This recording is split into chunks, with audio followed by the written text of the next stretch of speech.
Hi. Long time no see. Ooh. Good morning, everybody. Are all my settings working? I don't know. We'll find out.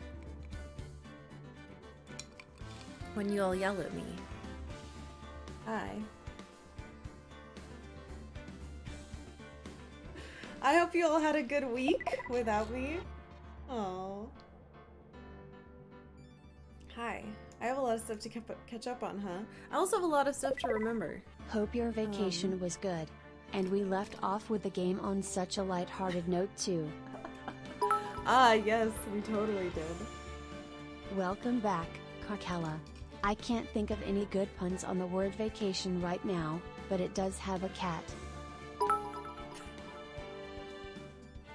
Welcome back, Karkalla. Karkle celebrate Karkle carrot. Thank you. Thank you, guys. She's back and better than ever. Karkle hi Karkle heart happy returns. I don't know if I'm better. I might be worse. We don't know yet. Oh, TV cam. She's currently asleep on my bed, and I'm not gonna bother her because she's a little sick this morning. So I will return those points, but I'll let you know if she comes back in. Hi everybody. Yeah, I'm back. What's up? I took a week off. To be completely honest, I definitely need more time. But this is how it goes. Hey, thank you guys. Congrats on surviving. Thank you. I'm back. However, my parents are still here. They don't leave until tomorrow. So I'm back. I'm back for a little bit. Let's talk about that. Hi. I was gone last week because my parents came to visit. They're still here. So here's what's gonna happen. We're gonna try to beat this game today. Because we left off, hopefully, I think, very close to solving the case, which I believe was the last case. So we'll do a little recap, and by a recap, I mean I'm gonna look at my notes and try really, really hard to remember stuff that happened a week ago.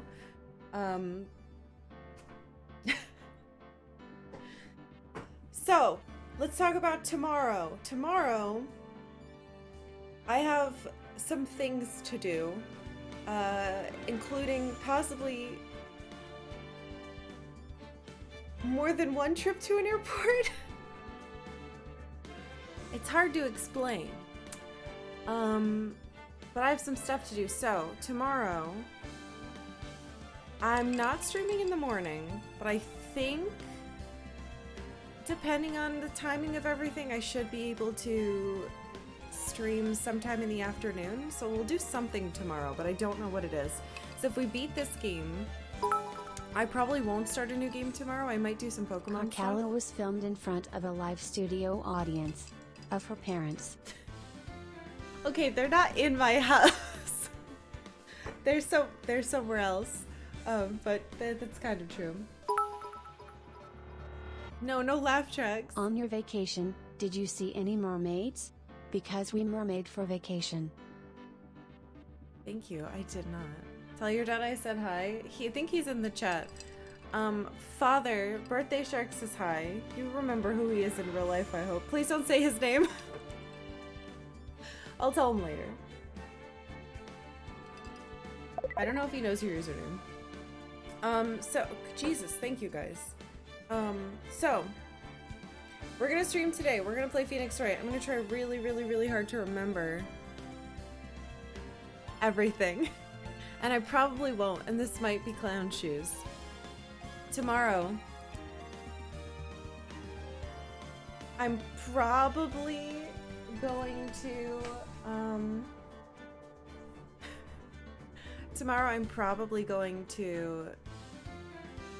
stream a little in the afternoon, probably not the game that wins the poll if we do beat it. If we don't beat this, we'll be playing more of this tomorrow afternoon. So, I don't have a schedule for you for tomorrow, but the rest of the week should be normal, and then after that should be normal. It's because there's a thing happening here on Wednesday and I need to help a friend and also possibly my parents and do airport things. I tell you what, Aya Sensi Yow. Clown Shoes, choosing to have me subscribe to you for another month. This incredibly wise decision will reap you such benefits as breaking news on local cat activity, hilarious applause-worthy puns, extremely self-aware hubris. What even is normal? It's too many words. Thank you guys. Everyone has their resub like queued up. Yeah, foiled by your own hubris. Alright, so God, I wish hold on. I need different music. This is so loud. Let's see. Oh no! Where were we?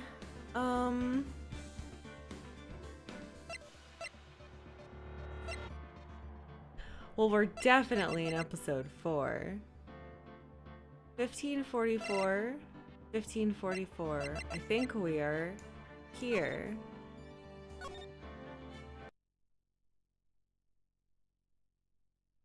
Oh no, I don't want to know. I don't want to do it yet. I need music.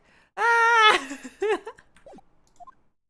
Ah! Someone's saying dude to me. I closed the game out of fear. Never mind. I've made a huge mistake. I'm going back. I know how to stream. Guys, I remember how. It's gonna be fine. I wanted to tell you guys about my vacation, but maybe it doesn't matter. Maybe nothing matters. Hi. I did a lot of stuff this week. And I wanted to show you guys pictures like a weird old person. But this music's loud and I'm sick of it. Hold on. Are any of these have musicking?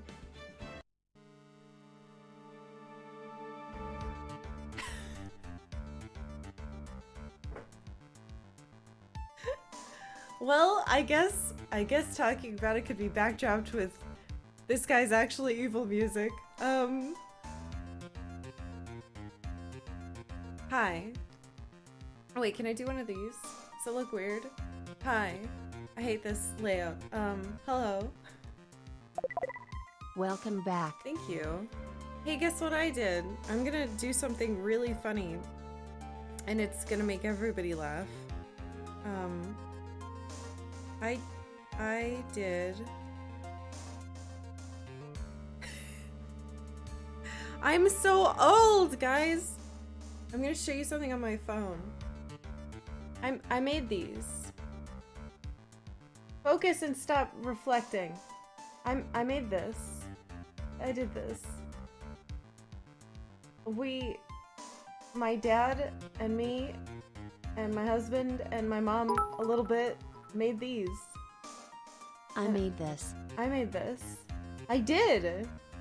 We didn't even buy a kit. We did it all ourselves. So my body hurts.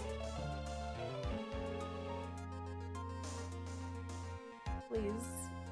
Things are heating up in this courtroom. It looks like Karkalla is in for a battle. Things really did turn about for the worst last time. Look at it! I can't get it to focus. Anyway, I did a lot of work. And my body hurts. My legs are covered in bruises. I was outside a lot and no sunburn. I didn't get a sunburn. Pretty proud of that. Green thumb Karkalla. God, I wish. Let's see if I can get this one to focus. There we go. That's a little better. So we planted a bunch of plants yesterday. We spent the week building all of this. It took a lot of work. Quite a bit of work. I'm very tired. But yeah, my legs are quite bruised. And yeah. What did I plant? Alright, I wrote it down so that I could tell you guys. Cause I'm not good at remembering like that kind of stuff. Obviously when I'm out there I know what it is. But yeah, we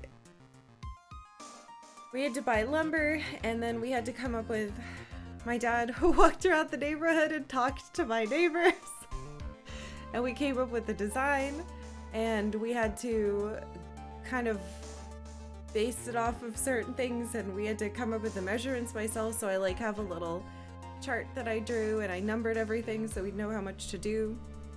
But we did it all by hand, and it was a lot of work.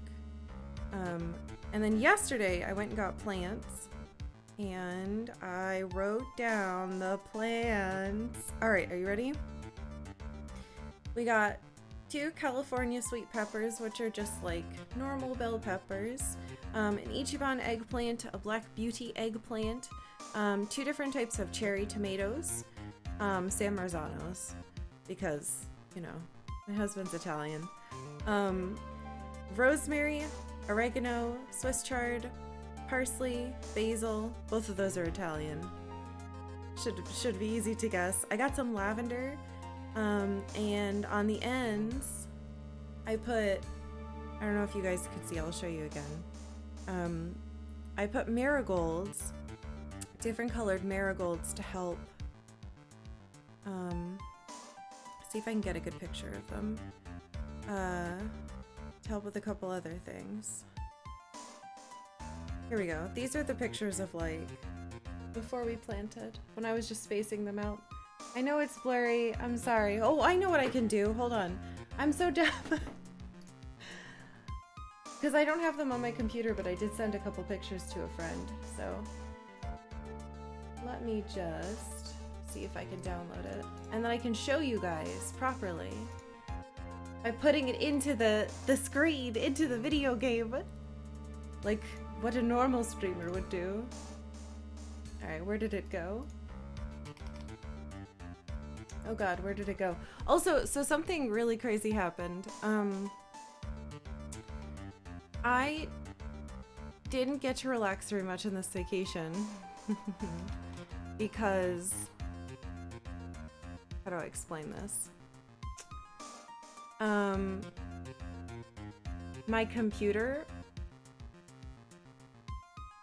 appeared to be having problems. But what really happened? Ah, why is it so big? No, don't look at my neighborhood. Wah. Wah.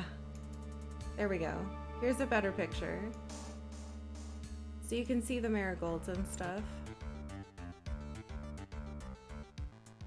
See, they're in the little corners. I wish I could have a little pointer. I guess I could. Yeah, so this is what I spent my vacation doing. This.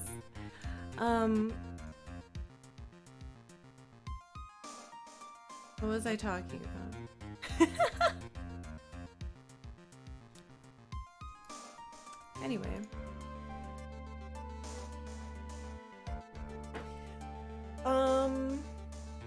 Oh yeah, so I thought what I'm gonna do on my vacation is do all this stuff with my parents during the day, and they're on East Coast time, and they'll leave the house and they'll go to bed. It'll be fine, and I'll have nights to play video games like Final Fantasy XIV. Well, my Final Fantasy XIV got a bug that makes it crash.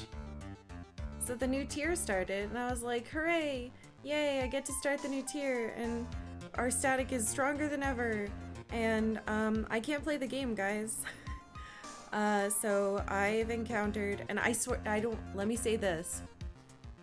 If you try to offer me any advice, I'll drop kick you into space. No, I'll literally ban you. Don't offer me advice. Let me tell my story. So my game was being funny after the last patch. And by funny, I mean, I started getting a weird little error message.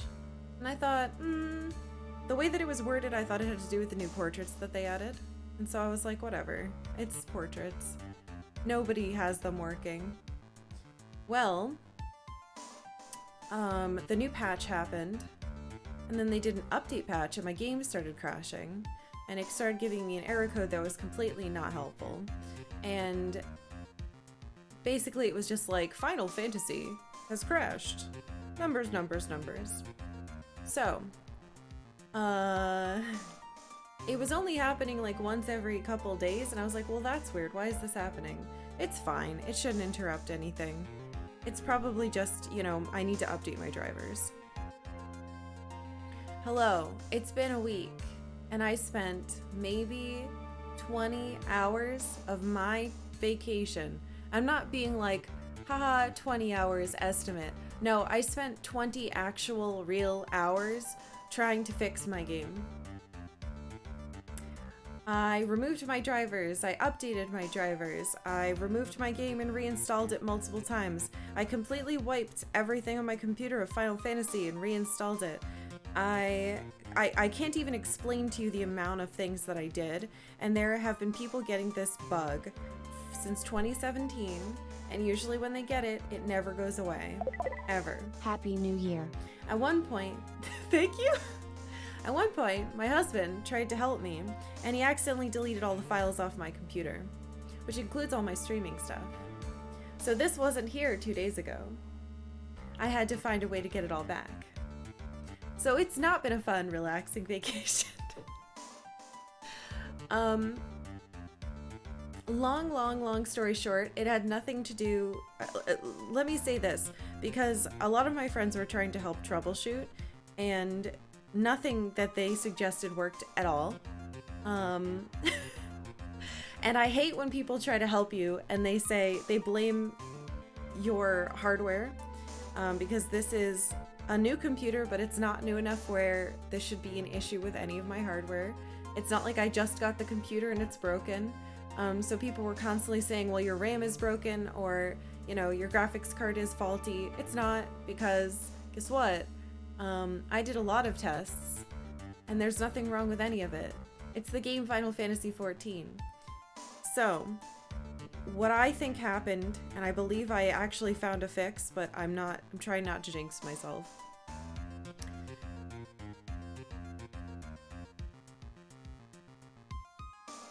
I'm not going to tell you what it is because I don't care about any of your opinions.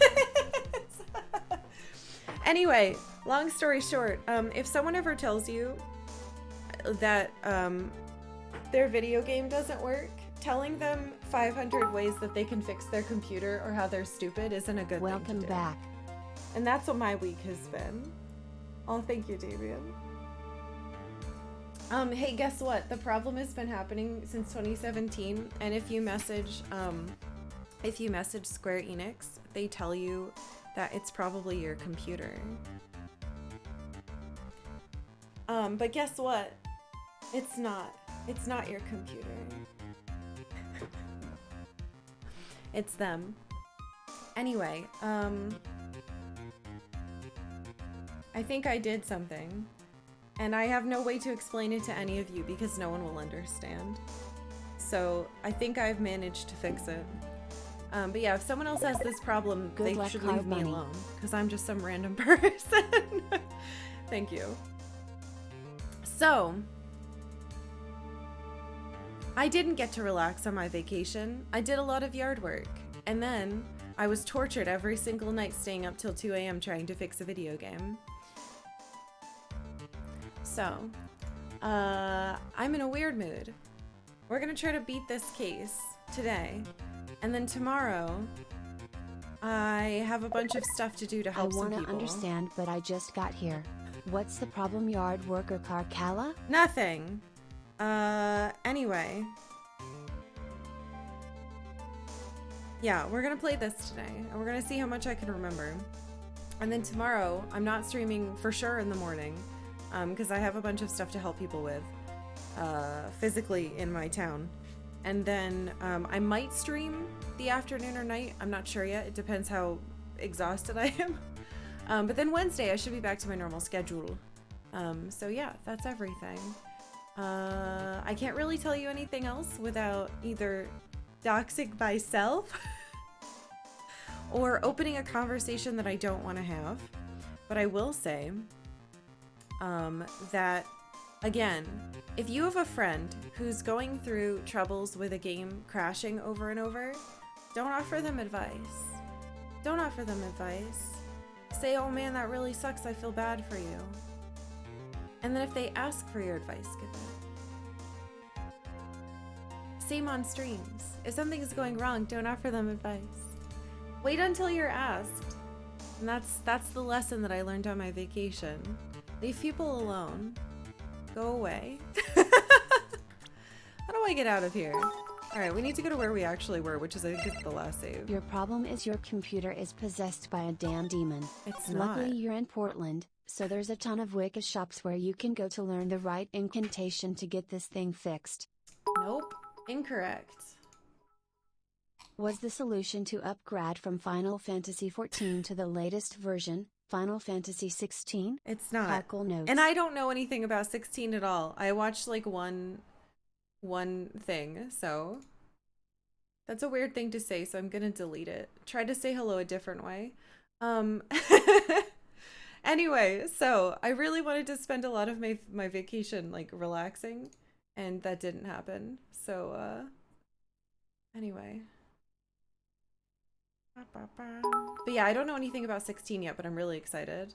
Here's my advice. Welcome back, Karkalla. I literally can't thank all of you now. There were too many of you. So I'm going to say one big holy shit. Thank you guys very much for resubbing and not leaving while I was gone. And some people donated. Some people donated stuff while I wasn't streaming. I saw that. Thank you. Thank you for your messages. I kept getting emails and I thought that my PayPal was broken. So thank you guys for that. I really appreciate it. Please don't introduce yourself to my community by saying you almost died. Hi, you're welcome to join in, but that's not on topic and very strange. Anyway, hi, we're going to continue this, but first I'm going to do a little recap on this case that has been very long. And very strange. No doxing on stream, only boxing. Oh my god, there's so many notes for this. Alright, episode 4. Please stop. Please stop. You can't introduce yourself to a community by being, hello, I almost died. Just hang out. When you are not timed out, just relax. Hi. Hello. Okay, we're on the last, I think the last, actually this might not be the last, but I'm assuming it's the last. This is the last episode in Justice for All, a Phoenix Wright video game. This is Farewell My Turnabout. How the hell, let's try to be very, because I'm going to have to remember details as we do it. And I'm getting a phone call because we just got out of some messed up stuff in the trial, but here is the gist.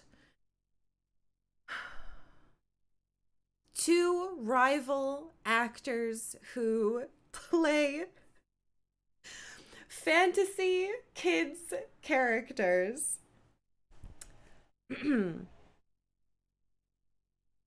one of whom is murdered. The other is the suspect. I am blackmailed kind of into, thank you, into defending the suspect, whose name is Matt On Guard and is the Nickel Samurai. The person murdered is Juan Carita, who is the Jammin' Ninja. None of that matters. What matters is this. There are a lot of characters. And the only reason that I have to make sure that this person gets off the hook is because there is an assassin who has captured Maya and is forcing me to do this in order to get her free. I have told one very kind of helpful friend, actually, and then another friend knows. So Edgeworth, and another big important thing is that Edgeworth just came back from being gone. Some people said that he was dead in the beginning of this game, which didn't make any sense and was not true. He's definitely changed quite a bit. A lot of heart is involved. The horrible old bag woman from the last game is involved. Lotta was trying to get a scoop. Old bag was trying to have an old woman crush. I guess not trying to, she was. There's also another character named Adrian, who is very important to the case. And let's see, where is she? She is the manager of the guy we're defending. I guess manager's not the right word. Maybe publicist. Karkalla, don't use blackmail. It sounds so dirty. Use extortion instead. The X makes it sound exciting. Okay, so this is the assassin. This, if you guys remember, the Steel Samurai was here. All of this happened during a big award ceremony. It looks like, God, how the hell do I explain this? There's just so many complicated parts. So this guy made himself seem like he was super nice. He's not at all. This woman was her mentor, or yeah, mentor is the word they use in this, which I think is a little interesting. She was originally his manager, and then she killed herself, question mark. Afterwards, Adrian tried to kill herself, but it failed. It's such a mess. It's such a mess. But he's an asshole, and he was in a secret relationship with her mentor, and I believe had much more to do with this. He absolutely hired an assassin to kill this guy. So now we know we're being forced to get him off the hook because he wasn't supposed to be a suspect. I think this guy stole Maya and is forcing us to get him off the hook, because if he doesn't, then he didn't do his job right. Because even though he technically didn't kill his rival, he did hire someone to do it. But if he's put away for it, then that guy probably isn't going to get paid because he technically didn't do it without him getting consequences. I know this sounds like nonsense. It is. It is nonsense. And Edgeworth seems to be trying to help me, but not really. Also, we were supposed to be doing this against the prosecutor Von Karma, but she was shot. And I believe he shot her as a gift to us to make it easier. It's a disaster. It's a disaster. Anyway, it's been a long time. Important pieces of evidence include, so the guitar was a whole thing. We had to prove that a bunch of weird stuff. This card is very important. This card was apparently accidentally picked up. I believe it's a calling card for the assassin, because his name is like Shelly or some shit, but he keeps calling himself the killer. Gumshoe's been trying to help us. There was a giant bear with a camera in it, because and we proved that, God, this is such a mess, isn't it? We proved that he bought a bear and put a fancy camera in it to make sure that this guy murdered it. So there's probably, yeah, I know, the bear. So there was proof that he was actually invested in the murder. It was a whole thing. So we had to go into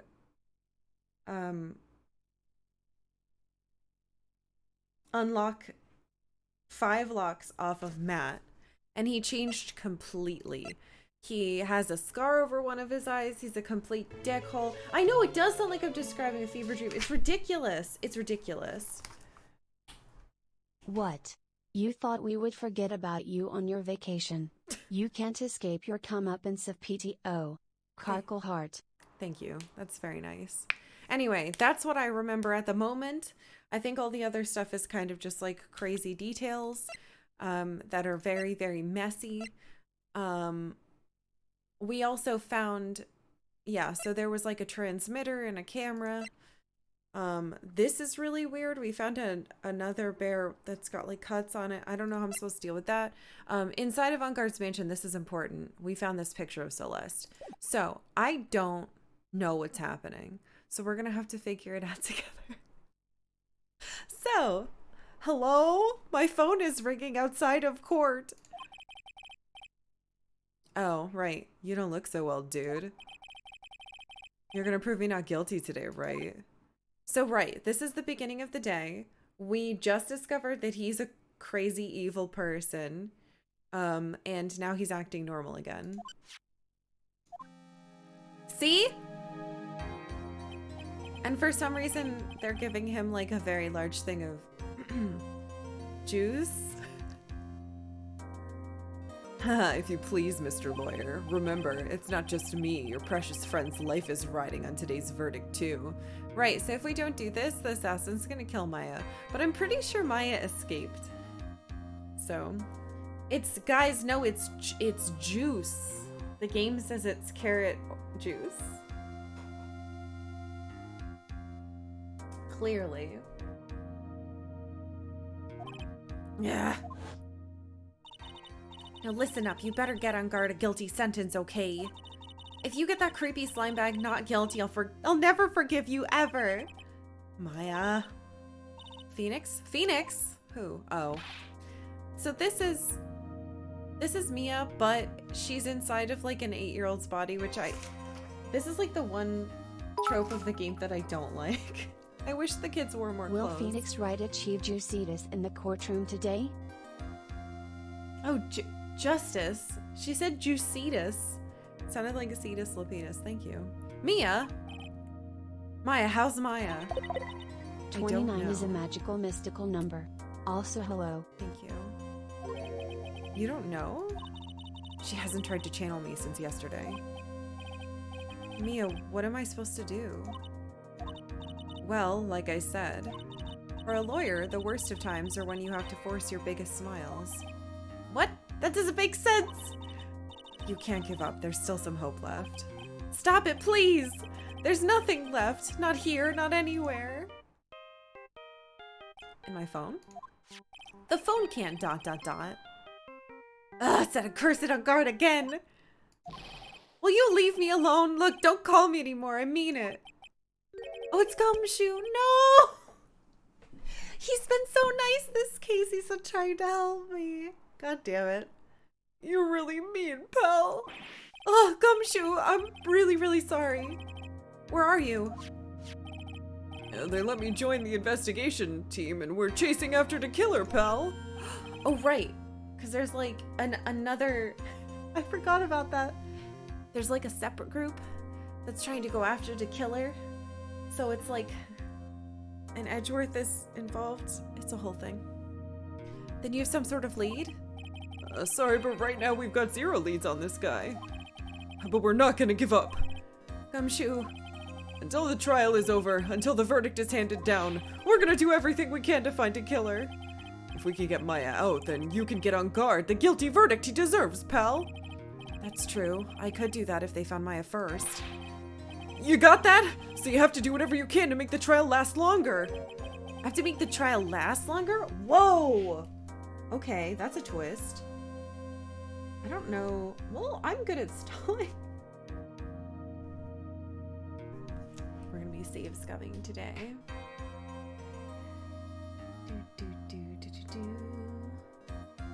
Oh my god. Be gone. Alright, gotta make the trial last longer. If you go at Mr. Edgeworth with everything you've got, then you too can draw it out.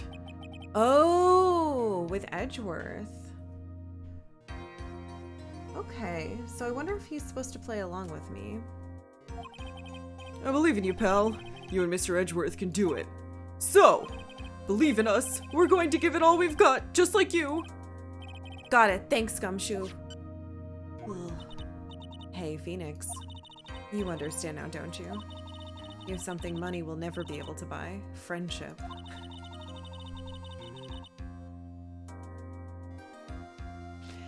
Is that the lesson? Hold on. I think...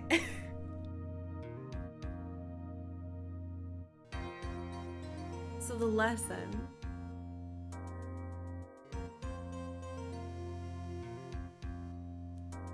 is that you should befriend all of these people who are very mean to you, so they'll take pity on you and help you when a real murderer is here. That's sure. It's the strongest weapon in the world and you have it in abundance. Yeah. Oh god. Looks like we're coming to the end. I have to make the trial last as long as I can. Gumshoe will come through, I know it. If he doesn't, this is going to be a much different game than it's been up until this point. Then again, this trial, this case specifically, has got into a lot of like really heavy topics like suicide and depression and like dependency. The court is now in session for the trial of Matt on guard. The defense is ready, Your Honor. The prosecution has been ready for a while, Your Honor. Keep talking.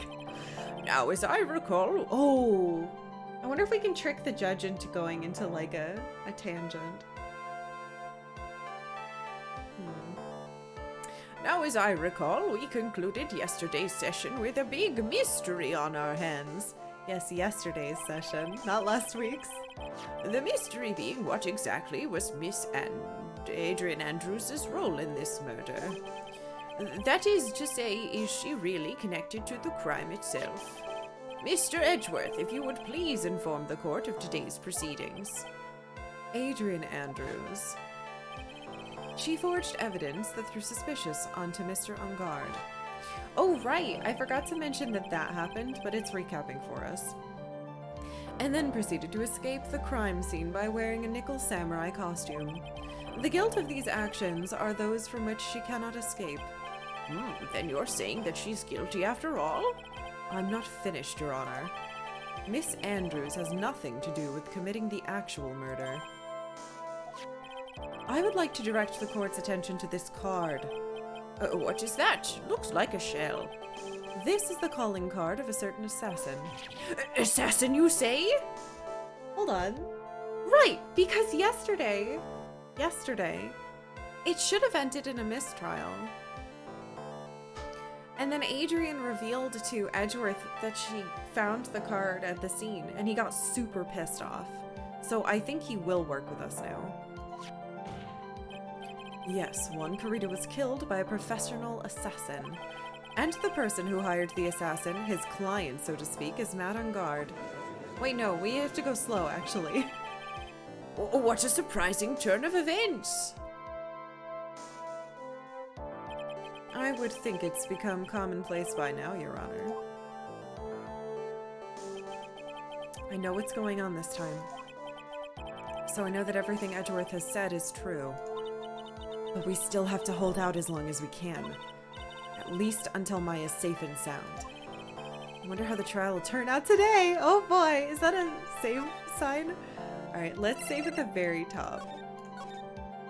There's no going back now. Now then, please call your first witness, Mr. Edgeworth. The prosecution calls the defendant's mentor, Mr. Will Powers, to the stand. What? Okay. What are you doing here? Oh, right! I forgot. So he told us last night that he was going to be on the stand. And we were like, that's weird. Now then, witness, your name and occupation, please. Okay. I'm, Will Powers. I'm a poor underpaid action star. And what is your relation to the defendant? Well, that's, I guess I'm sort of a lousy mentor to him in a way, yeah. Oh, Mr. Powers, please, you don't need to put yourself down so much. Oh, sorry, well, I'm just kind of nothing sort of guy. On the night of the murder, you visited the defendant's room.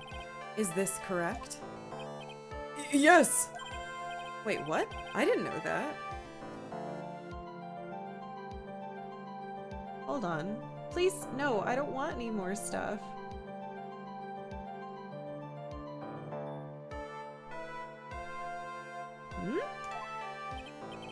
But, you know, I didn't actually get to see Matt when I went. All you need to do is answer what you were asked.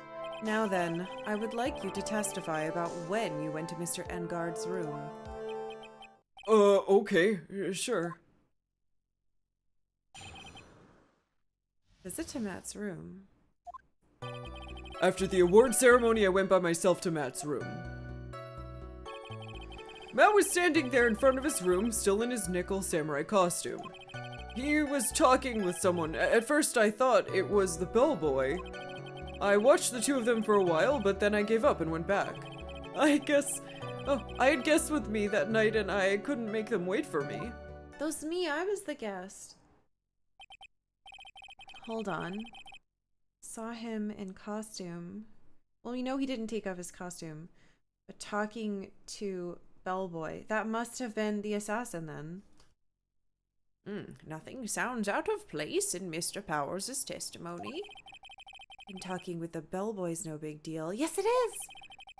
If one assumes that the person Mr. Engard was speaking with was an ordinary bellboy. What? What are you implying? Well, Mr. Wright, let's have your cross-examination, shall we? Looks like we're in another... No, we're not! He's like... He's putting this on a plate and passing it across the aisle. We're not in a sticky situation. What are you talking about? A trap. Can't you smell it, Phoenix? But for us to find out more, we're just gonna have to charge in head first, right? What? What about this as a trap? I'm stupid because I don't know. What about this as a... Okay. Alright, let's do it. What about this could be a trap? After the award ceremony, I went by myself to Matt's room. The defendant's room? Why did you go there? Well, I'm his mentor, like a big brother, sort of, and I wanted to say congrats. What's wrong? Why did you stop? Mr. Wright! What? You're going to try to trick me into a corner, aren't you? Huh? I know I'm just a poor, underpaid action star, but I'm not the killer. Huh? No one said you were, Mr. Powers. No, please, don't trick me. Every time you do your lawyer thing, the witness suddenly turns into the bad guy. Every time? That's this universe's fault. And the prosecution. Witness? I will personally talk to the defense at a later time. He's not wrong. He's not wrong. However, it's not my fault that the witnesses are always murderers. So for now, please kindly cooperate and continue with your testimony. Sorry. So you went to the defendant's room and then... Hey, wait a minute. When and how did I suddenly turn into the bad guy? Matt was standing there in front of his room, still in his nickel samurai costume. Are you sure that was Matt Engard? Yeah, I'm sure. He wasn't wearing the nickel samurai mask then. If that's the case, then he really can't be mistaken. And what was the defendant doing standing in front of his own room?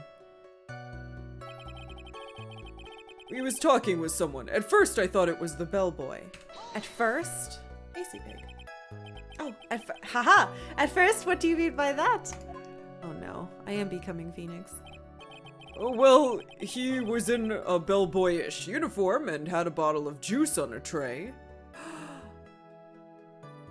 Is that already poured? What the heck?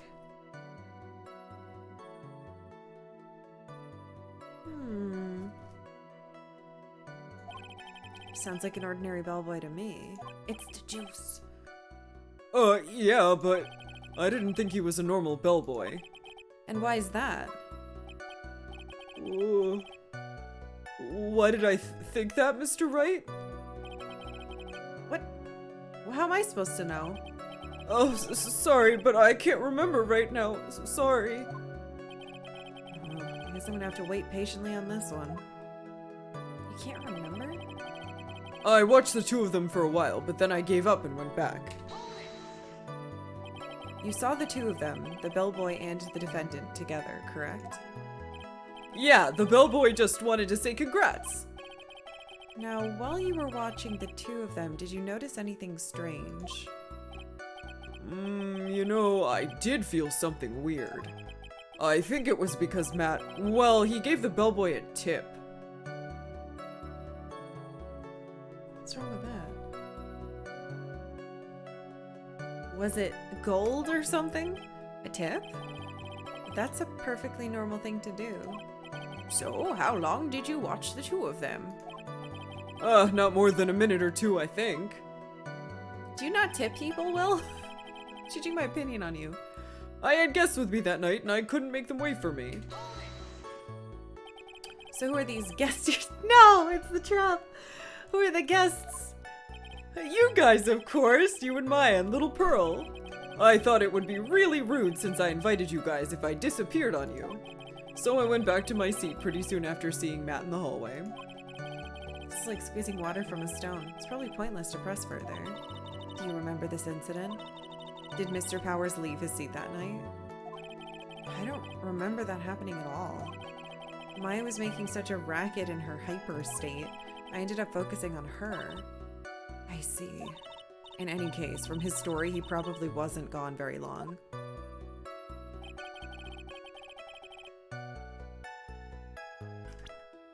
Oh god. This is a problem. We spend too much time away from the video game. What would be... What? I feel like the juice is a really weird detail.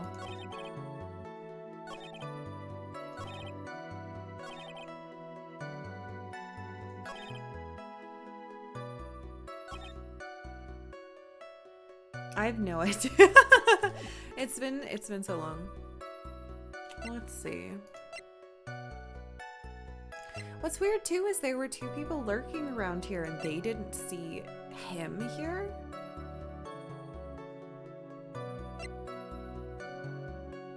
I wonder, am I allowed, I already saved, but I'm gonna do it again. I wonder if I'm allowed to be like, is this the bellboy you're talking about? We might as well try it. I don't think there's any harm.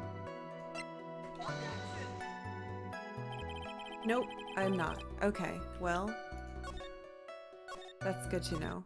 So because we haven't, even though he's in my little profile thing, I don't think he has been established with the court.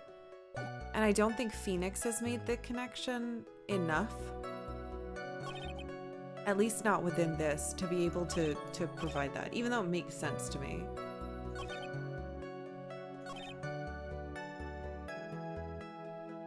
So for some reason, I don't remember him staying there for that long.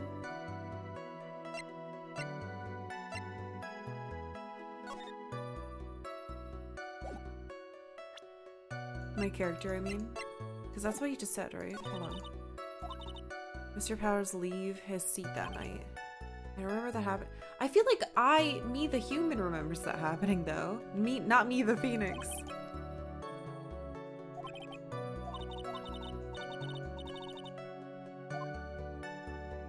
Why is she focusing on how long he was gone?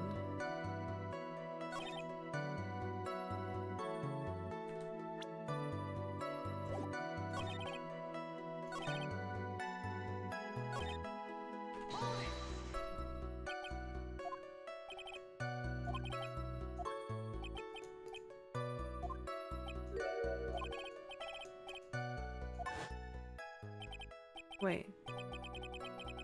Oh, I just needed to press it twice. What the fuck? But it just told me not to press anymore. I didn't realize more was happening, so I was skipping through it. A minute ago you said, you know, I did feel something weird. I think it was because Matt, he gave the bellboy a tip. Oh, that's weird, so I have to double press in this one. Could it be that you felt something strange about the tip-giving incident itself? Ah, yeah, that's it. You really know your job. Mr. Edgeworth. I just wanted to read that again. Interesting. Press more than once. Okay. I think we've only had to do that like, Mr. Edgeworth? Yes, Your Honor. This bellboy, he wasn't an ordinary one, was he? No, I wanted to present that. Oh, okay. Perhaps we should let the witness tell us. Oh, very well. Mr. Powers, please amend your testimony. Oh, you mean about the bellboy, right? Matt gave the bellboy a tip. So he gave the bellboy a tip. What's so strange about that?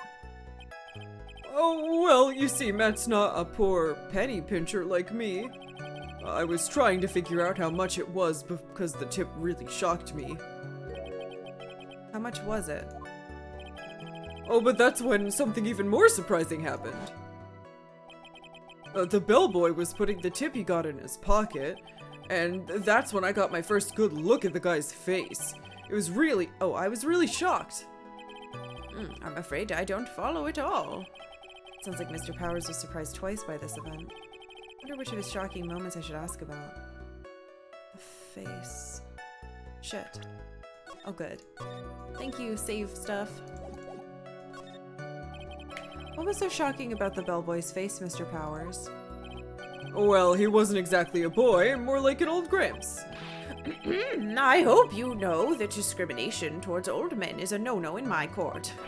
No, that's not what I meant at all. In the smack middle of the guy's face, there was a line of stitches. A line of stitches? Oh, I thought that was a zipper. Can I just show this picture and be like, was it him? Yeah, and it went straight from the tippy top of his head to the bottom of his chin. Almost like if that thread snapped. Snitches get stitches. All the stuff in his head would come spilling out. Ew, thank you. He was there, at Enguarde's house. He was the butler. What is it, Mr. Wright? Nothing, Your Honor. Say it! So that means Enguarde was talking with the killer then.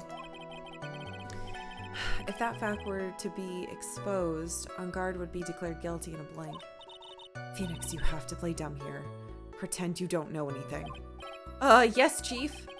Are you sure you don't have anything you'd like to say, Mr. Wright? Huh? What did you say, Your Honor?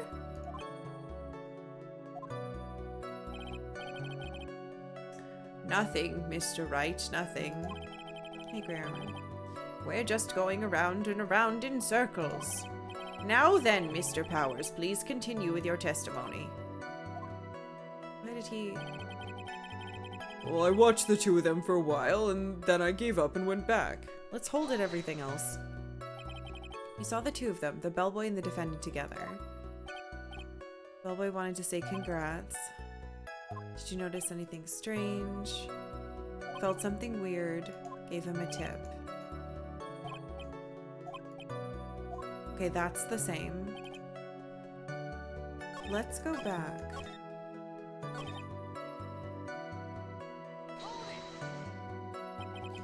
The defendant's room. Why did you go there? His mentor. He thinks he's his mentor, but he's not, though, because that guy doesn't know him. And then he gets upset and thinks I'm going to make him the killer, and I'm not. Okay. Hold on, let's go to the end and see what the loop says.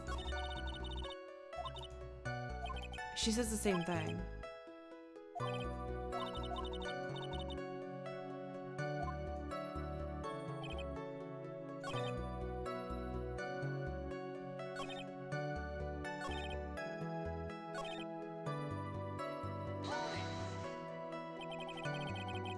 Is he gonna say the same thing about the guest now?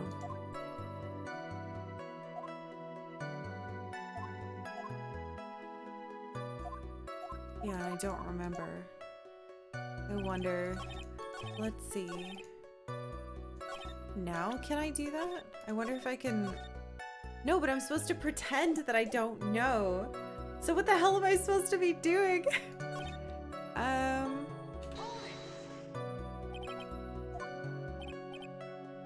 He wasn't wearing the mask. I mean, I'm certainly stalling, but I don't think the game cares.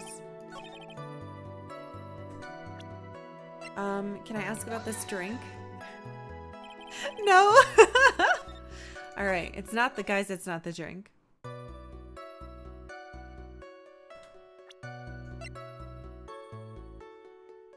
Oh, can I ask about this again? Can I ask about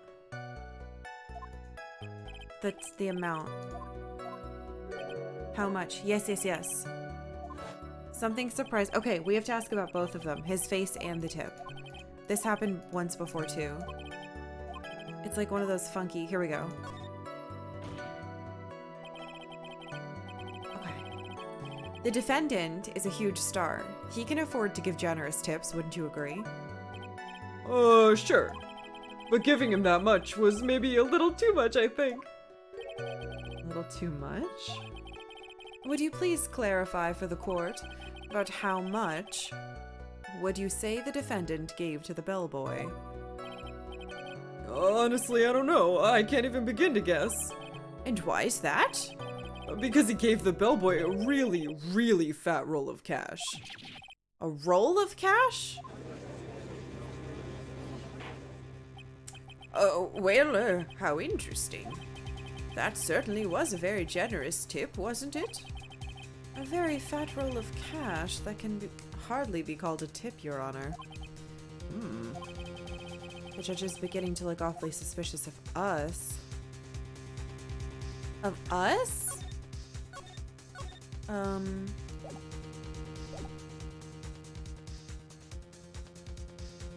want to see. There's nothing I can really object to here.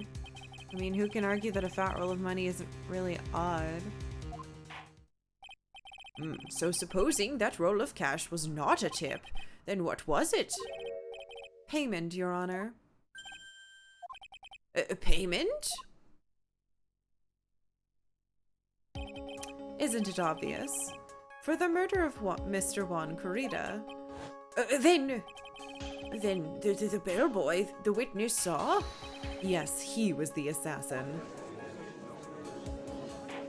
I don't know if I was supposed to delay that more. Hold your horses now, Mr. Edgeworth. You don't have any proof of this, do you? I have... Oh, have I ever been unprepared to support my claims, Your Honor?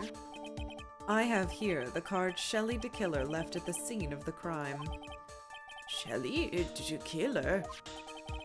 He's the person the police special investigations team has been chasing for ages, and why we should have revealed this outside of court.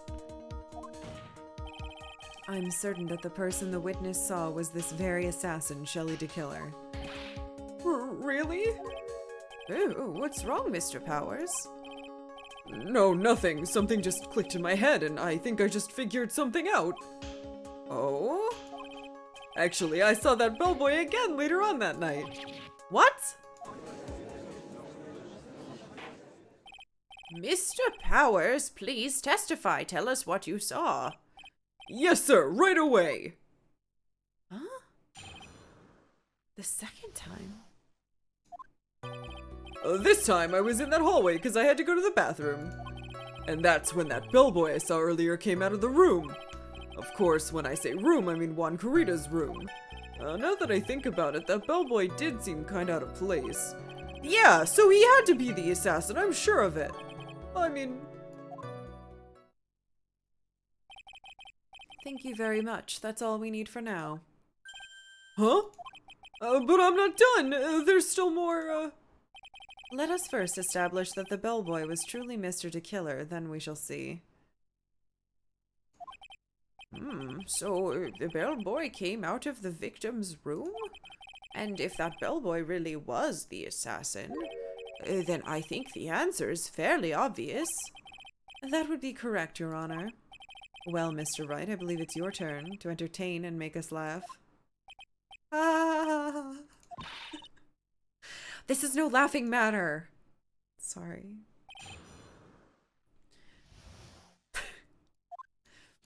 Okay. It's kind of a laughing matter. I have to stall. Also, how would he... I was thinking... He's gotta have someone watching this. Probably like a hidden camera or some type of informant in the audience or the rabble crowd. But I also don't know if in this universe they televise all of their cases. I guess they might. Because otherwise, how does he know so quickly?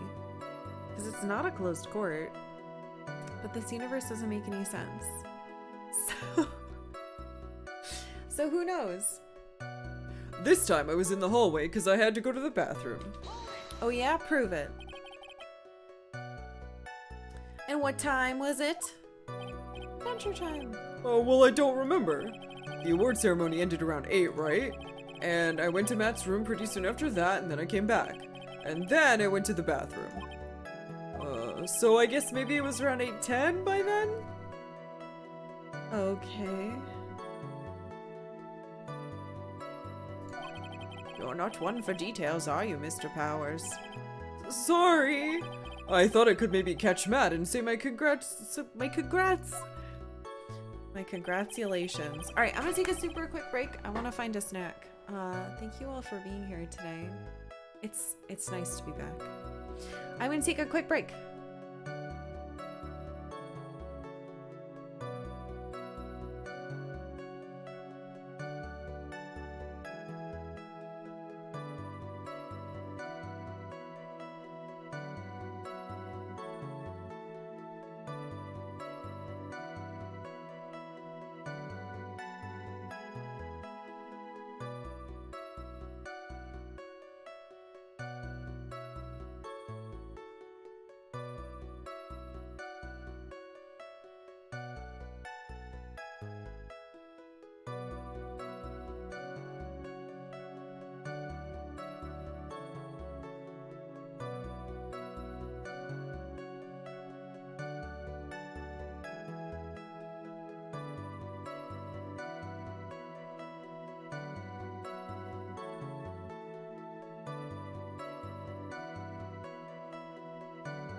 I'm back.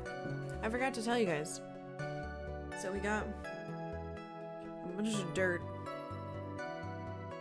for the beds. And inside of it I found a marble. This is mine now. I used to have a bunch of marbles when I was a kid. I loved them. They were very fun. Oh, Serge, thank you for gifting a sub. Though it's sitting on my desk, I'm trying to make sure it doesn't fall over.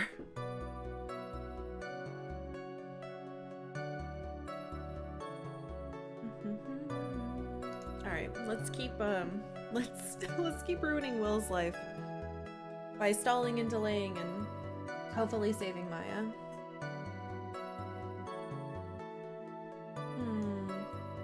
Alright. That's when that bellboy I saw earlier came out of the room. Hold it. Are you sure it was the same bellboy? Same? Yeah. And how could you tell? All the bellboys wear the same uniform after all. But you see, well, he had those stitches in his face. Oh. So I'm sure it's the same guy that was talking with Matt. So which room did the bellboy come out of? Oh, of course, when I say room, I mean Juan Carita's room. The victim's room, huh? Yeah, the one with all the really pretty flowers and teddy bears. It was Juan's room, all right. Words cannot describe how scared I am. Let's continue with the testimony, shall we?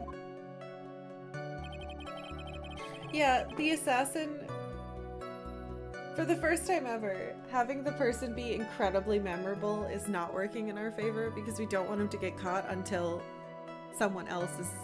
It's a mess. Now that I think about it, that bellboy did seem kind of out of place. So what exactly was so out of place about him? Right. Why the insipid grin? Well, maybe because I have no idea what damaging thing he's gonna say next. Oh, well, the bellboy was, empty-handed. Empty-handed? That bellboy was one of those room service people, right? But he wasn't pushing a cart and he wasn't holding a tray either. You'd call that a little strange too, wouldn't you?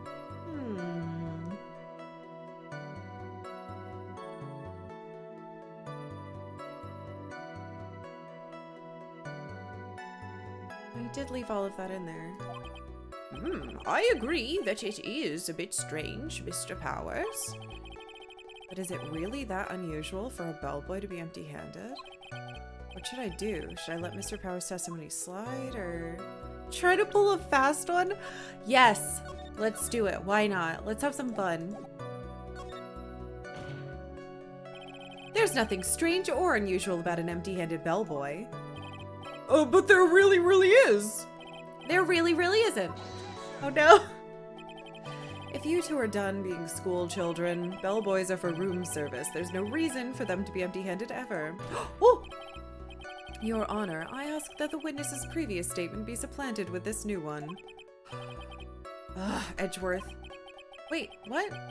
Don't, That was helpful! Whatever. It's like Phoenix is forgetting that we're supposed to be stalling, and so making witnesses change their testimony is actually helpful, regardless of what it's changing to. Are you gonna do whatever you can to make the bellboy look suspicious? We need him to be suspicious! Oh my god. Phoenix, we're stalling. We're not making it so that we can't prove that the guy is bad. We still need to prove it was him! Phoenix would just get him, like, we'd find Maya and then the guy would go free. Because the judge would be like, well, 5 seconds ago you said it wasn't him. God damn it. I see. Very well. This court recognizes and grants the prosecution's request. Blee blah blue. Thank you. Thank you for 35 months. Welcome back. Mr. Powers, if you could amend your testimony, please. Yes, sir. I thought it was kinda strange for a bellboy to come out of a guest room empty-handed. Continue to press. So you're saying that it's suspicious for him to be empty-handed? Yeah, really suspicious. I mean, when I first saw that bellboy, he was holding a tray in his hand, and there was a bottle of juice and a wine glass. Just call it a juice glass. Commit. Juice? What kind of juice was it? I'm pretty sure it was tomato juice. We could come up with some sort of reason as to why he would come out empty-handed. Some sort of proof, and I think we could dodge a bullet on this one for now. Proof, you say? Like the proof of holding up that juice? Proof, huh? Sounds like another job for the court record. What's happening in this case? Yeah, so he had to be the assassin, I'm sure of it. Let's press this first. Please don't be so quick to judge. But it's kind of a Powers family thing. Think of every person as a thief. What? Is that your Game of Thrones style family motto?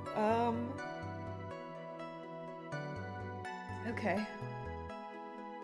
Well, I guess a thief and an assassin are both sneaky and silent. That's not the point, Phoenix. In any case, if that bellboy was the assassin, it would be very bad for us. But he really is the assassin, you know? Yes, but you can't give in yet. If you want to prolong this trial for as long as possible, you're going to have to pull some cheap tricks on this one.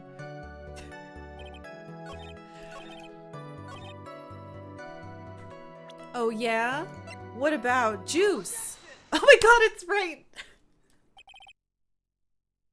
Ah yes, power of juice. Mr. Powers! Yes?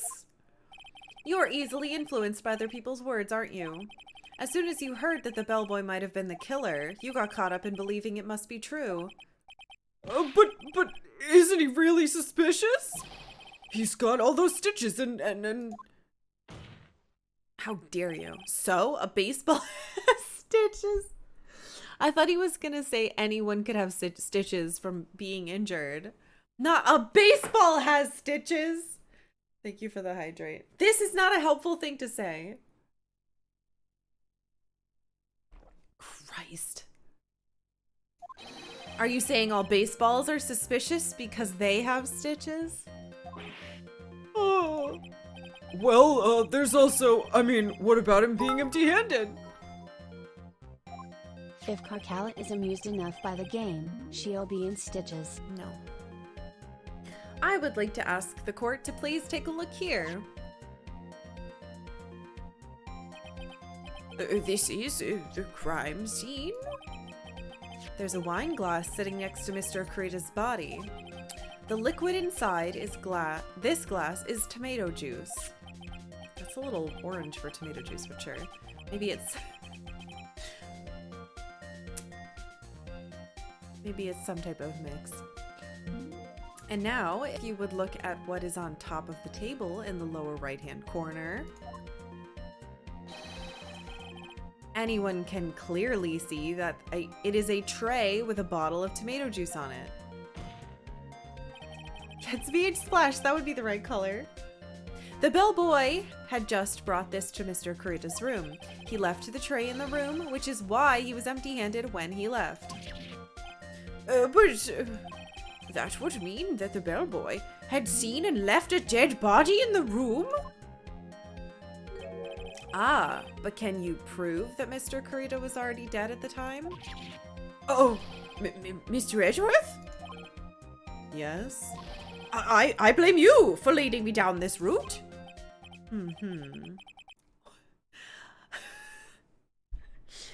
I like the judge. He's a nightmare, but I love him.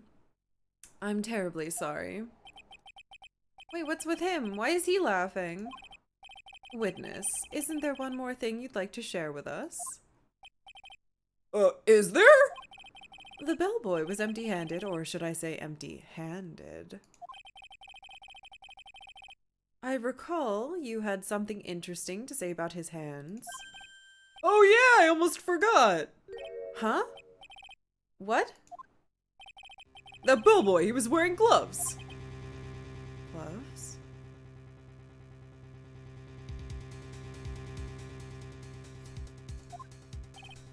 Yeah, pitch black leather ones. All the other bellboys don't wear gloves like that, right? Black leather gloves? Why didn't you mention them earlier? Oh, sorry, it slipped my mind. Ah! Wait, does this make the bellboy look really suspicious? Alright, gotta focus. I can't get lax here. So what if he had gloves? A lot of bellboys wear gloves. Come on, Mr. Wright! That bellboy was wearing black leather ones! So, a football is made of leather? Are you saying all footballs are suspicious because they're made of leather? But that man, he received a large roll of cash from the defendant, and then he was seen leaving the crime scene wearing black leather gloves. I don't think that even someone like myself can believe he was just another bellboy. It seems that we have finally come to an understanding. Now then, witness, please continue with the rest of your testimony. The rest? Oh yes, please tell us more. Okay. Huh? More? Again? Second meeting? After leaving Juan's room, the bellboy went and knocked on Matt's door, just like that. He gave something to the person in that room. Then the old guy just left without even going into the room. After that, I went to the bathroom and then back to my seat. What? How did all this happen? So the bellboy, after leaving the crime scene, next went into the defendant's room? Yeah, I kinda saw all that by accident. Some accident. I say you saw too much. This would have been so much more helpful on the first day. And all of it was suspicious to high heaven. I think it's safe to say that we can no longer consider this bellboy to be normal. Now then, let's get started, shall we? Mr. Wright, your cross-examination, please. Yes, Your Honor. Shit. Okay. Alright, well. Whoa. After leaving Juan's room, the bellboy went and knocked on Matt's door, just like that. Is that what you saw while you were busy spying? Excuse me? I may be a poor underpaid action star, but even I wouldn't stoop to spying. Well, I think the point is, where did you watch all this from, Mr. Powers? Oh, from the door of the bathroom with my left eye in a sort of sneaky, spy-like... I knew he was spying. Please, does it really matter if he was doing it underhandedly?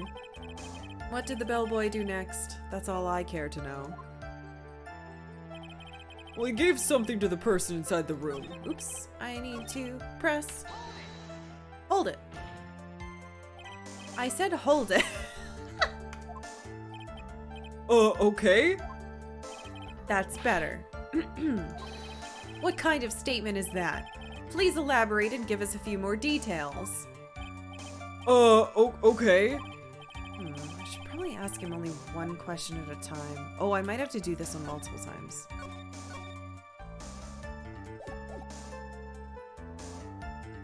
Person inside. So who took this something the bellboy handed off?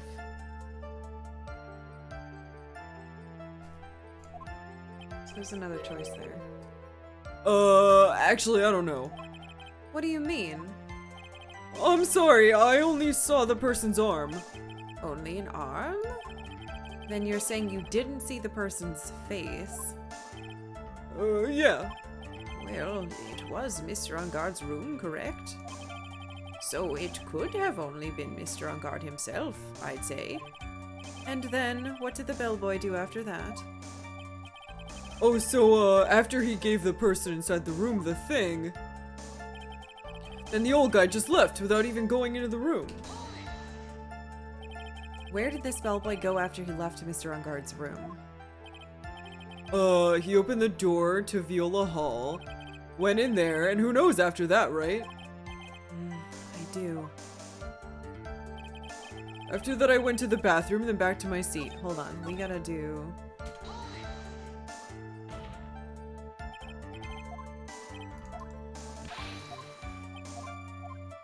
Ask about the something. What did he give him? And then we'll ask about the last one. He gave something to the person? Yeah. And what was the something? If I remembered what it was, I wouldn't be calling it a something, would I? But this implies that something was removed from the scene of the crime. Are you sure you really can't remember, Mr. Powers? I think it was something kind of small? I would like to summarize the testimony up until this point, if you don't mind. When the bellboy left the crime scene, he immediately went to the defendant's room. There, he handed a small item of some sort to the person inside. As for the person who received the item, all you could see was the person's arm. Yes, it was just like that. Mr. Edgeworth, is all this really that important? Of course, Your Honor. I think this is of the utmost importance. This is when whatever was removed from the crime scene was handed over to the client. Oh. Mr. Powers, please try to remember what it was the bellboy handed off. Well, let's see. I think it was... No... If you remember, please add it to your testimony. Yes, sir. If I saw it again, I could say for sure, but I think it was some sort of wooden Statue? Was it the cut-up bear? Hold on, let's press this and then do it. I want to press the other one too. A statue? Yeah, it kind of looked like one, I guess. If I saw the actual thing again, I'd probably remember, you know? Looks like for this trial to proceed, I'm going to have to come up with whatever this statue thing is and show it to him. You're going to have to trust your instinct on this one and take a chance, Phoenix. Well, Mr. Powers, let's continue with your testimony. What did the bellboy do after that? Then the old guy just left without even going into the room. Does this mean I get to eat 2 cakes? Hey, Lol. Neptune. You do. 2 cakes. Well, 2 pieces of cake. Where did the bellboy go after he left Mr. Unguard's room? He opened the door to Viola Hall, went in there, and who knows after that. But I know. Okay, so we know that one. That didn't change. Did you see anything strange, suspicious, or just out of the ordinary at the time? Oh yeah, I saw that one thing. What? Wait, he saw something else? There was this jittery alien with a ray gun. It was watching Juan's door like some sort of stalker.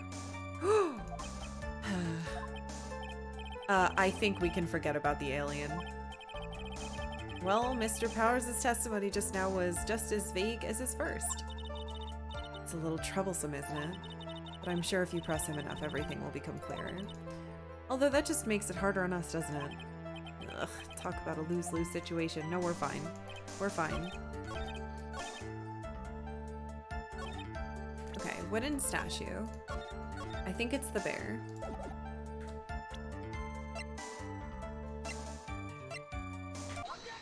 Okay, good.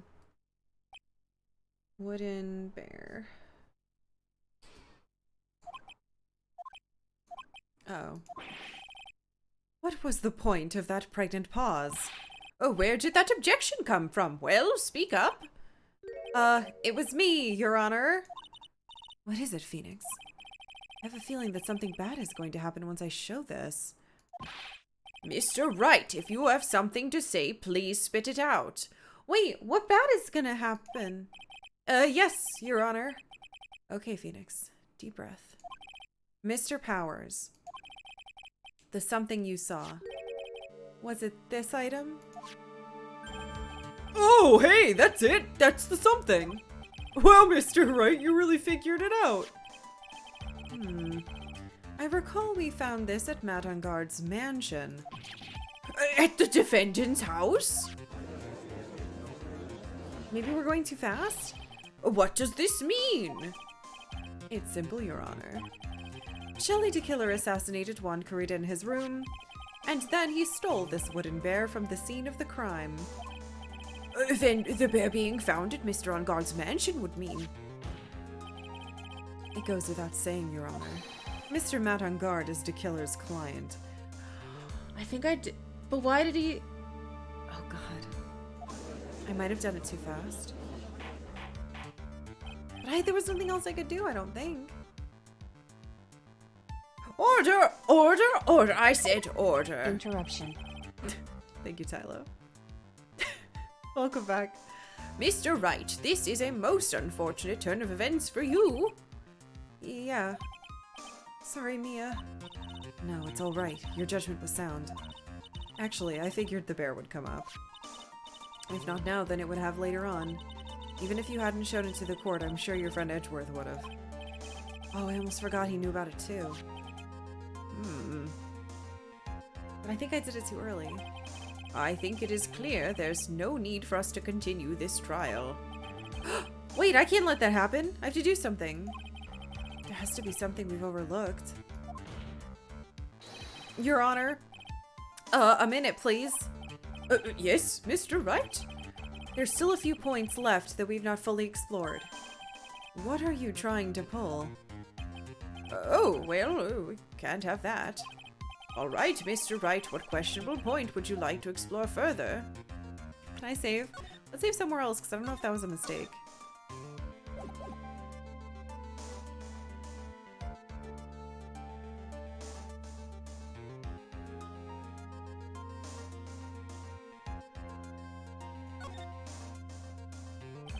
There was one thing in Mr. Powers' testimony that was very unclear, and that's the identity of the person who received the bear.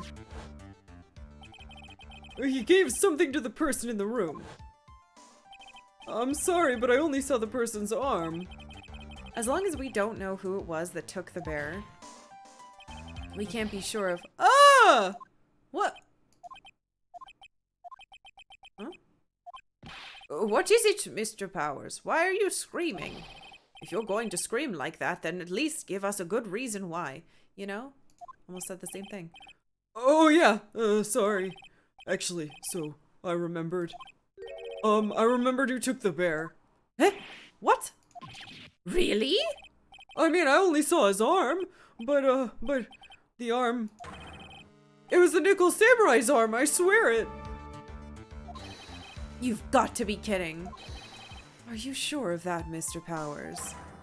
Yeah, I'm sure it was the Nickel Samurai. Order! Order! It looks like you've dug your own grave yet again. What? How many times is that today? I lost count. So the person who took in this little bear was the Nickel Samurai. And, as we all know, Matt on guard is the Nickel Samurai. No, someone else was wearing that. Thanks to the defense, we've made that all the clearer. What am I supposed to do now, Mia? Help! You don't have time to act lost. You've got to find another angle to attack this from. Hurry. Now I will bring this cross-examination— Hold it! Your Honor! Again, Mr. Wright? We've already removed any and all questionable areas of this testimony. It's about time you were removed from this court, Mr. Wright. I have to find something. Even one more little point will do. There are still questions left unanswered. What are you trying to pull? Oh, well, we can't Have that.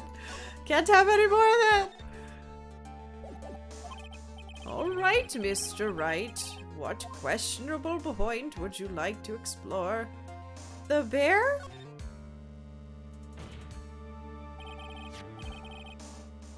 Oh god. The bear baby. Hey, Snow. Yeah, how do you forget the arm? I was hoping we were just gonna be like, aha, she also wore a costume. You don't know. I think it's fairly obvious that the bear itself is very questionable. The bear, Mr. Wright? This was found at Mr. Ungard's mansion. However, Mr. Ungard was arrested at the hotel that night, which means that since the murder occurred, he has not had the chance to go home. Oh! I think Your Honor has already figured out what I'm trying to say. It's not possible that it was Mr. Ungard who took this bear to the mansion. Okay. Why, that's very true. We didn't consider that point, Mr. Wright. There was no way time-wise for the defendant to have taken this bear home. Okay, disaster fuck. You haven't gotten the best of me yet, Mr. Wright. Huh?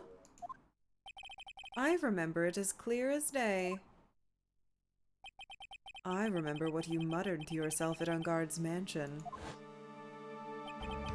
We have this area completely surrounded. There's no way for him to escape. I can't believe it. That butler. All this time, he was the killer. The killer and Ungard were working together, so to speak. And the killer was hiding at Ungard mansion as its butler. What? What a bold move. The bear figurine was brought back to Ungard mansion by the killer himself. When it looked like he was about to be arrested, Ungard had him do so. I assume because it would have been bad had the police found it during their investigation.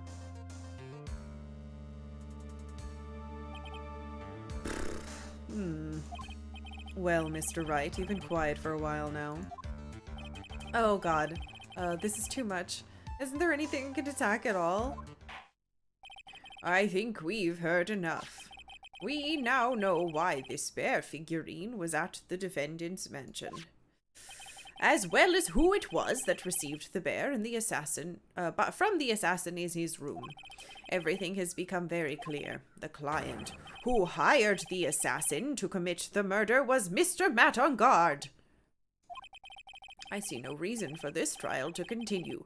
Therefore, I will now hand down my verdict. Thank you, Your Honor, for your understanding. You see, Mr. Wright, you could not win against the truth, could you? I knew it would turn out this way. After all, what Edgeworth has stated is the truth. Any last objections, Mr. Wright? Well, do I? What should I do? I don't want her to die. I want her to live. Let's keep her alive. Objection? I will now. There's only one way for me to drag this trial out. The only thing I have left is this one dirty trick. Your Honor, right now we have these two reasons to believe my client is the assassin's client. What? Assassin's client? Reason number one, he accepted the bear figurine from the assassin. Reason number two, that very same figurine was found at Ungard Mansion. However, it's possible this is all the work of a certain other person. What are you saying? What I'm saying is it's possible a different person is the killer's real client. Do I have to do this to Adrian? No! The real client? Yes. Is this all you have? Now then, Mr. Wright, let's hear your theory. Who do you say is the killer's real client and therefore the real murderer? I can't fucking believe this. No! I don't want to do this to her. She's been through so much. Maybe it won't work. No, the music! No, it is her! I hate this. Oh, I'm sorry, Adrian. Adrian Andrews? Yes, we already know that she tried to frame Matt Ungard for the crime. By wearing a spare nickel samurai costume. Oh! Well then the nickel samurai's arm that I saw. That could have very well been Miss Andrews. Okay, so that did happen. It's just later than I thought it would.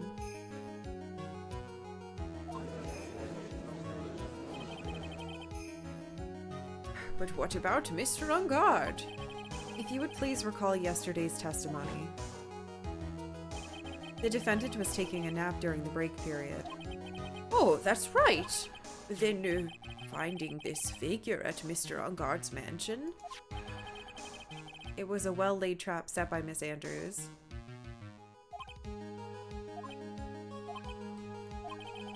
Mr. Edgeworth, what is your opinion on this? I can't even begin to count the flaws in the defense's logic, besides which there is no evidence to support it. However, I can't fully discount its possibility either. What is with this trial? Come on, anyone can tell Unkar did it. I can't believe the defense would go so far as to pin the guilt on someone else. Yeah, unbelievable. It's not something petty. It's murder of all things. This whole case is specifically to be like, look, this is what Edgeworth has to do every day. However, that's not true. And also, the prosecutors are evil. This is to save Maya. This is to save Maya. Even if the whole world turns against me, this is one fight I can't give up on. Order! Order! All disruptive parties will be forced to leave the courtroom. Your Honor. For the benefit of the defense, I'm willing to play along with this what-if game. His what-if game, Mr. Edgeworth? The prosecution is prepared to challenge the defense's theory. Mr. Wright, even you must have thought it strange and wondered. Why would the criminal want this little wooden bear? He's right. The killer did specially bring that bear to Ungard right away. Why do you ask? Is there something special about it? Absolutely. And I'm sure that once the court knows its significance, the true killer's identity will become crystal clear. Your Honor, the prosecution calls upon a witness who will clear all doubts against Miss Andrews. And who would that be? It's quite simple, Your Honor. Miss Adrian Andrews herself. Leave her alone! Leave her alone. I see. Well then, the court will take a short 10-minute recess. The prosecution will prepare its witness in that time. Yes, Your Honor.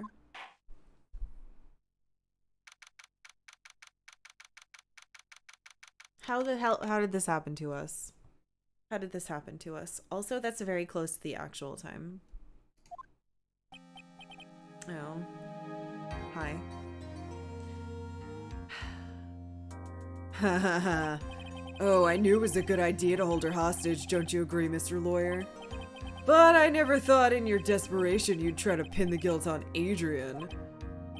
Ugh, I swear this demon will pay. Mr. Nick! Pearls? Wait, where's Mia?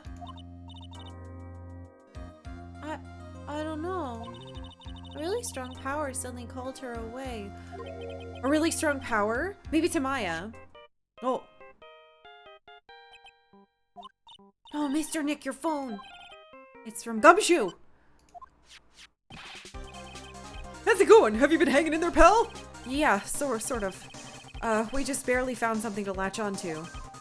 Oh, that's good, pal. What about you? Anything yet? Have you figured out where the killer and Maya are? I keep wanting to call him the killer. Well, we still don't have any leads, but... What? We don't have any more time! Well, if we just had one, even a single clue would be really helpful. Save the game.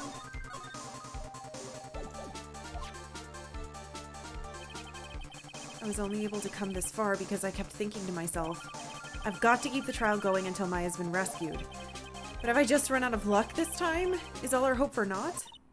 A tent? Who said that? A tent? I could see a circus tent. Oh, Mia! It looks like Amaya was unconscious until just a few minutes ago. As soon as she woke up, she called for me. So it was Maya that called you away. She's locked in a dusty little room right now, but I could see a circus tent outside the window about 300 feet away.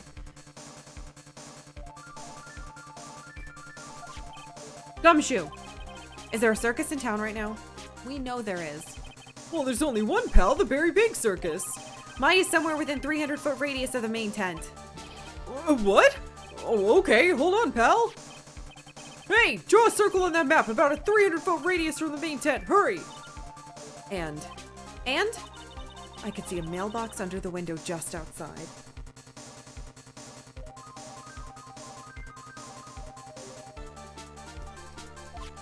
Gumshoe, there's also a mailbox. Huh? Oh, okay, what else? What else, Mia? I'm sorry, but it was very small window. I couldn't see anything else. It felt like I was in an old office building, maybe the 3rd floor or so. I heard her! An old office building. Good stuff, pal. Okay, just hang in there. Just a little longer, pal. Wish us luck. Good luck. I'll call you later, so don't let your battery die, okay, pal? Mia, Maya's not hurt, right? She's in a pretty bad state, Phoenix. She's being starved. Gumshoe, hurry! Looks like we're out of time. Are you alright, Phoenix? It's only a matter of time before Maya's rescued. I can do this. I just have to make this trial last a little longer. They're starving her. God damn it.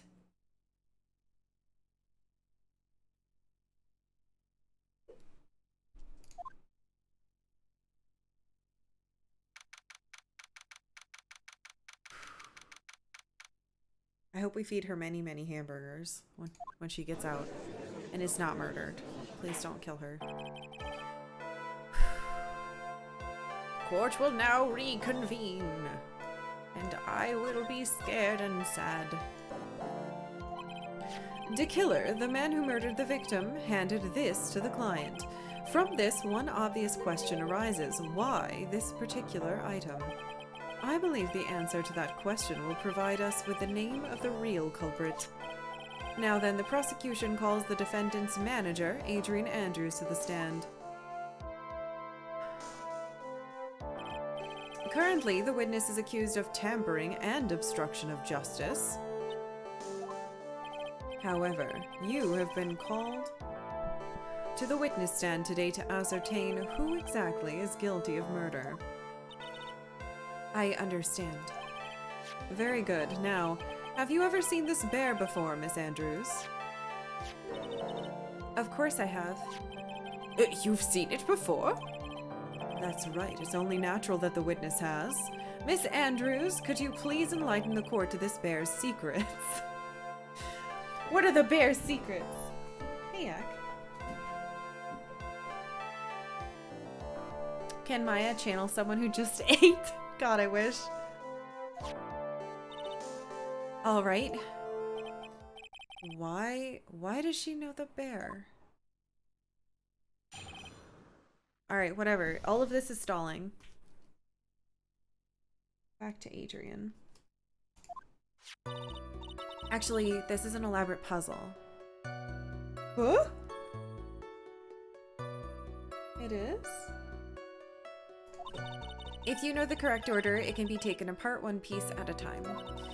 At its center is a small cavity with just enough room to store a small item. Because of its complexity, if you don't know the order, you can't open the bear. You really can't tell that it's just a small jewelry box by looking at it. Is that why it's covered in scratches? Someone couldn't get it open? So the figurine, it's a container of sorts, is it? Yes. Looks can be deceiving, wouldn't you agree? Well, yes, this is superb craftsmanship. Oh, yes, I nearly forgot. You may begin your cross-examination, Mr. Wright. Looks like there really was something to that bear after all.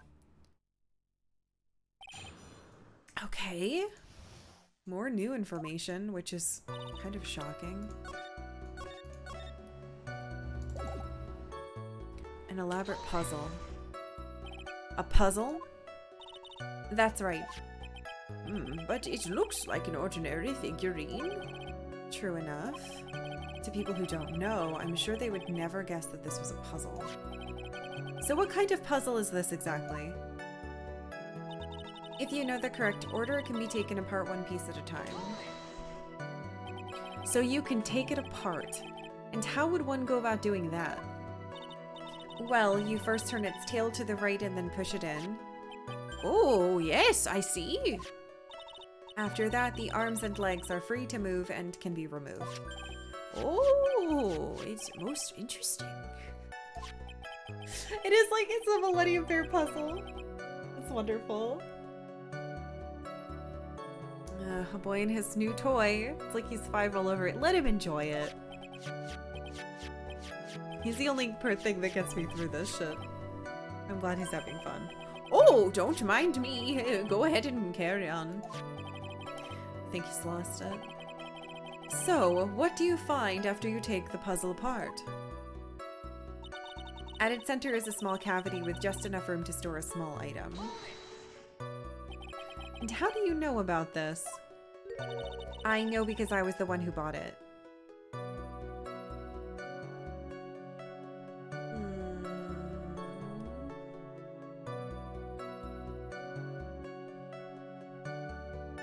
What? Okay. Huh? It was a souvenir from when a friend and I went to Switzerland. Oh, then this was a present from you. That's right. It was a puzzle in the shape of a bear, so I thought it would be perfect for one.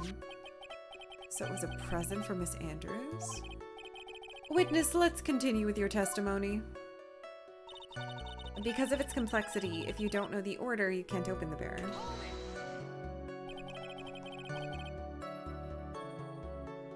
So who exactly knew how to solve the puzzle? Only the two of us, Juan and myself. It was a souvenir from Switzerland. So I doubt that there are many people with the same bear in this country. But this looks like it can be easily broken, especially if someone wanted to get at what was inside. Well, it's a toy, but it can never be the same again once it's broken. You really can't tell that it's a small jewelry box just by looking at it. Who else knows that this bear is actually a small container or jewelry box?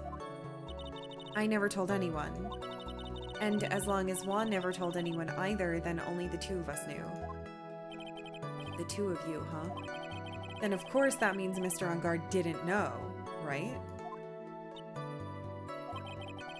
I think this is about all I'm going to get for now. Figurine updated. A wooden puzzle with a hollow inside. Only Karita and Andrews knew how to open it. But then why... Why would... So we know the truth is that the bear was handed between the assassin and On Guard, regardless of what we're saying here. What the hell was in there? Well, Mr. Wright, I think even you have come to realize... Huh? That there is one very important fact we have uncovered, and it is this. The bear is actually a jewelry box. Now that we've agreed to this point, there's only one logical question that can come next, and that is, what is inside the box? What's inside? That's right. That's what we're going to find out next. Witness. Yes? You're the only one who can open this. Please. Yes, what is it? There's a painful silence hanging over the courtroom. All eyes are on Miss Andrews now that as she solves the puzzle and takes the bear apart. I've opened it.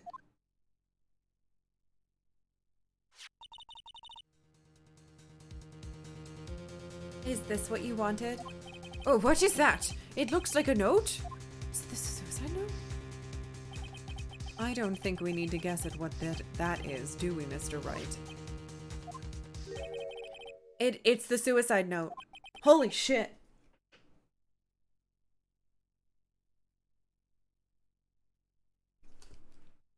The suicide note? The suicide note left by Juan Carita's former manager, Celeste Impax. Until now, no one knew of its whereabouts, but just as we suspected, it was hidden. Hidden by the victim, Juan Carita himself. It seems Celeste Impax had a very beautiful handwriting, and she just as beautifully signed her own name on this document. This is most definitely the note she left right before she committed suicide. This should implicate On Guard. This is what I think, and I think what the game thinks, Karita was going to reveal. Or rather, switcheroo reveal. Order! Witness, did you know about this? Yes, I did. I heard all about it from Juan. When I discovered his body, I looked for the bear. I wanted to destroy the note before it became public, but I couldn't find it anywhere. Because it had already been taken by the killer. Everything's going at Mr. Edgeworth's pace. So now that the suicide note has been found, what's the next logical question? I don't know if I'm supposed to do that, though. Ooh. What's written on the note? That's right. At least that's what I would think. Now then, I believe it's only appropriate the contents of this note be made known. I can't stop you, can I? Hey, Axorm, thank you. Fuck. I went through so much just to get my hands on it. And I was going to burn it for her sake. Fuck. I'm deeply sorry, but I can't allow you to persuade me to stop. Your Honor, if you could please read the contents of the note aloud. Very well. Shit. The judge's voice rang loud and clear through the deathly Karkall silent celebrate, courtroom. Karkall celebrate, Karkall celebrate. Thanks, Edgy.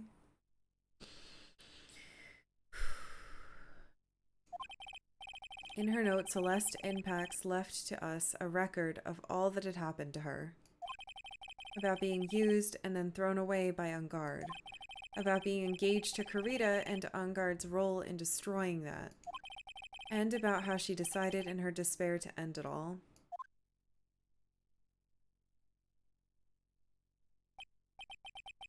And that's all Miss Impax had to say. There's one thing I would like to say here. The prosecution has no interest in slandering Mr. Ungard. Then what? Our intention, Your Honor, is to establish a motive for murder. Isn't that correct, witness? Yes. On the night of the murder, Juan was going to make the contents of the note public.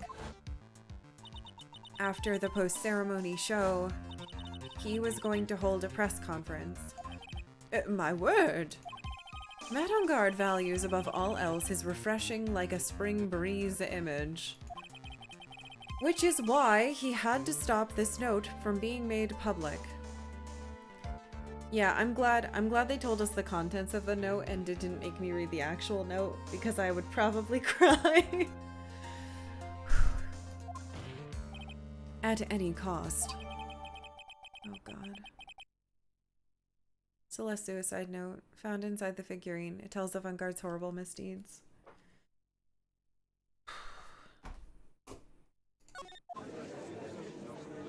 Shh. Shh.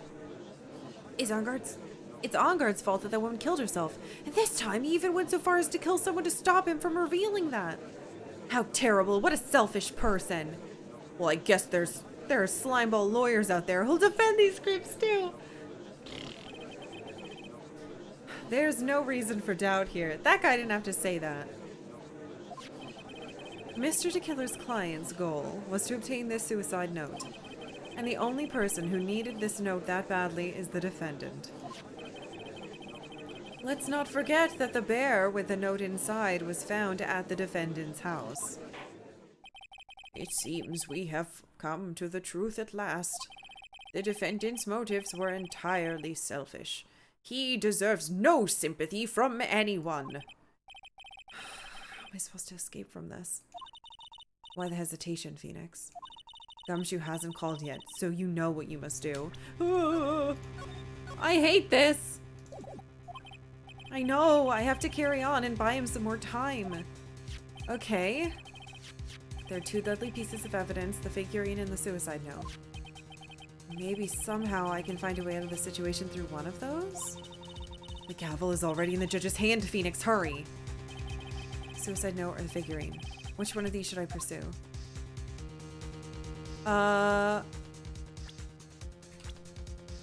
Oops, this is people.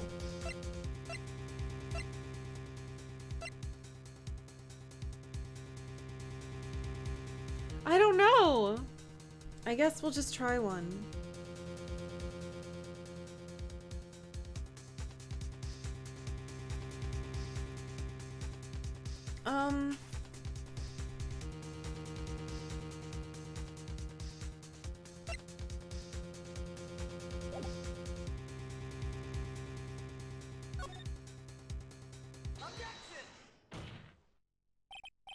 Please wait, Your Honor. Shh. Oh man, look at that lawyer. He's still going at it. It's like he doesn't care that he's trying to get a killer off the hook. I think Your Honor believes that Madame Guard killed in order to obtain this note. Yes, that's correct. That seems a little strange. In fact, I think there's a contradiction here. How did he know it was in the bear? This note was hidden by Mr. Kurita until the night of the murder. If that's the case, I say that Madame Guard could not have known what was written on the note. Oh, I didn't think of that way. Exactly. But I did think of it that way, and I thought it was rather strange. No one in their right mind would kill for a note without first knowing what it said. Murderers aren't in their right mind. Order! You make a valid point, Mr. Wright. Mr. Edgeworth, what's your opinion? It's just a flash, but I think I did rather well in this one. Unfortunately. I think he believes differently. I believe a show of appreciation is in order. What? The defense seems to be in love with wishing more despair upon itself. Well, I would like to direct the court's attention to this. Oh. What is that? It's a very small video camera, Your Honor. This type of camera is commonly used as a means of spying. Spying? What the? I thought that spy camera was in my possession. Matt on guard and the victim both thought that of the other as their biggest rival. They even went so far as to use this type of item to find each other's weaknesses. And? The victim one, Kurita, was being spied on. His personal life was being watched by none other than Matt on guard. Order! Order! Mr. Wright. Yes, Your Honor. You don't tell me you knew about your client's spying activities.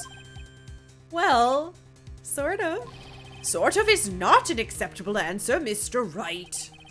I see you're confused, Mr. Wright. You're probably thinking, but I have the camera that was in the stuffed bear's eye. Well, but this camera that I have is not the same one. Last night, I searched the victim's house on a hunch. Using this Gumshoe's bug sweeper? Holy shit, he had some in his house? By the way, Mr. Wright, the defendant's fingerprints were found on this camera. Mattergard's fingerprints were on there? Well, Phoenix, looks like those cameras are hidden all over the place, huh? What am I supposed to say to that evidence? I think this is the end. It's fairly obvious that Mr. On Guard learned of the suicide note through this. He was watching the victim all along. Oh, he got me good this time. I don't have anything to counter that. Hey, now what's that lawyer thinking? Mommy, is that man the bad killer guy? Who brought their kid here? Shush, stop, don't look at him. The way he's sweating is just so, nasty. Phoenix. Yes, Chief? Have you figured out what you're going to do next yet? What I'm gonna do next? Is running away like a frightened child work? I know it seems like Mr. Edgeworth is very close to putting the lid on this case, but in his eagerness to prove his point, he forgot one very important thing. Well, what is it, Mia? There's a piece of evidence he really should investigate. Something he should investigate? Something he should investigate.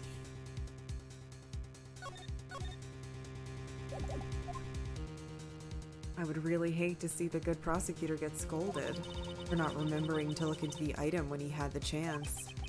Why are you speaking in riddles all of a sudden? All right, I think this time we finally understand everything. Well, Mr. Wright, you don't have any further objections, do you? Haha, objections to not taking a break? Whatcha?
Did you like that one? Did I get you guys?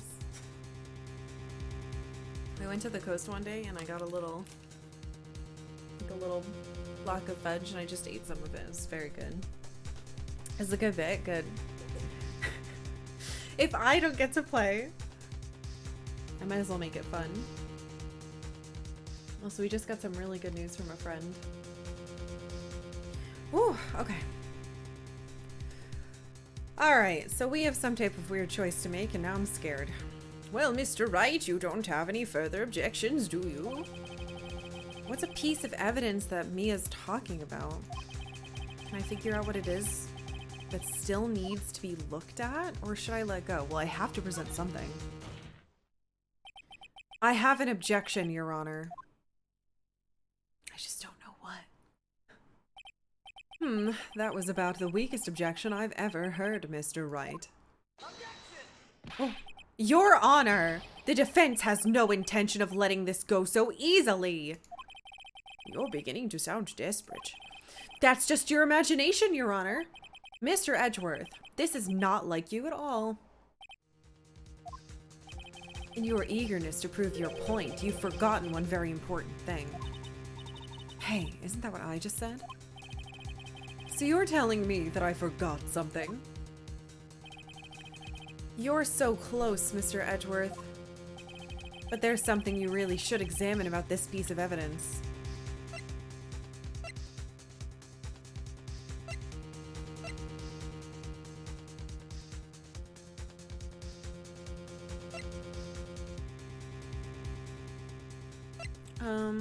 I can't save.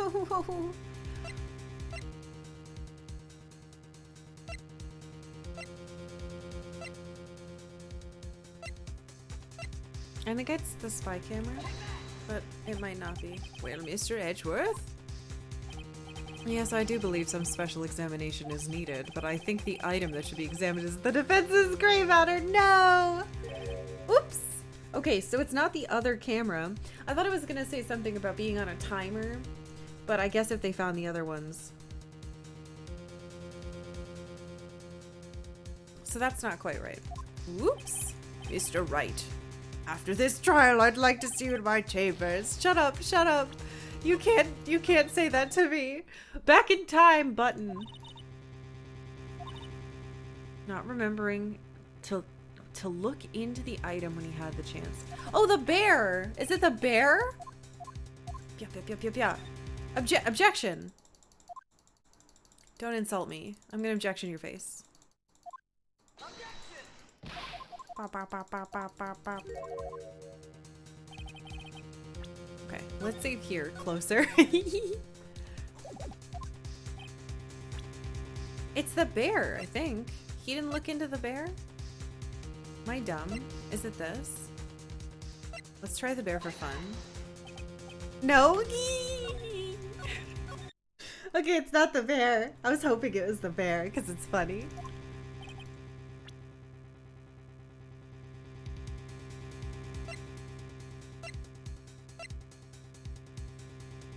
Is it this bear? Oh, poop. Okay, no bears, no bear.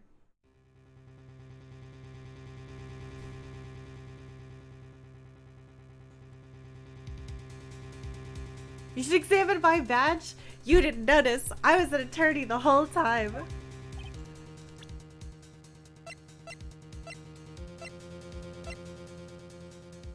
Something that he had that he should have examined. Is it this? It's too early for that, right? Yeah, it's way too early. So I don't know what that's for, but we're definitely gonna need it later. If I show him my badge, I wonder if something unique will happen, but probably not. Is it the footage thingy? It's not the transmitter. Oh god, I'm in poop zone again. So, not the transmitter. What else did he have in his... Because I can't show him the camera he just showed me.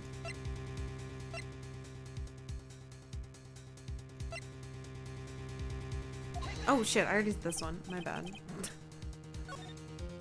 I was thinking again, like, didn't he notice there's scratches all over it? But I don't think he did.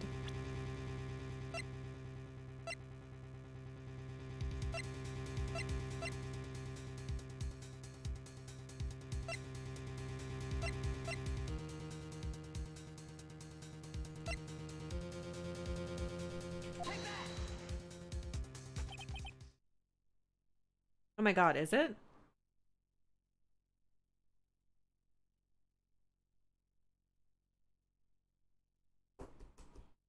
That is Miss Impax's suicide note, right?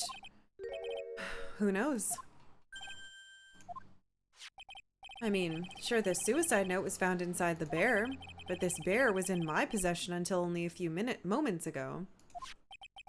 Which means the handwriting on the suicide note is yet to be analyzed. Okay. That's why I thought I needed to hold up the figurine, but whatever. Oh! So, as to whether this pivotal piece of evidence was really written by Miss Impax or not, that has yet to be even remotely confirmed. All we know is that it's nice handwriting. Mr. Wright, you can't seriously be suggesting... Mr. Wright, are you saying this suicide note is a fake? Miss Andrews, you were the one who tried to pin the... Oh, I can't believe I'm doing this to her! Shit! You were the one... I hate this. Let's let Maya die, guys.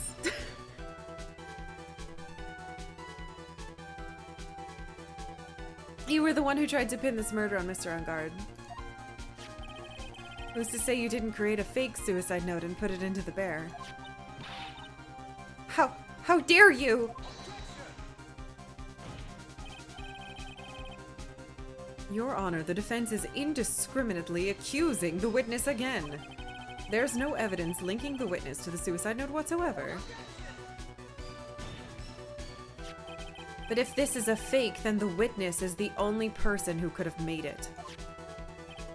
What? Recall the witness's testimony concerning the figurine. The only person other than the victim who could solve the puzzle is the witness herself. Ah! Miss Andrews, you wrote this note, didn't you? You wrote it so you could use it to frame Matt Ungard. I did no such thing! Why are we doing this to her?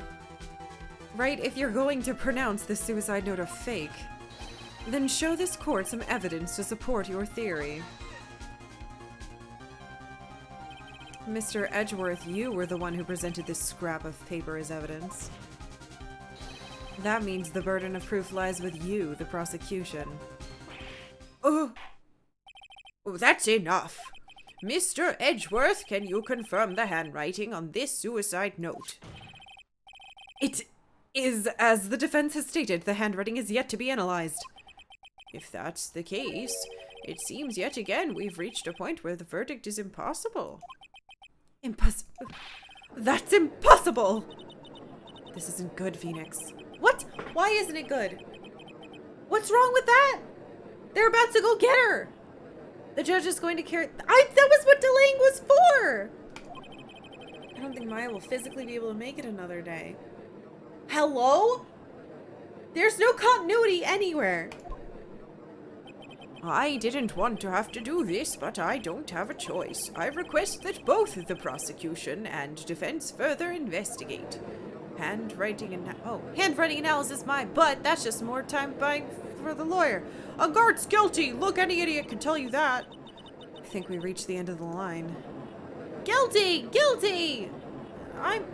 We're all saying guilty. Okay. Shut up. Stop.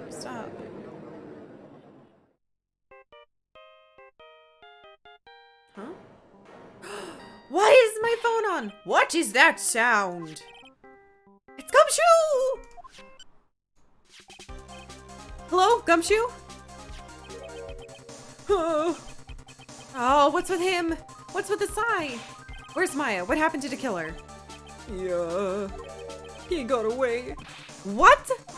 I'm sorry, pal, I really am. I don't know what to say besides I'm sorry. I wish there was some way to make it up to you, I really do. Oh, whatever, what's going on? We found his hideout, pal, but the two of them were already gone. Fuck! This is terrible. I'm gonna keep looking for them, pal. Don't you worry, I just need a little more time. But don't tell me we don't have any more. Guilty, guilty. Everyone yells guilty 500 times and I make a new save in my game because I don't know where I messed up. Do you hear that? They're calling for his head. Mr. Wright, I can't for us to come this far. Oh! What? What is it? Let me talk to Mr. Edgeworth. What? I can't do that. Mr. Wright, would you please get hold of yourself? Yes, Your Honor. I'm about to end today's proceedings. You may take your phone calls after. Hold it, Your Honor. Edgeworth, catch? Oh.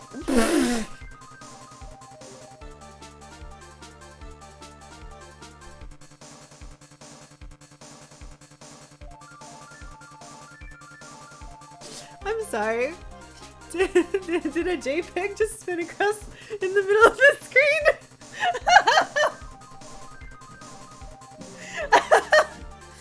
Fuck you, game. Mr. Edgeworth?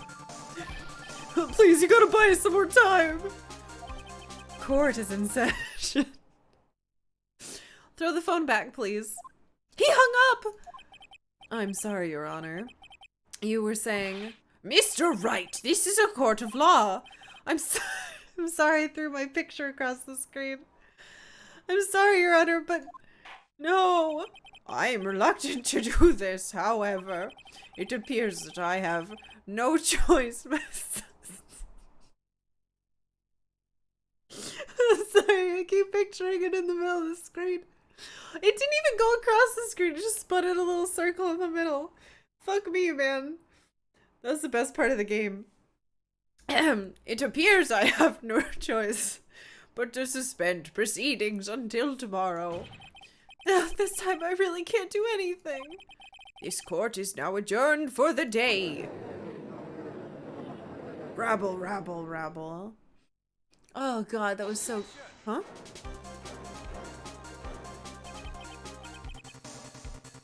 Please wait, Your Honor. Edgeworth? What is it now, Mr. Edgeworth? I humbly request another 30 minutes of Your Honor's time. For what purpose? We can perform the necessary tests on this piece of evidence in that time. We can? Huh? But can you really obtain your results in 30 minutes? I believe we can, Your Honor. But wouldn't it be better if we adjourned for today and then reconvene tomorrow? 30 minutes, please, Your Honor. That's all I'm asking for. Please, Your Honor. Very well. At the prosecution's request, this court will now take a 30-minute recess. But be advised that I will not allow another recess today. Okay, I'm not sure if this is helping or hurting us. It's giving us time, dummy. The court will now take its final recess of the day.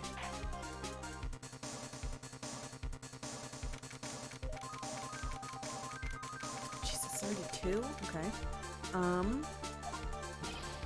Right, well, what's going on with this Maya situation? To kill her, it looks like he got away again. 30 minutes? We can't find her in that time. Ugh. Report. That's my phone. Oh, is that Mr. Edgeworth? We don't have time, just spit it out. Right! It looks like we just missed him, sir. But the killer left a few things behind by accident and has rushed to get away. A few things? Can we use any of them as evidence? Ho ho ho! I thought you'd ask, pal! Huh? I've got the things he left with me right now. I'm on my way over. Wait, but who's going after Maya? That's odd. Any items like that are usually sent to the crime lab first. We don't have time to wait for those guys, sir! When those guys weren't looking, I swiped the stuff and ran. What? Well, I'm not a detective anymore, so I had to, I'm really sorry, sir, but I've got to put the law on hold for now. That sounds bad. Hope he doesn't get in too much trouble over this. With my hunker-junk car, I'd say I'd be there in about 20 minutes, sir. Don't worry, I'll be there. Wait for me. All right, just get here in one piece. I'm on a mission and no one can stop me now, sir! No one! I'm pulling out all the stops and running every red light!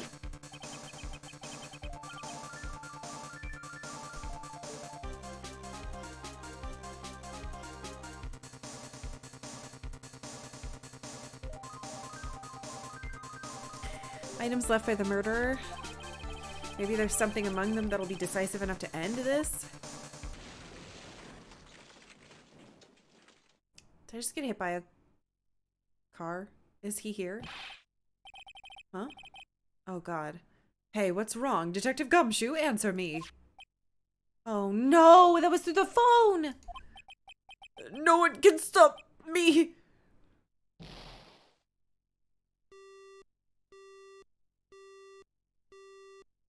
I thought he had crashed into the courthouse. What happened? It sounded like he had an accident. I'm guessing his cell phone broke as well. What was he thinking? We've got to hurry and call for help. But we have no idea where he is. His cell phone is broken and he wasn't driving a patrol car, no radio either. Also, if we don't get to those items before they do, the police will take possession of them. No! We can't let that happen! Well, if there's a way we can find out where he is, then we stand a chance. Why did Gumshoe have to get into an accident now? Okay, is there any way to find out exactly where he is at this moment? I mean, there better be a fucking way, video game. That's right, there is a way. What? How?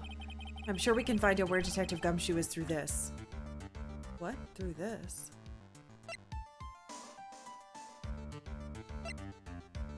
Huh?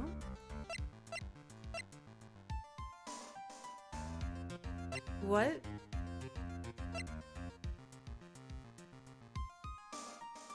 Oh my god, what?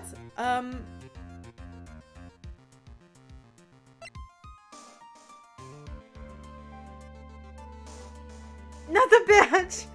Oh god. I thought it was just gonna be like a... Well, he clearly had to go to the circus and back here, so if we just head toward the circus, we should run into him. But I'm not allowed to do that?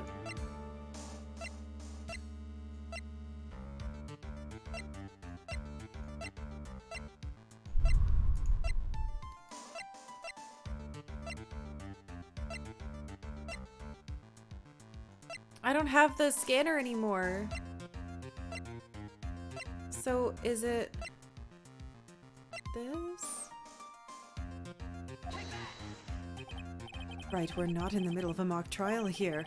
I guess this won't work, huh?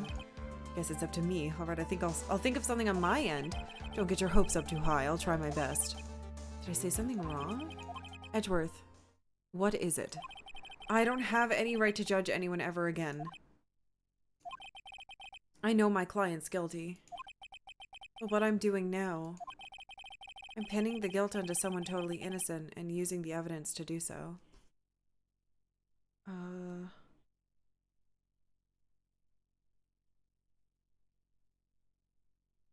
Hold on.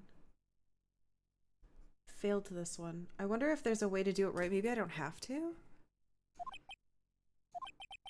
It might be my turn to say defense attorney Phoenix Wright chooses death. Right. It doesn't suit someone like you to cry useless tears. Whether you did your job well or not, that can only be seen after the verdict has been decided. The verdict. Is Prosecutor Edgeworth here? Yes, bailiff. There's a phone call for you, sir. They said it was extremely urgent. They're probably finished with the handwriting analysis.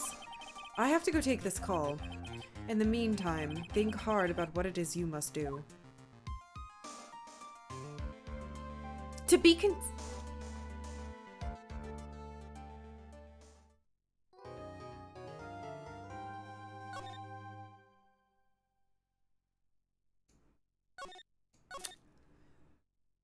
I can't tell if I donked it up. I think there was no evidence I could use, maybe. Oh no.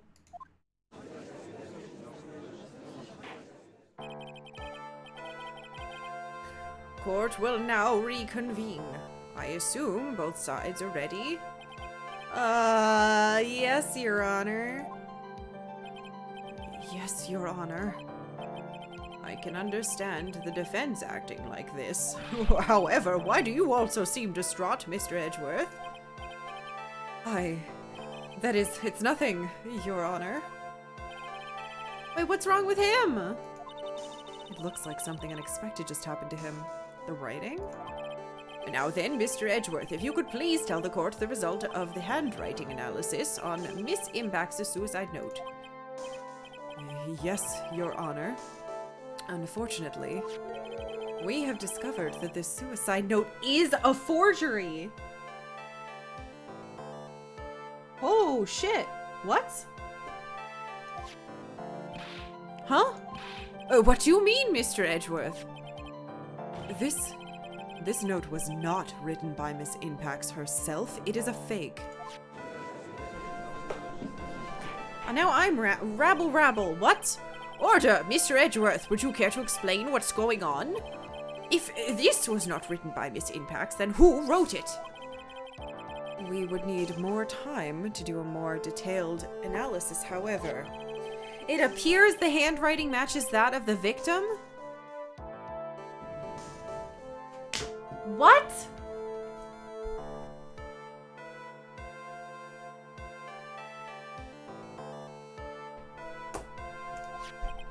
Not...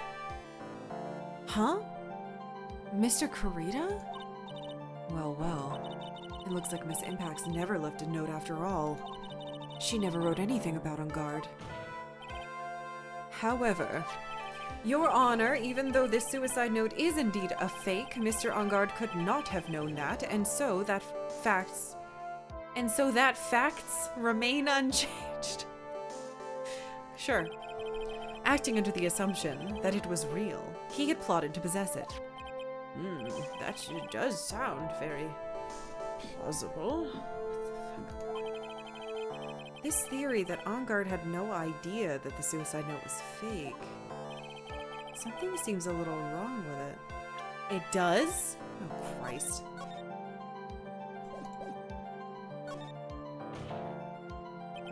The defense believes that the theory the prosecution has stated contradicts testimony. If everything the prosecution has proven up until this point is true, then it's impossible for Mr. On Guard not to have known that it was fake.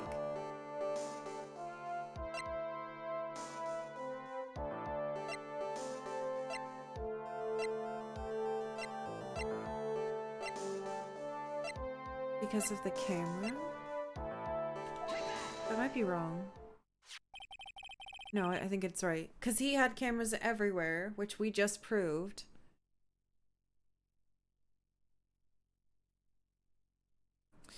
What is this little item called again? That might have been right. Okay. Camera. A video camera, Your Honor. A very small one, but...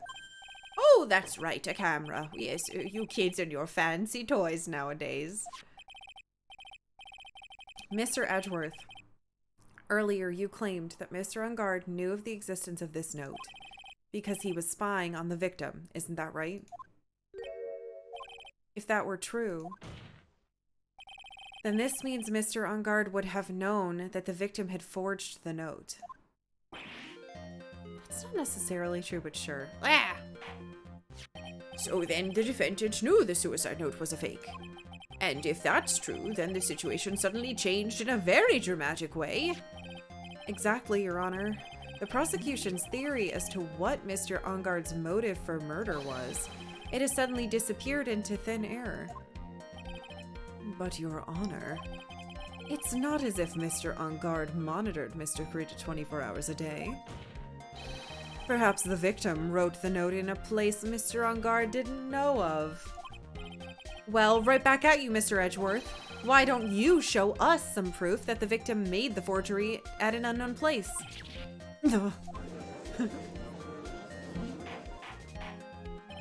Order, order. Mr. Edgeworth, it looks like this time it's you who has dug his own grave.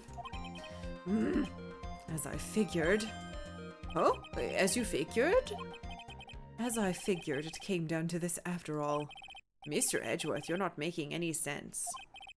When I heard the results of the handwriting analysis, I thought this might happen. The question is, what's next? What next? What next? What did I just do? Just turn the fucking volume off? Hold on. Come back. Okay. What next? If the prosecution can't move Mr. Ungard's motive through the evidence, then we must prove it from another angle. I'm not allowed to prove things without evidence. Well, I agree with you there. Your Honor, the prosecution would like to call a witness to the stand at this time. Another witness? Oh, well, that's fine. However, this witness is a little unusual. Edgeworth's stuttering. That's not like him at all. Unusual? Well, what sort of witness is this person, Mr. Edgeworth? The witness is one who's perfectly fit to answer. What? Once and for all, the question of who was it that hired Shelley to kill her to commit murder? I'm terrified. So I'm pretty sure it was there.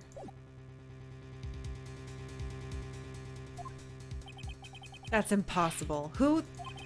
No such person exists. Who can answer that question with such certainty? Yes, Mr. Edgeworth. Who is the witness? It's Yes, go on. Who is it? the man himself. Mr. Shelley de Killer. Oh, Mr. de Killer. What? Wait! Shelley de Killer? You mean the killer? I mean the assassin? Yes, Your Honor. He's coming here to the witness stand? Well, yes, in a manner of speaking. I recognize that this is a very unusual circumstance, so I ask for your permission? What? Well, I don't have to get it, right? Well, Mr. Wright? Yeah? Is this all right with you? Do I have a choice here? Can't really do much else to drag this trial out. The defense has no objections, Your Honor. I wonder if it really is all right to do this. Very well, then. The prosecution calls its witness to the stand. Edgeworth, is there no other way left to us? Well, he's... Now then, witness. Your name and your, occupation, please?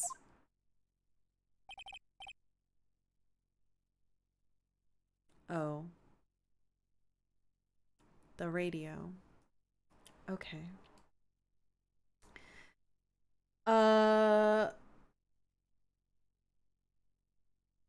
Sure.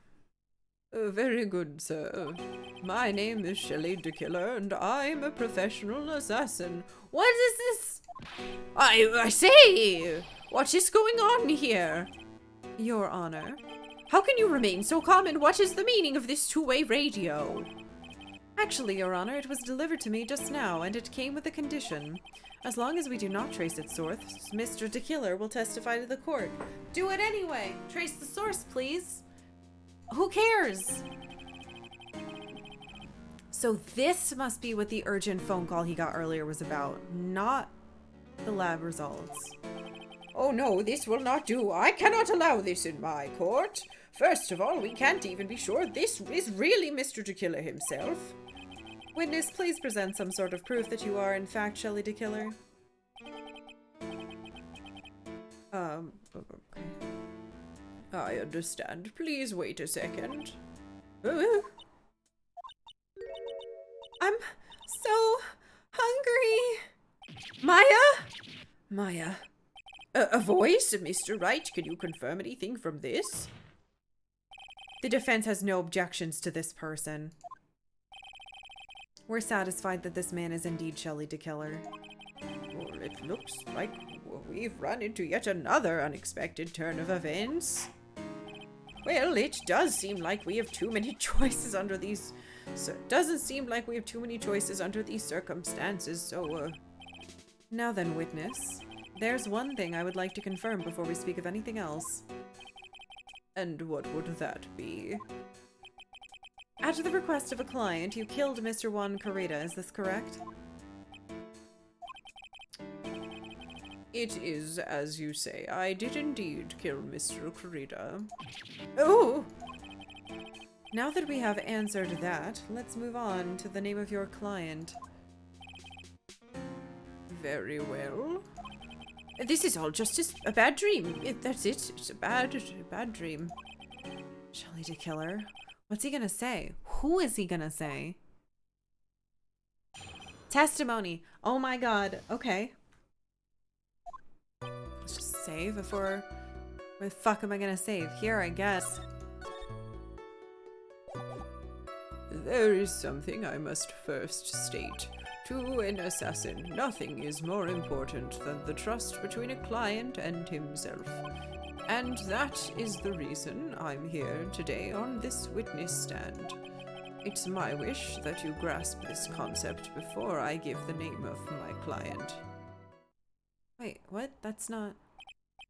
Mr. the Killer seems to be a very clever man. I'd almost say he seems to be mocking us. While he may appear to be our enemy, Your Honor, Mr. the Killer is only stating the truth. He's no hypocrite. He has always stood by this one belief. You mean about this trust between his clients and himself thing? Well, it seems to be a level of trust beyond what people like me can comprehend. Well, Mr. Wright, are you ready to cross-examine the witness? No, Your Honor. There's no way to know what's coming next, so stay cool and collected, Phoenix. I'm not cool or collected. I'm a mess. I'm saving again. I said. Saving again. Okay. We can hear anything you have to say later. Can you please just tell us your clients? I don't think you understand your place, Mr. Attorney. I said this is something I must first state. Do you know what the word first means? Sorry, go on. Well, it appears this is one witness you can't badger, Mr. Wright. That's only because you don't know about my situation, jerk. Okay, nothing's more important than his trust. The trust between you and your client? I provide my services in a fast and efficient manner. In exchange, I trust that my clients are discreet about me and my identity. If too many people knew my face, it would be quite troublesome. And that's why you're testifying in this manner. This is the first time one of my clients has ever been accused of murder. I must preserve... So he literally just admitted it. Hello? He literally just admitted that his client is the one that's... And then the gavel drops and, excuse me, you just admitted it. And then it's over. Ugh! I must preserve the killer name so my clients can trust me. But couldn't someone stab you in the back and break your trust? It has never happened before, but if it ever did... Yes? Well, that person wouldn't be my client for very long. They would certainly... That's enough! Please, no more. Very well. It was only a hypothetical anyway. Hello? He just confessed, outed the person that hired him to kill him, and admitted, before the judge interrupted him, that he would simply kill everybody if they found out. That is the reason I am here today on this witness stand. You're not here. That seems a little strange to me. I mean, you're about to tell us the name of your client. I would think that this would be very bad for them. It doesn't matter to me. This client has already broken the rules and acted outside of their prescribed role. Their role? This person tried to implicate another of the crime in order to save themselves. And this is a trespass that cannot be forgiven. Who gave you the right to be so high and mighty? He's a murderer, dude. To the gentleman who spoke just now, excuse me, but would you care to die? Oh, no, I didn't say anything. Jeez, well... This is a judge that does, like, exclusively murder trials. I don't know what to do anymore. The judge had better watch himself. It is my wish that you grasp this concept before I give the name of my client. We understand, so please tell us the name of your client. I'm afraid I cannot do that. I still have a few things to say before I do. Maniacal poophead. It's not good for your health to be so aggravated. You can't hear that, shut up. You won't live very long if you let everything bother you. Somehow, that coming from an assassin makes it less than comforting. I don't really care about all this extra fluff. Just tell us the name already. Patience. Try to calm down a little. It's important to try to understand his mindset. He seems very steadfast and closed, so you're going to have to work to get him to talk. I'm not his therapist, you know. I didn't get anything out of any of that.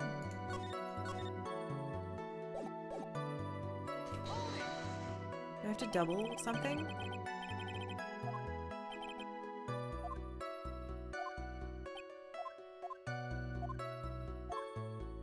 That's weird.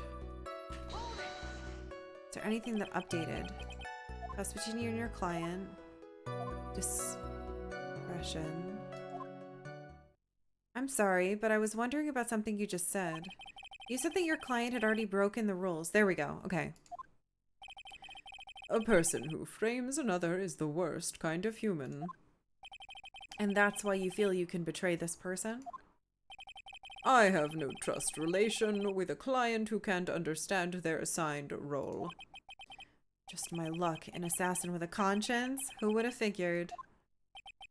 Now then, everyone, do you think you can understand my logic? This case keeps getting better and better. If you can't, then I'm afraid we can't proceed. Everyone understands your point, I think. Really? In that case, I believe I'm prepared to disclose the information you seek. Okay, alright, so we just had to go back and do that one again. You have made it crystal clear that you value trust over all else. I believe we are ready. Keep pondering, Sloth. Thank you. Excellent. And that is the reason I'm here today on the witness stand. Wait, you just said you're ready. Oh, I do believe it's time to reveal the name of my client. What is it? Now I can't bring myself to ask the client's name. Yes, you can. If you can't ask it, Mr. Wright, then I will. Witness. What is the name of your client who requested... Grammatical garbage. Who requested the murder of Mr. Juan Carita? That person's name is...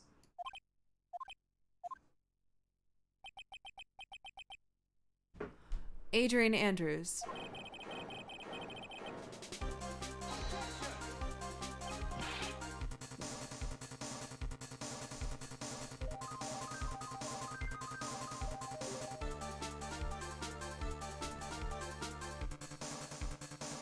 What, witness? That's not who you told me it was earlier. Pray tell me, what are you talking about, Mr. Prosecutor? I should think I know my own client, and it's Adrian Andrews. How did you fall for this? I thought you were in on this. What? This can't be. On the phone earlier. What's going on here? My guess is that Mr. DeKiller just stabbed Mr. Edgeworth in the back. Stabbed Edgeworth in the back? I'm sure in order to get an audience with this court, Mr. DeKiller told him a different name. Mad on guard, perhaps? I knew it. This is outrageous. I was deceived. This witness is telling a very serious lie. But you were the one who summoned the witness. You, Shelley the killer. My testimony is the truth. The defendant at the moment is Matt on guard, am I correct? All I wish to do is help procure his acquittal. Wow. All of a sudden, it feels like we can actually win this. Yeah. But we're not supposed to. We're not supposed to actually win, we're just supposed to delay. Alright, let me just... God. The prosecution has failed to provide a motive and has instead provided this suicide note, which is a forgery created by the victim. Furthermore, there is a possibility the defendant himself knew it was a fake, but most definitive of all, we have heard from the assassin himself the name of his client. Mr. the killer's client who requested the murder was not the defendant at all. No. With all this evidence, it's obvious to me that this means that Mr. Matt on guard is innocent. I seem to have caused you all a bit of confusion. Please continue your discussion and call me when you've reached a verdict.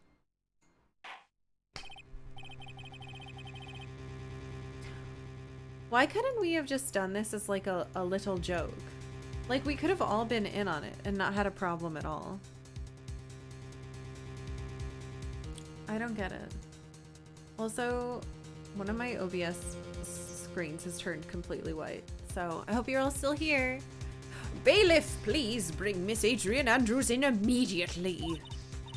What now? With the way this is going, On Guard will be found innocent. You're here? Alright, good. This may be our last chance to save Maya. Yeah, but Edgeworth is right. The killer is lying. And On Guard, my client, I know he's guilty. Can I live with myself if I win this? Who would have believed that the prosecution's own witness would absolve the defendant? Your Honor, the prosecution requests permission to further question the witness. Shelley the killer is certainly lying under oath. It wasn't me! Listen, everyone, please! That testimony just now, it was all one big lie! Miss Andrews? The suicide note may have been a fake, but that man, Matt, he's the reason Celeste died. And Juan's death, it was all because he got pulled into Matt's twisted world. That testimony just now, you have to believe me. It was a horrible, horrible lie. But Mr. the killer himself has testified. He has named you as his client.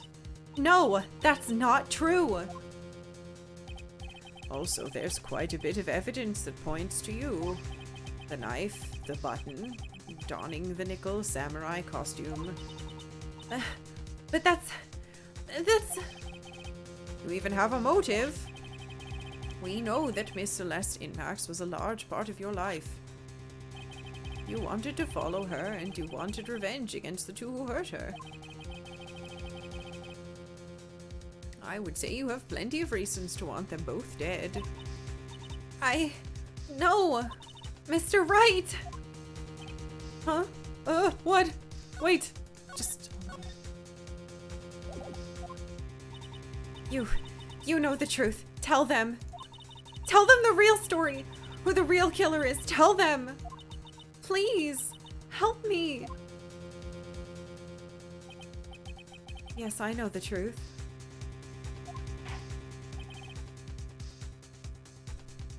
I hate this. I hate this, I hate this, I hate this. Mr. Wright. Yes, Your Honor. I believe we've reached the end of this trial. Therefore, I ask the defense for Any final words or opinions? Okay, so we don't... Okay. I have to decide. Do I take the not guilty verdict and save... and save Maya? Or do I throw this chance away and wait for Gumshoe's new evidence?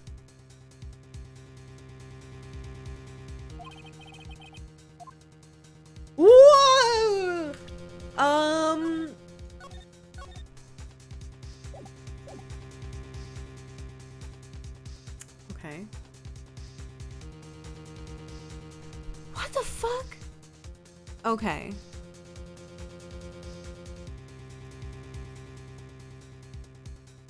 Send her to jail. You guys are so mean. I think we have to wait. I mean, we're supposed to wait. We have to wait.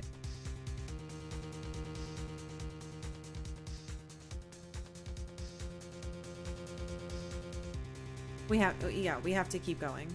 We have to wait. Phoenix. I can't do it, Mia. I can't accept not guilty. I can't. You're a lawyer. I know. But Matt on guard is a killer, a murderer. I can't let him get away with this. I really hope this is the right choice. I cannot let someone else take the fall. If I let Miss Andrews be convicted, then I'm no better than on guard. Yes. And even though I don't want to admit it, I have to face the fact that it's because of Edgeworth that I now know the real truth. He could have gotten on guard convicted so many times over, but he never took a single one of those chances. If I take this verdict right now, I'd be betraying his trust. Okay. His trust? I never thought about it until now. I trust him? Yes, you do. Huh? Mr. Wright, your opinion, please. The defense requests that we be allowed to further question Mr. DeKiller. Am I hearing you correctly, Mr. Wright? Right?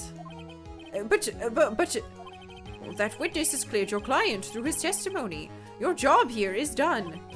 I'm not done yet. To see through witnesses' lies and to find the truth. That's my job, Your Honor. Oh. There's still more evidence to look at. And I'm sure that once those pieces arrive here in this very courtroom, a miracle will occur. A miracle? Very well, the trial will continue. Mr. Edgeworth, please re-establish connection with Mr. DeKiller. Right away, Your Honor. Jesus Christ. Holy shit. Holy fuck. Hold on. My one of my OBS things is broken. I'm gonna try to fix it. Can I click on it at all? I can. Alright, let me see if I can get it back. Pop out. Insert. Stop being a white blank square, please. Bop, bop, bop, bop, bop, bop, bop, bop.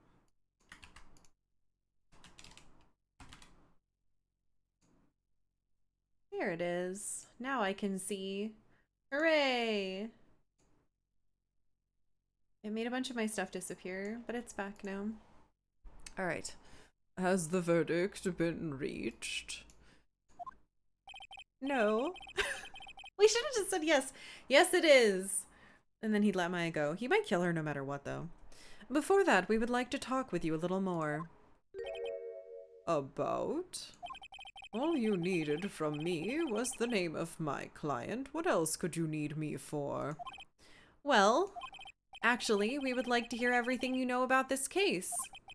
That is how things are usually done. What is he talking about? Usually done? But what shall we have him testify about now?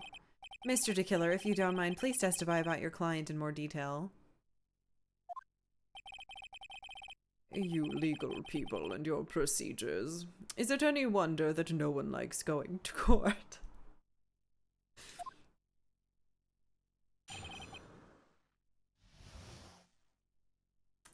About my client part 2.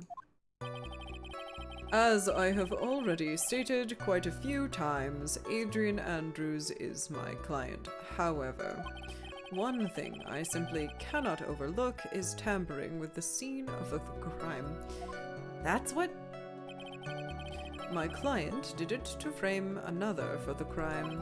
While pretending to be the first person to discover the body and enter the scene, Adrian Andrews already knew from the very beginning that Juan Corrida was dead. But even more appalling is the creation and planting of the knife and button. That act is what I was referring to when I said my client had broken the rules. How does he know about any of this? How does he know about any of this? Does he have a camera in here? This is most unexpected turn of events for the 5th time now. However, this time everything has finally been revealed. Hello? Just a second, Your Honor. Yes, Mr. Edgeworth? We still have the cross-examination to do. Oh, but you don't need to question testimony like this. Do you, Mr. Wright? Your Honor, the defense will question the witness. As if I have a choice! But why? What this witness has said is nothing but beneficial to the defense's case. If you scrutinize the testimony, then I'll expose the lies in that oh-so-beneficial testimony, I suppose. I don't understand what's going on anymore. Well, that makes two of us. Phoenix, you do know what's going on. Please stop being stupid. Alright, let's do this. I just saved.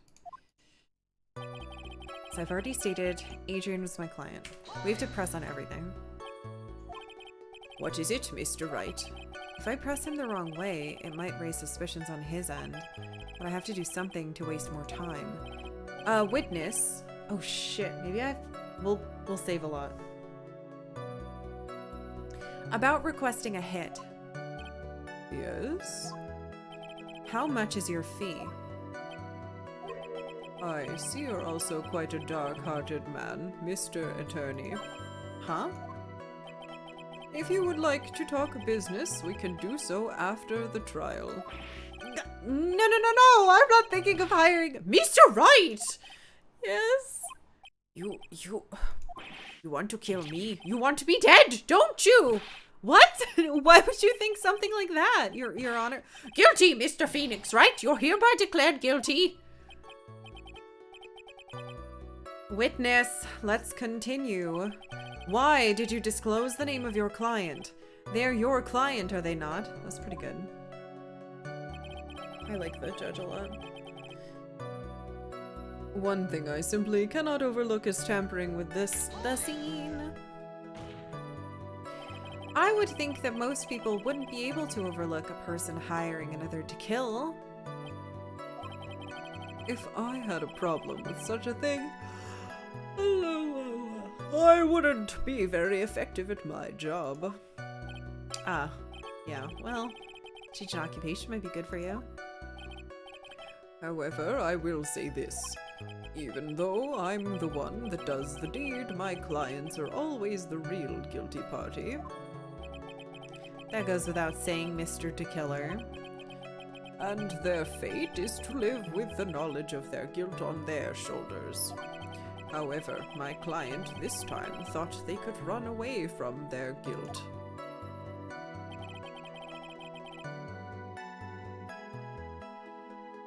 My client did it to frame another for the crime. Why would you have a problem with that?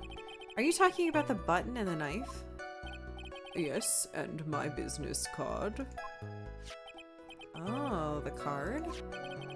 So that no one has to waste their time, including the police, I always make it a point to make things as easy as possible. Oh, you try to make things easy? My business card makes it very easy to identify who carried out the service. He's pretty devoted to his work. But to disregard everything, to go and stab the deceased with a knife, and even hide my card from sight, that's something I cannot overlook. It's really hard to tell if he's being truthful or not without him being here. Alright. I'm gonna go eat more fudge.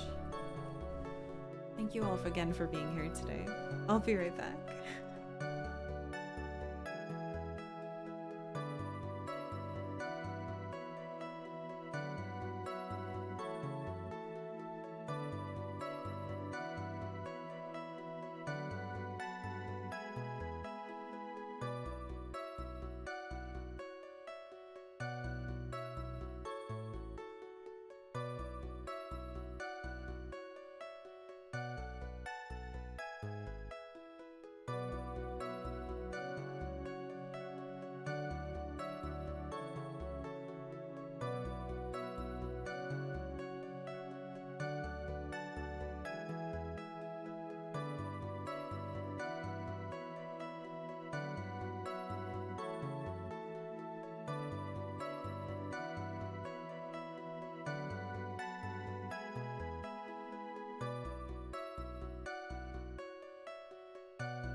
It's really good fudge, guys.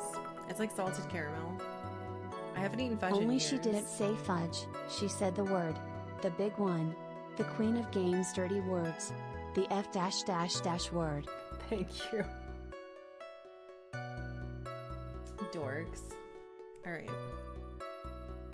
Okay. Butler voice. While pretending to be the first person to discover the body and enter the scene. So you're saying most clients wouldn't do such things? That is correct. Usually, most people try to create an alibi for themselves. If you should use my services, Mr. Attorney, I would suggest you plan for your alibi too. No, I already told you. I have no intention of using your services ever. Why does he keep looking at me like I'm the one on trial? I'm not gonna kill you, Judge. Adrian Andrews already knew from the very beginning that Juan Corrido was dead. Hold it. From the very beginning? That is correct from before my client visited the room. All of my clients know precisely what the situation is at all times. Wonder if that's really true. That's odd. Huh? Why did... But even more appalling is the creation and planting of the knife and button. How did he know about this? So why do you think your client did that? What do you mean by why? Well, fiddling around at the scene of the crime is pretty risky. Why would someone who had requested a murder go to the crime scene anyway? Oh, that's true.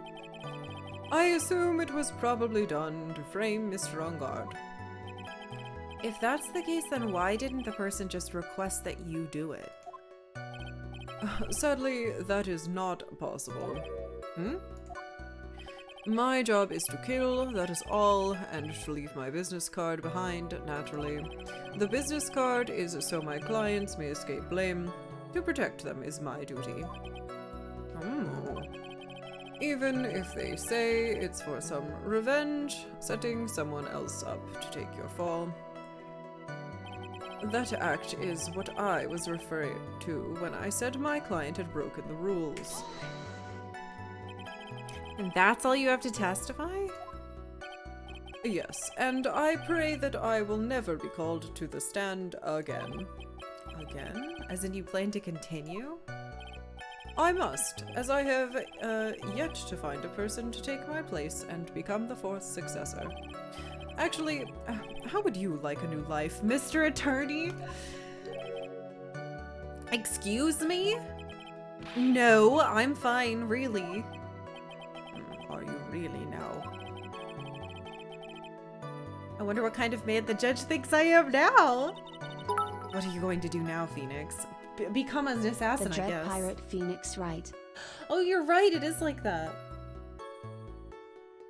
Well, we'd have to not be a real murderer, though, so that isn't quite right. All I can do now is expose the lies.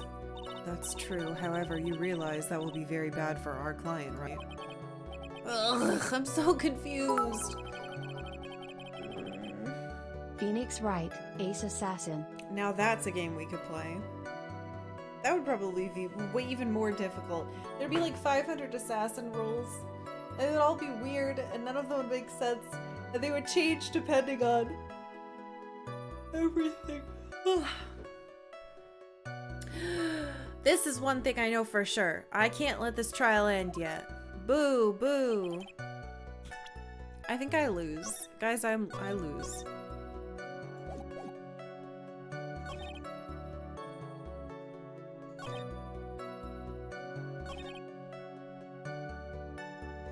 I have to redo all of these because I don't know if something I said before that he hummed at is going to be in here now.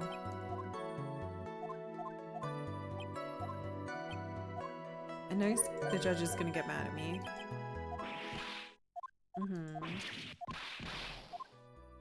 Okay, continue. Good.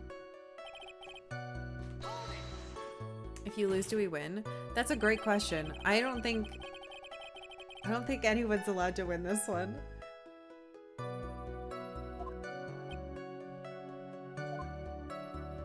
Wouldn't be effective at my job. Even though I'm the one that does the deed, my clients are guilty. And it's their fate. Huh? Oh, thank you. Hello, my name is Miles Edgeworth. You killed my father. Prepare to die. Oh, fuck. However, my client could run away from their guilt. Aim for another crime. Button in the knife. Business card.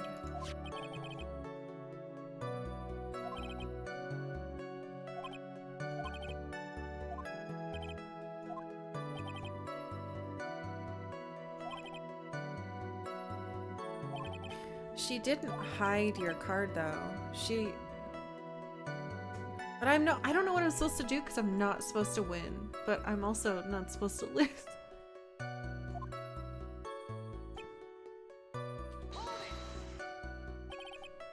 Most clients wouldn't do such a thing.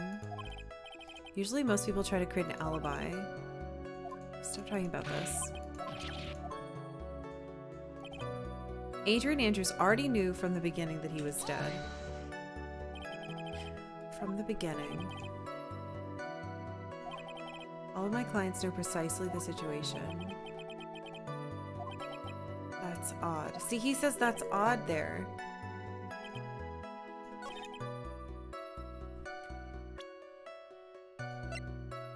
But then why? Hold on.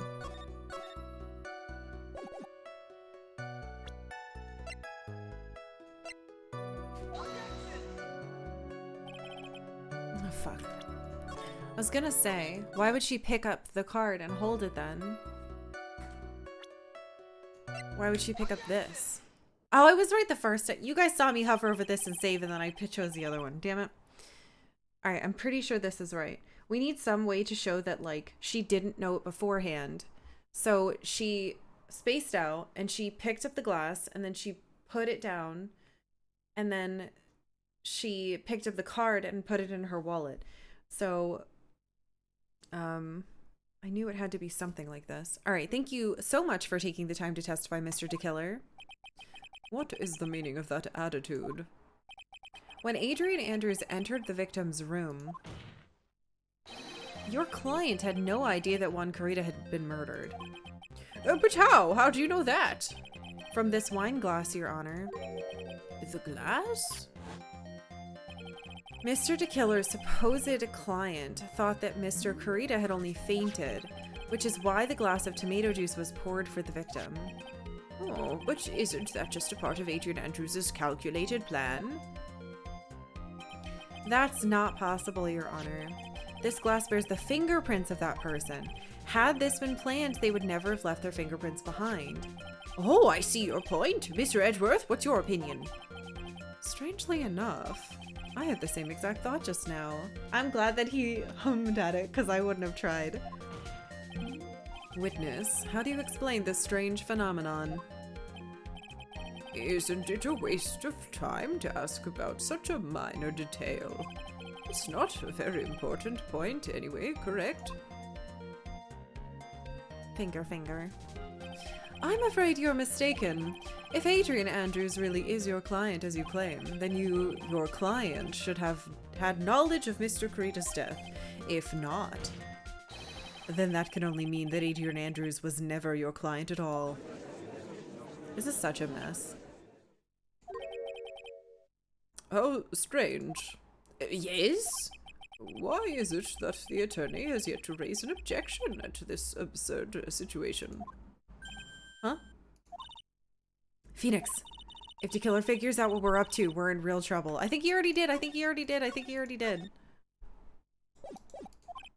Yeah, I know. Objection. Mr. Edgeworth, I'm surprised. You know you can't say things like that without evidence. Sorry. Well, that was an awfully weak objection for the two of you. Anyway, I'm positive there was a contradiction in that testimony.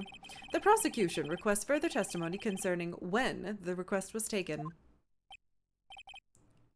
Very well. He could just hang up. Like, there's no reason he should be doing this. Okay, right now I have to buy us more time. While we wait for the items the killer left behind to get here, I just know that the very outcome of this trial lies with those items.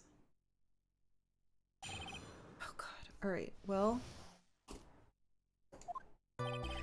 This request came to me, about a week ago. It was a request for my services on the night of the awards ceremony. We met at a certain bar to discuss and finalize a few matters. That is what occurred. I trust my memory and I believe I've made no mistakes. Jeez, it's not a lot. So you physically met your client, That is correct. Meeting one's client is the first step to building trust, in my opinion. I see. Well, Mr. Wright, your cross-examination, please. Fuck. Okay, alright, okay. I can do this, I can do this, I can do this. Quest came about a week ago. 1 week ago, are you sure? Yes, I'm quite sure. I, of course, had my own preparations, and I was barely able to finish. When you request my services, Mr. Attorney, I hope you will keep that in mind. Please stop! In any case, my client this time had a very specific date and time in mind. Specific date and time? It was a request for my services on the night of the awards ceremony. Did you ask why on that specific night? No. I tried to fulfill all of the conditions of my client's request, but as for why, I only had my suspicions. Your suspicions, huh? Sure, fuck it, let's try. So what are these suspicions you had? Why did your client request that night? I'm sure it was all for the bear. The bear? My client spoke of it. I'm sure there will be a bear-shaped figurine in Juan Carito's room. I would like you to retrieve that item for me. Was he talking about the bear puzzle? Inside that figurine was a suicide note. Naturally, the victim brought it with him to the hotel room. He was planning to publicly disclose its contents at the press conference after all. That is correct. And if I had not done the job that night, I would not have known where the bear figurine was. I see. Well, Mr. Wright, was the testimony just now of any importance?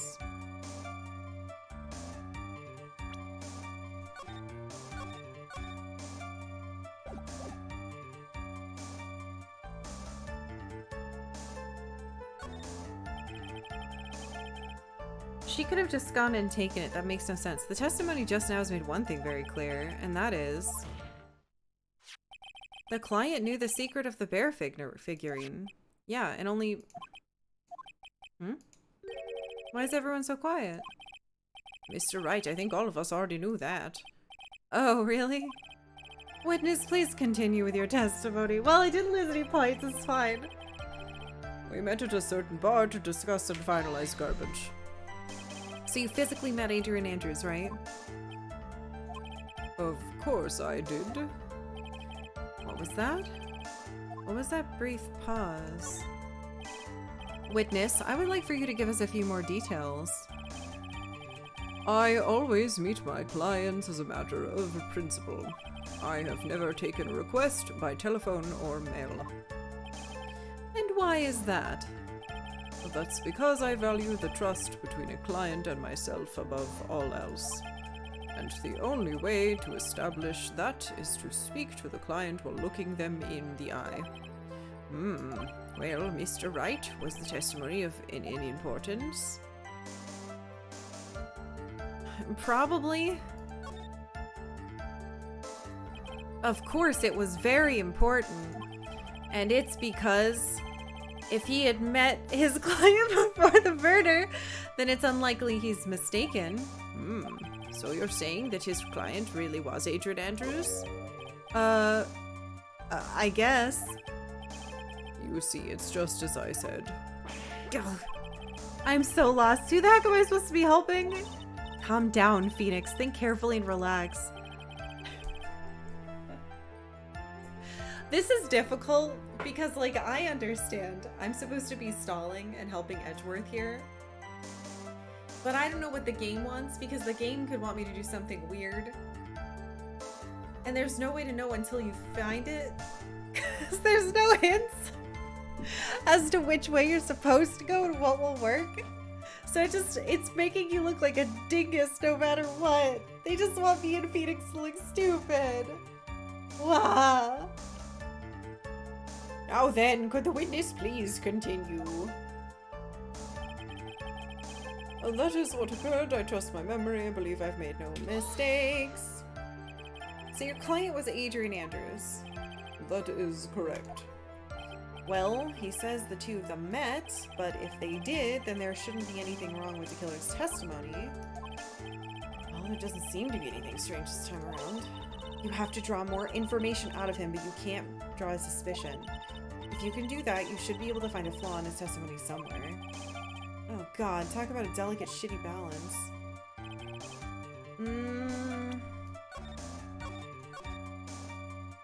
But I couldn't press on those two things.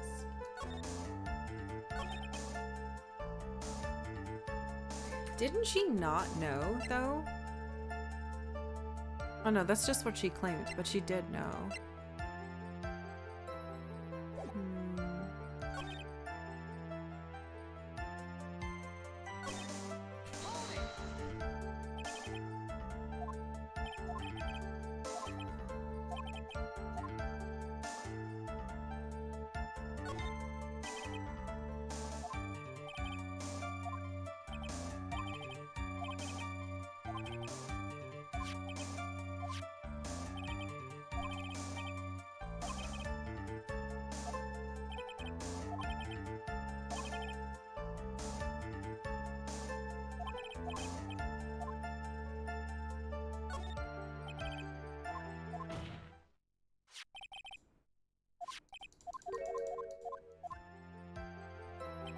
But I can't, saying that's not important isn't gonna help me, so what the hell did I do wrong?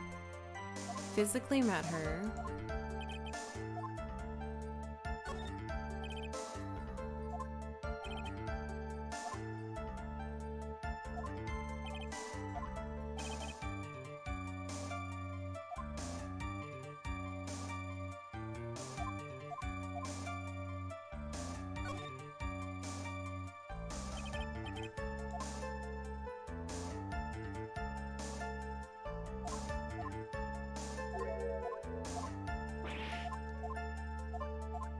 It's so confusing. So if I do this and say it's not important, does it change it, I wonder? So if I press further and then say it's not important, I don't know if that is an option for the game to be like, to say something different. Why he meets his clients is not important, and that wasn't the point. Witness, please stop sidestepping my questions. What do you mean by that? Oh, maybe that is a thing. This is different. My question was, did you really meet... Oh, I see. I'm reverting it back. Yes. My question was, did you really meet Adrian Andrews in person? I have already told you, Mr. Wright, I did. It was only through talking With him? Face to face that I began to trust him. That's when I thought I can trust this person as a client. It's true what they... Hello? Stop. That was wrong. Well, Mr. Wright, was the testimony of importance? Yes, yes, yes, yes, yes, yes. If I heard what I think I just heard, then I've got him. Your Honor, I believe the testimony just now was of the utmost importance. Really? If that's the case, witness, please include the statement just now in your testimony. Very well. From the moment I saw him, I thought I can trust this, but yes, yes, yes, yes, yes, yes, there it is. Ooh, that was tricky. So I had to do some weird stuff, but this should be it. But as we now know, that was not how it turned out, correct? What do you mean? Adrian Andrews turned out to be a client who couldn't stick to the rules, right? Well, yes. I suppose you're correct. So I would like to check one last time. Are you sure your testimony is accurate?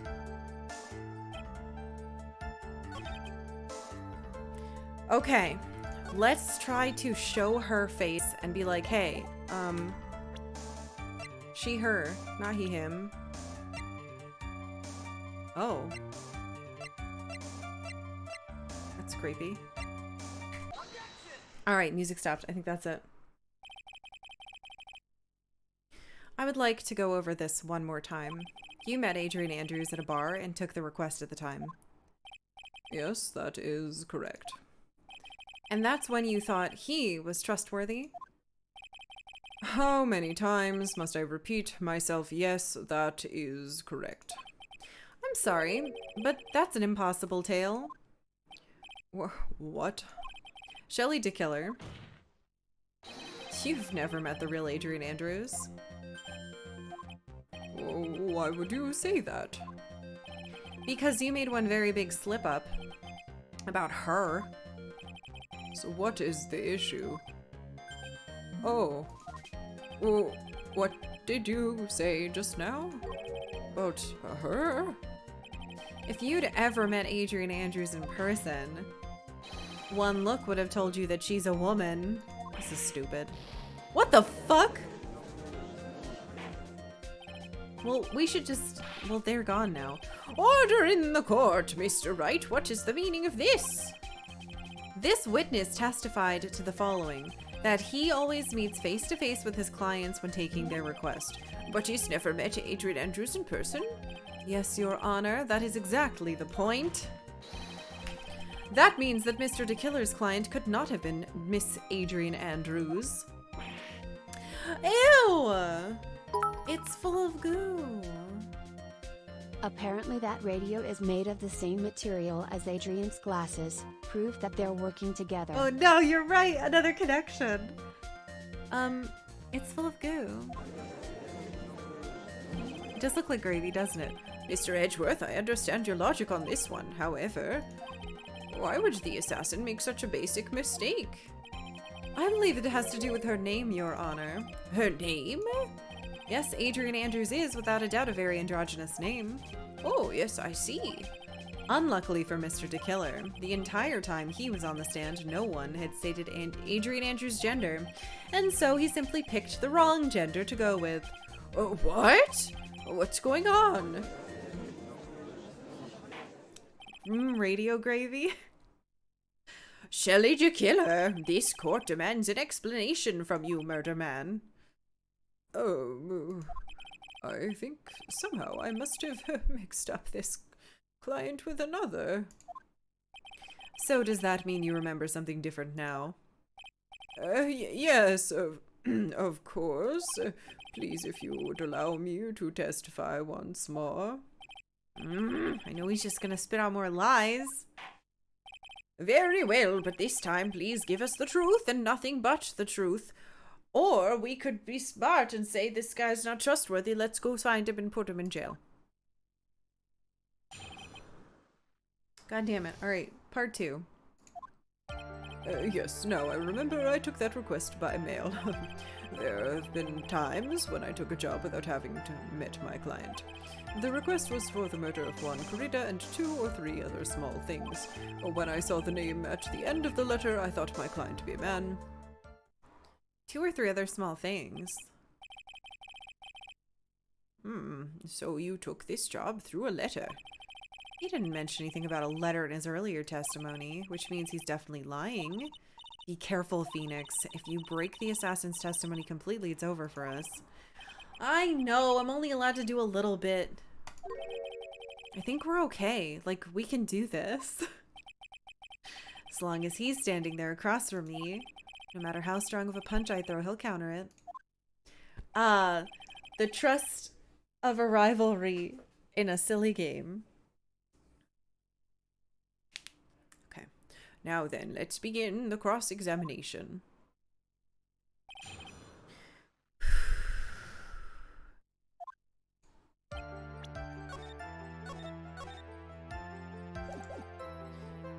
I remember I took the request by mail. You said you don't do that.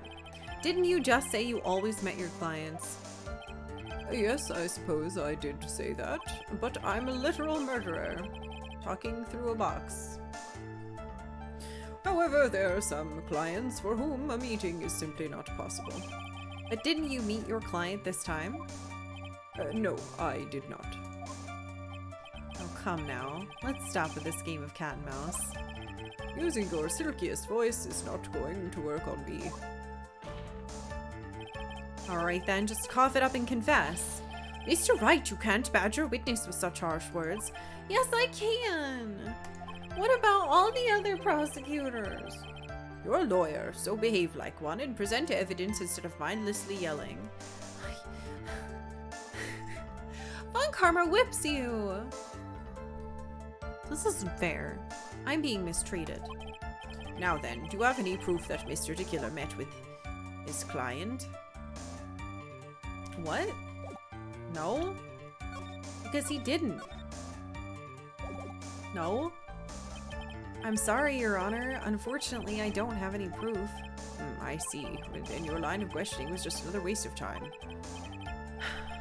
Sadly for us, Your Honor, and that is the nature of right and wrong. Hey! I'm trying to make this drawn out.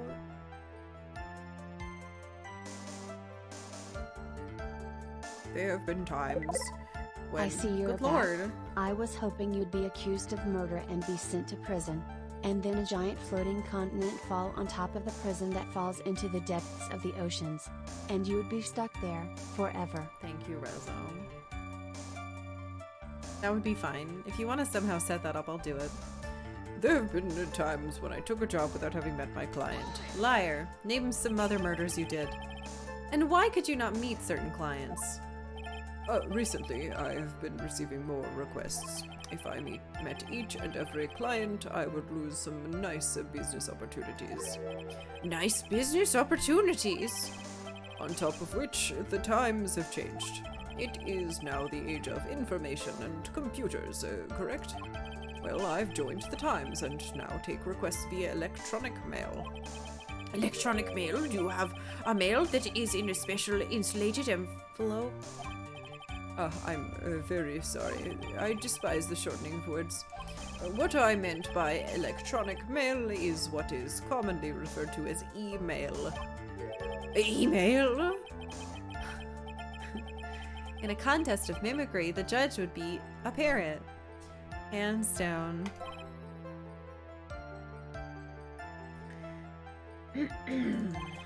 Anyway, so you took this job without having met your client and... The request was for the murder of one Karita and two... Okay, what are the small things? 2 or 3 other things? Yes. And what were these other things? A few other things that have nothing to do with this case. What should I do? Should I let him slide with that? Probably not. It'd be really bad if I pushed his buttons the wrong way and he got mad. Let's let it go for now. Let's let it go for now. The killer sounds like one sharp man. I should try to find a better way to do this without making him suspicious. Let's continue with the testimony, witness, if you please. When I saw the name at the end of the letter, I thought my client to be a man. I think I have to press on that though. So you're saying that you never saw your client's face, not even once? That's impossible! Because of the camera and the bear. Wait, but I don't know if he was watching that. No, but he was in his house. I did once. Oh, it was when I went to give my client the figurine. Yes, I see. Huh? That doesn't make any sense. But Miss Andrews was wearing a mask at the time. A mask? Oh, a mask? The nickel samurai mask, I'm guessing. Mr. Wright, what do you have to say about this? Do you have any problems with this piece of testimony?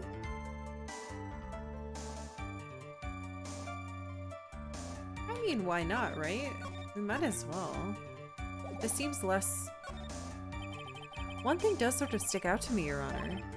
Witness, I think you most definitely saw your client's face. Because the testimony from our good friend said that he wasn't wearing a mask. Let's recall, yes, Mr. Powers' testimony. After the award ceremony, I went by myself to Matt's room. Matt was standing there in front of his room, still in his nickel samurai costume. Matt gave the bellboy a tip. You received quite a large roll of cash from Mr. On Guard. And at the time, he was not wearing his nickel samurai mask. Oh! I killed it again. Order, order. Yes, now that you mention it, I do remember that. You better fucking remember it, Judge! Oh, witness!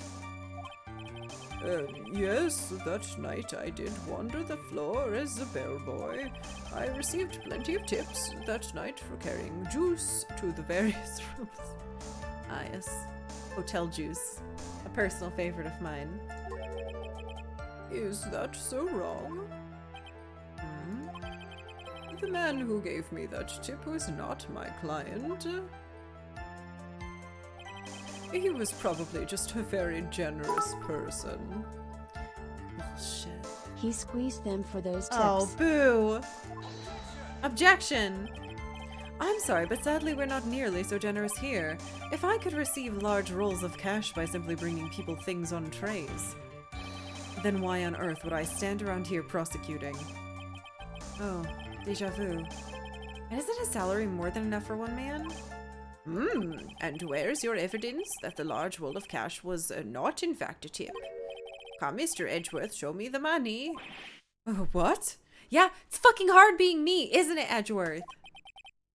Mr. Attorney. Oh, me? Yeah? You know, I think your line of questioning has been a little strange. In fact, I would say you don't seem to believe Miss Andrews is my client. Oh no. Shoot. Maybe I should have done the other one. No, what? I just think lies aren't a good thing, you know? Oh, I know and agree. Lies are not a good thing at all. I think we're on the same page now, aren't we, Mr. Attorney? Remember, if I feel threatened in any way, I'm free to cut contact at any time. I'm sorry. Please forgive my foolishness. Oh, if only you were this apologetic all the time. Anyway, I do not see a huge contradiction here. Therefore, you may continue. God damn it. Well, we've pretty much reached the end of our rope here. Huh? Seems like we're still okay to me. And that's exactly what is so bad. At the rate we're going, we'll end up just completely destroying To Killer's lie. If we do that, you already know how serious of a situation that'll put us in. Oh yeah. All I can do now is pray that those items reach us in time. Fuck. Alright, let's save over a different one.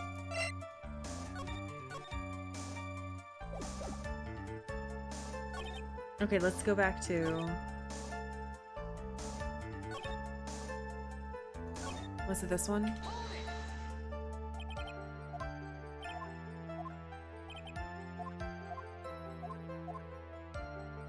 Let's do it. We might get in trouble, but I need to see. It's the only other option I have right now. Whether or not they're related to the case is for the court to decide. Mr. Attorney, Yes?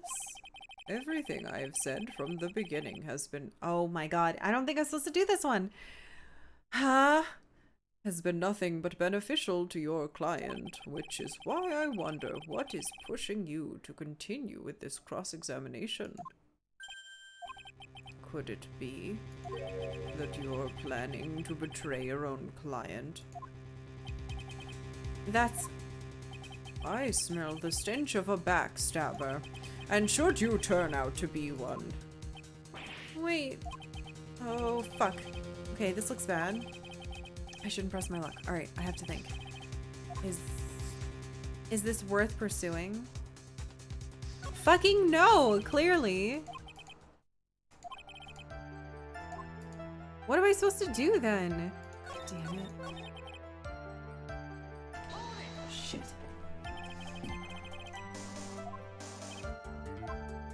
I'm not allowed to do that one. I think it's given me 2 warnings, and both of them are like, don't fucking do this, idiot. We're telling you to stop. They're gonna yell at me for badgering. Do you have any proof that he met with his client? I mean, yeah, the bear. Come this far, I have to try to prove something. Alright, are you sure about this, Phoenix? Here's the proof that the witness met with his client who wished she was dead. The bear. So, what do you think? I can only do things that are real and true. I can't just make up stuff.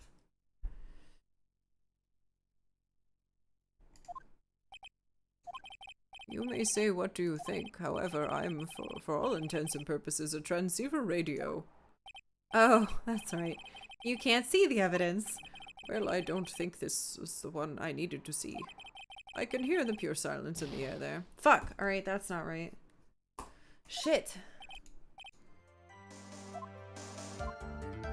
What? That's so confusing, though.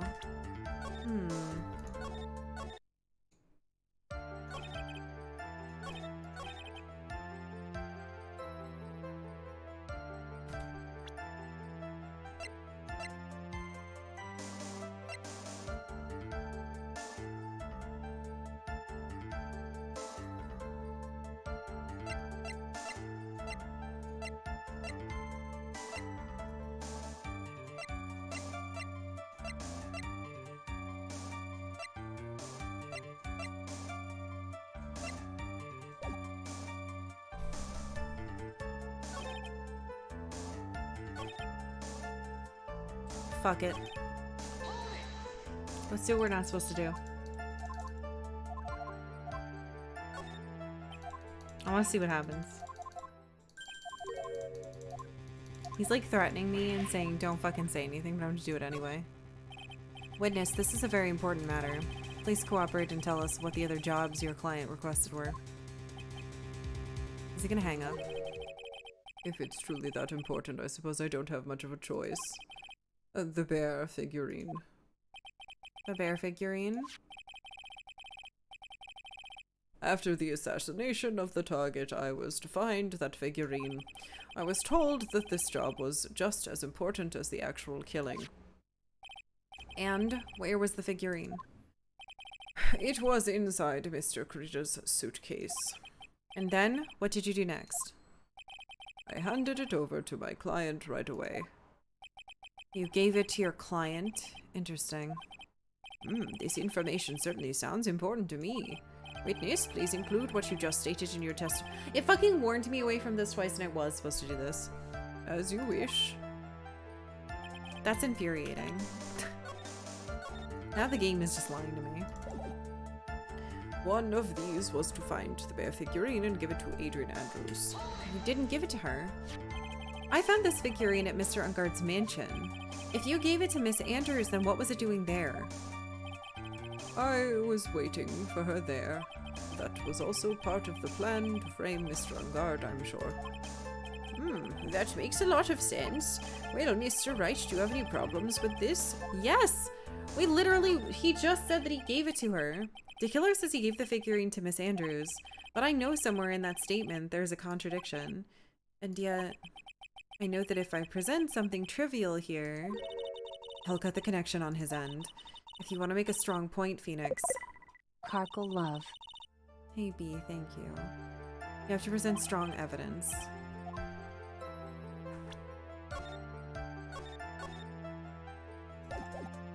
I mean, let's try some stuff.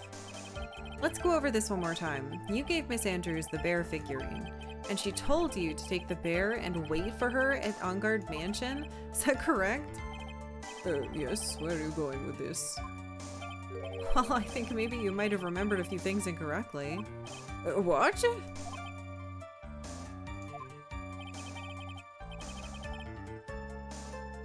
This is the Battle of Wits. I can't let up on him.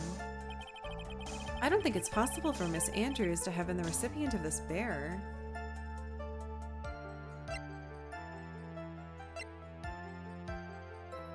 How am I supposed to prove this?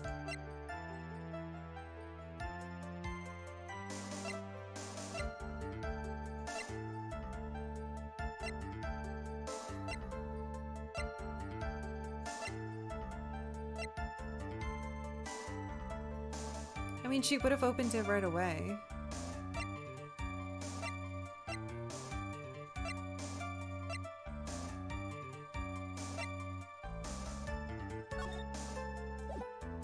I don't know how to, which thing to do. I don't know if I present the bear, if they're gonna understand what I'm trying to say.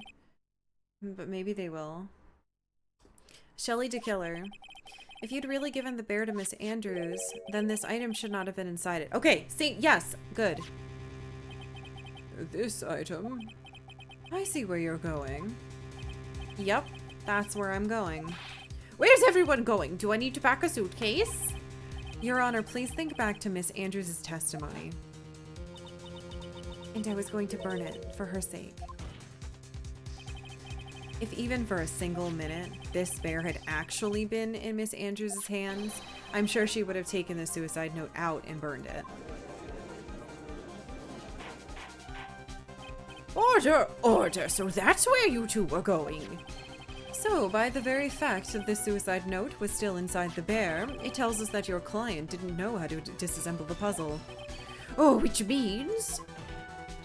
It means, Your Honor, that it is impossible for Adrian Andrews to be the client. Oh! Order! Order! Mr. Phoenix Wright. Oh. I'm sure I mentioned this before.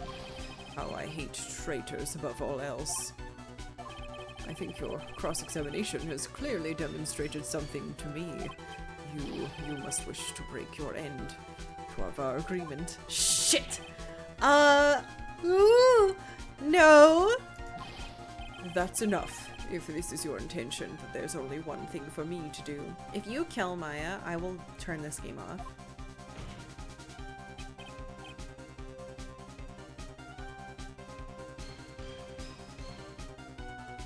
Wait, please? Oh, shit. Gentlemen, ladies, please excuse me. I have a matter that I must attend to. No, please. Not that, please. Please wait. Mr. Attorney, bring this trial to a speedy end, and I may stay my hand otherwise.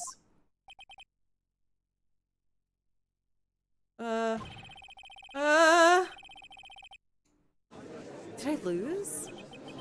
What's the... Mr. Wright, are you... Mr. Edgeworth? Yes, Your Honor. I didn't understand this witness's outburst just now. Do you think there's a need to hear more testimony, or is this enough? Well, we should. Edgeworth, we can't do this. If we keep this up, Maya, she'll... Ugh. The prosecution, What has come over everyone? Where... Even you? The prosecution rests. What's going on around here? The prosecution has no further questions, Your Honor. What? What?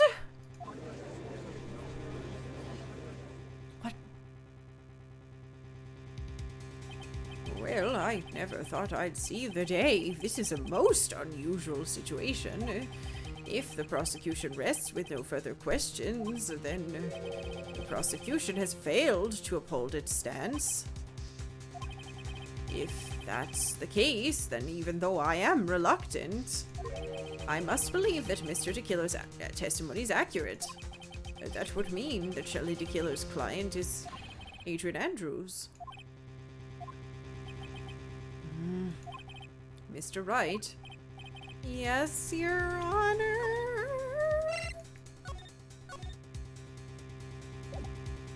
I did just save. Did I? No, stop. There we go. If I end the trial here, right now, then your client, Matt on guard, would be declared innocent. And in his place, Adrian Andrews would be charged with murder. Miss Andrews would be charged with murder? The prosecution has no further questions, so we will now hear the defense's final remarks. Bailiff, please bring the defendant, Matt on guard, to the stand. The items from Mr. DeKill's hideout didn't make it in time. We tried as hard as we could, but it looks like our time has run out. I can't believe it. Are you fucking with me, game? The outcome now lies in your hands. What? I don't have any evidence! Dude, did the old guy finally decide? To be honest, I can't think of you as a truly innocent and good person. You have done enough evil to drive a woman to suicide. But, at least on the charge of murder, it would appear you're innocent.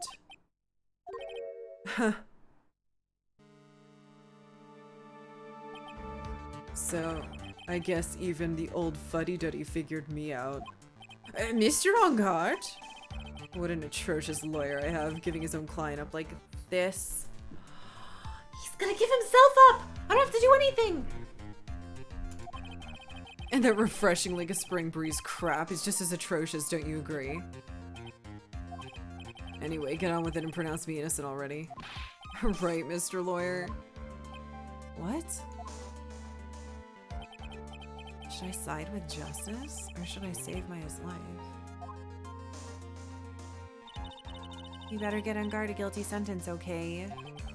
But if I did that, Maya will die. But if I say he's innocent, then Miss Andrews will be charged with the murder. Do I say he's guilty or not guilty? Either choice I make, someone's life is going to end. It all hinges on what I choose. Let's make a new save. Well, now then, Mr. Wright, let's hear the defense's final statements on this matter. If the person who hired the assassin was Adrian Andrews, then your client, Mr. Matt Engard, is innocent. Huh, there's no need to ask, old man. After all, my lawyer is going to say what I want, aren't you? Right. I can't do this, but I have to decide something. I can't count on the evidence to help me anymore. I have to listen to my heart. My client, Matt Engard, is fucking guilty! Please don't kill Maya. Please don't kill Maya. Please don't kill Maya. Please don't kill Maya. We're waiting for your answer, Mr. Wright. Matt Engard, your client deserves an answer. Maya, I'm sorry. Matt Engard is... What? What are you... Didn't you get shot? Franziska von Karma? Now what's happening? What are you doing here? Ow! You see now, don't you, Mr. Phoenix Wright? Why are you... This is the exact reason why you should never take your eyes off that scruffy fool. Did you bring him the final piece? Do you have them? You should know better than to ask that, Mr. Miles Edgeworth. Von Karma is perfect in every way. The evidence is here in perfect condition. It's because she had a sensor to find him. Don't worry about Scruffy, he's fine, and his injuries are minor, thank God. All of the items are inside this. His jacket? What a filthy old coat this is! That's Gumshoes. I can spot his tattered rags anywhere. I apologize for its ugliness, but there was nothing else to wrap the items in.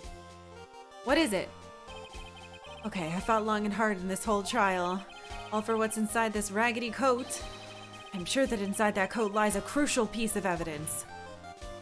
Your Honor, inside that filthy coat are the defense's final pieces of evidence. Your final evidence?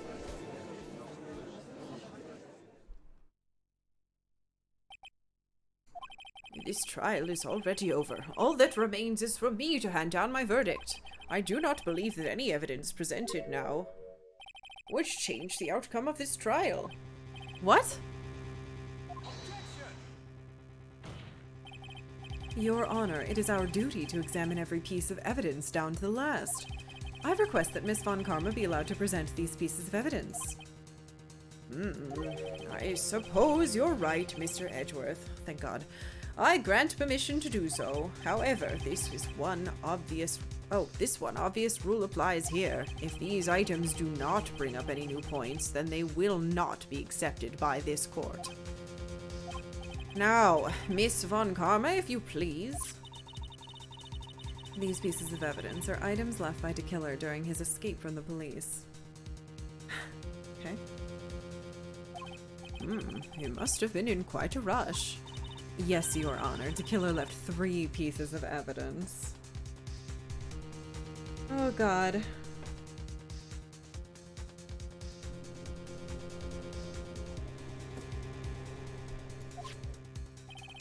Somewhere among the evidence we're about to see, there will be something that will turn this whole situation around like a miracle. I'm sure of it. That's all we can hope for.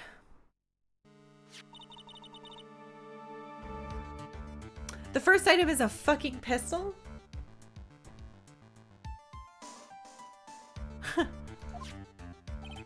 Does the killer's pistol have anything to do with this case? Oh my god, what the hell? Hey, guess what? It's break time. Ah, everybody use your brains and think about what it could be.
Hello. I finally got to talk to my husband today. Oh, thank you for resubbing, Mama.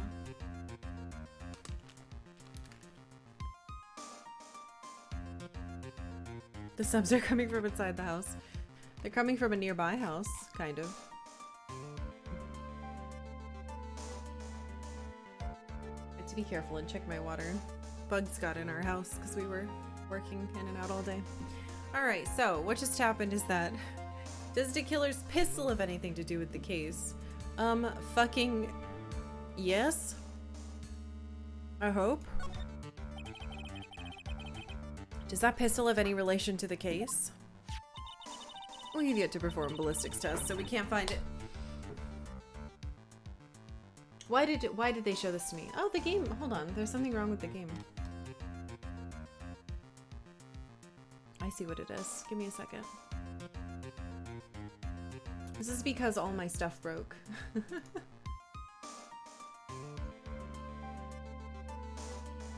All my stuff broke in a really awful way this past weekend. But I can fix it. It's got like little feet sticking out of it.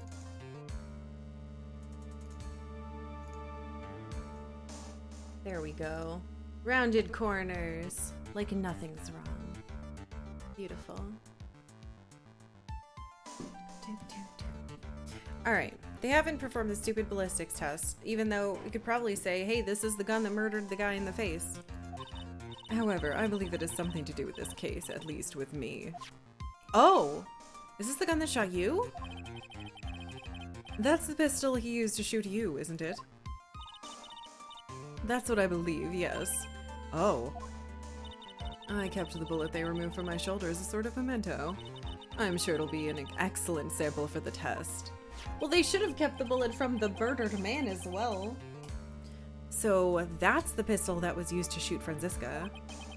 It's probably not going to help us very much. Why not? What fucking gun shot? Maybe he got rid of the gun that shot the other guy. The second piece of evidence is this videotape. Videotape?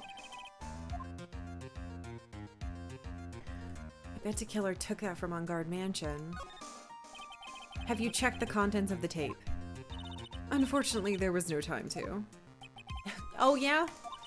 But I would speculate that this tape is very important. Oh, why would you say that? Hey, Battle Coder. Because he came back to his hideout for it. The killer went back for it? That's right. It looks like he was trying to recover it. He injured 3 of the officers at the site. But somehow it looks like they managed to protect it from DeKiller. Shelley DeKiller is no ordinary man.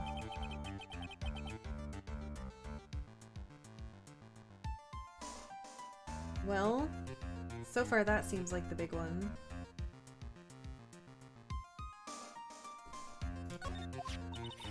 The last piece of evidence is this bellboy uniform. All of these, why do I have to use one and not all of them? This seems stupid. Is that a uniform from the Gatewater Hotel? Was that used during the crime? I'm almost certain it was. There's even a pair of black leather gloves in one of the pockets. Look at that. There's no doubt about it, DeKiller was wearing this on the night of the murder. And there's one thing I found interesting about this uniform. And what is that? There's a button missing on the uniform. A button? What?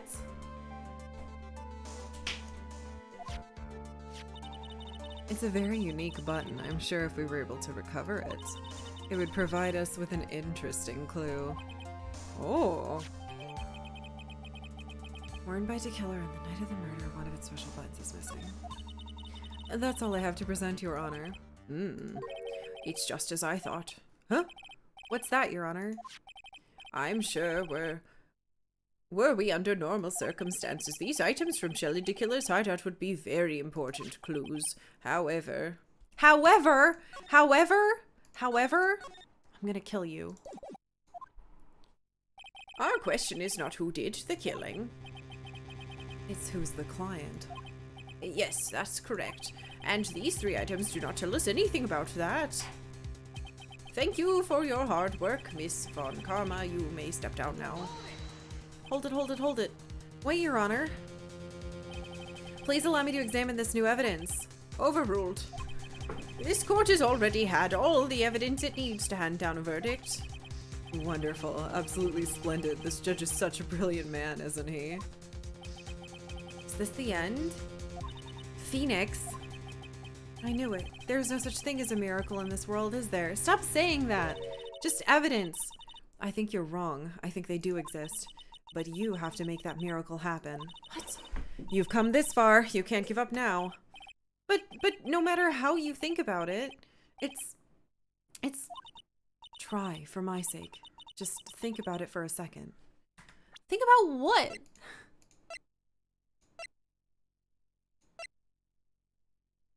I mean,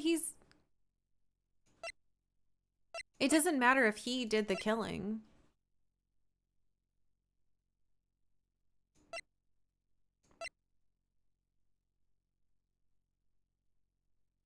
It's possible that the client is on here, I guess.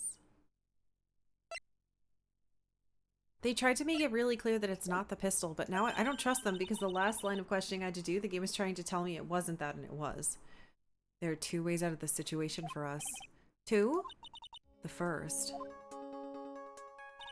Make Ungard wish from the bottom of his soul for a guilty verdict. Huh? The killer will always place his client's wishes first. If Ungard himself wishes to be convicted, then he'll let the hostage go. Excuse me?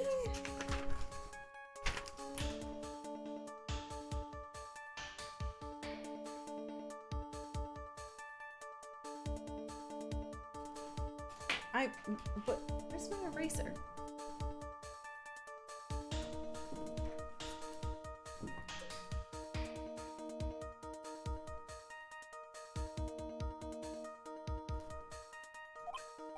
That may be true, but that's asking me to do the impossible. The second way. Force the killer to end his contract with Ungard. Okay. Benzabe, thank you for following.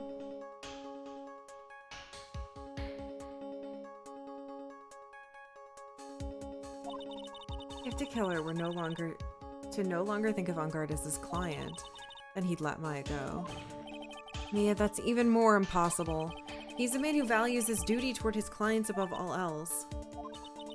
I know both of these seem like impossible feats at first, but if you could make either one happen, it would truly be a miracle. The bigger problem is the judge has already said he doesn't need any more evidence. The pieces he was just shown, he's not accepting them. Phoenix, think things through from the other side. Isn't that what has always worked for us? The other side?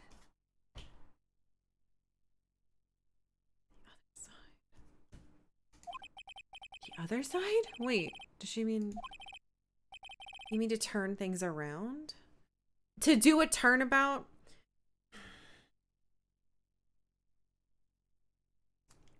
Are you telling me?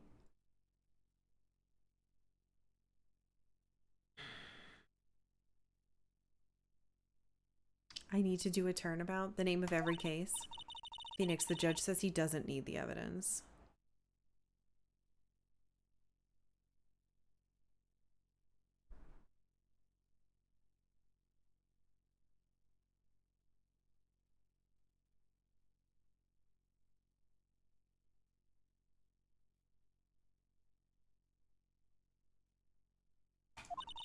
If that's the case, who does need it?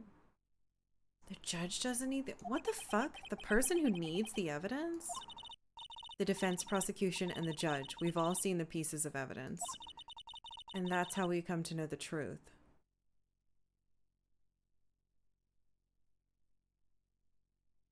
So I need to kill her?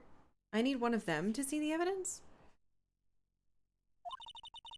There's one person who's yet to see them all. That person does not know the truth. That truth and maybe what brings about the miracle in the end. Why do they keep saying fucking miracle? What are you talking about? This has gotten really, really weird in the last, like, couple whatevers. I don't understand what's happening anymore. I think the way that they're wording everything is really, like, strange.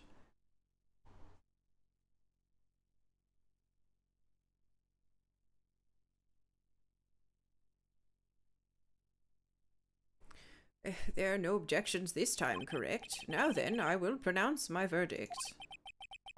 Why don't we all respect? Sit back and listen, kids. I think I have to...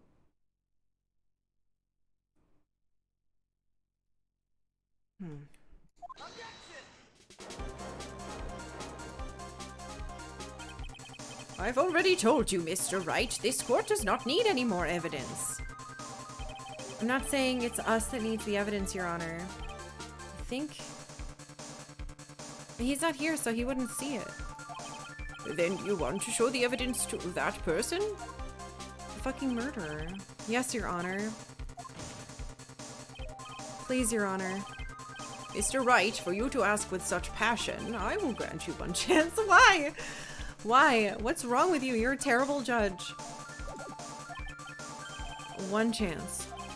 Please show your evidence to who you think the right person is. The right He wants me to tell me... That's impossible to turn this situation around in one try. One try, that's all I'll permit because I'm bored and lazy. Okay, I have to try to remember.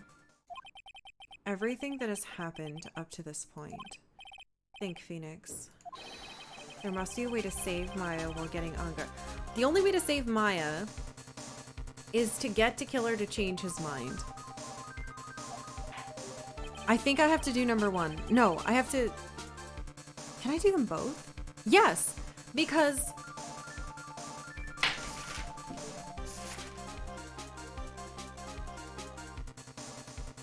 Did he know he was being filmed? No, because he was going to use it as blackmail. It's the tapes. Now then, Mr. Wright, let's not... Wait, so he knows about the tapes? Then why is he still protecting his client? That doesn't make sense. Unless he doesn't know what's on the tape. Who would you like to show the evidence to? Okay, I want to show the evidence to... Shelly the killer. Can I save here? No. I see. And now, tell this court one piece of evidence you'd like to show the person.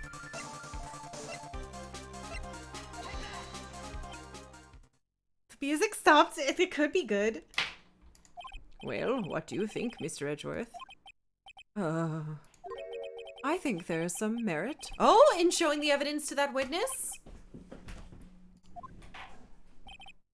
Bailiff, please bring in the transceiver from earlier. But we can't show it to him. Okay, looks like I managed to convince him. That's something. Maya, she's okay, right? Didn't I tell you to concern yourself with bringing about a speedy end to this trial? Now, if I understand correctly, you wish to show me one piece of evidence? Yes, one is all I need. I have here a videotape. It was found at your hideout.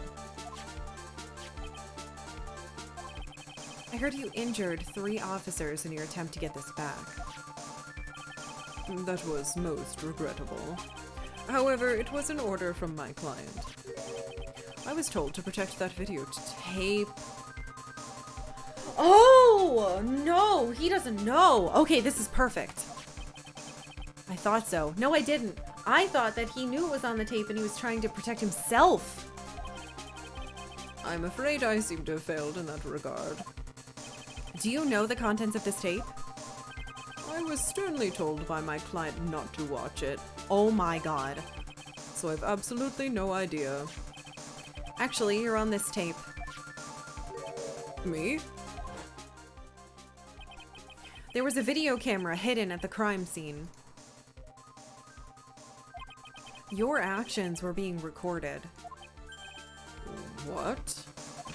Is that true, Mr. Wright? Who was it who planted a camera? Well, the only person who could have planted a camera at the scene of the crime would be your client, naturally. That was Adrian Andrews? Be quiet and listen, Your Honor. Yes, sir. Your client specified a place and time for you, isn't that right? Yes? That was so they could film you. I had no idea. Mr. Wright. Why would my client do such a thing? I would like to know why. Are you gonna make me... Why did Madame Guard film the crime scene? Can I save? Thank you.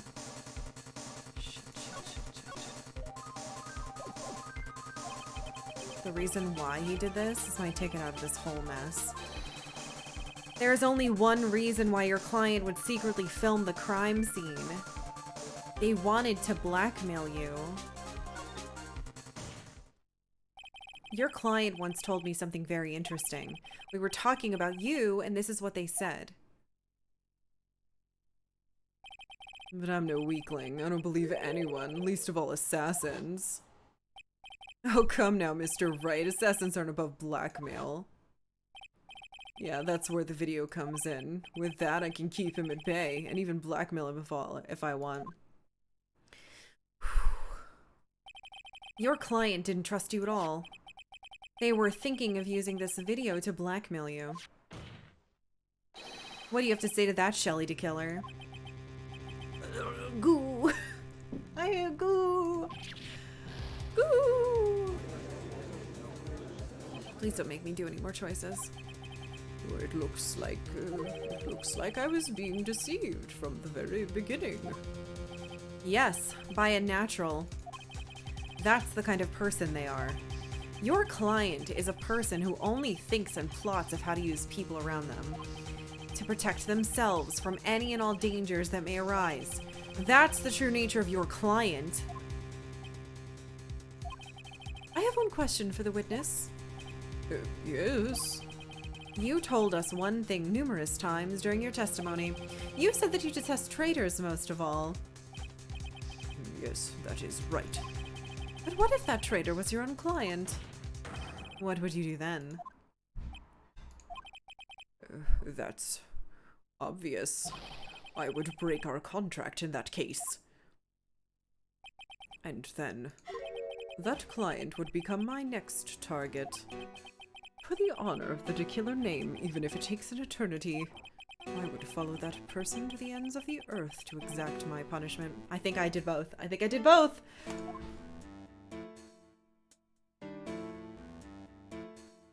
So either he's gonna tell me or that motherfucker's gonna confess. I see. That's all I wanted to know. So the traitor becomes the killer's next target? Oh, I get it. This is how we'll turn this case around. In a turnabout. Ah, what a new concept. Mr. Wright, Yes? my contract with my client is over as of now. I seem to have a new job on my hands. I will now return to you your Precious item. What the? I'm not an item! She's still alive! Maya, thought I'd never see you again. Oh, thank God!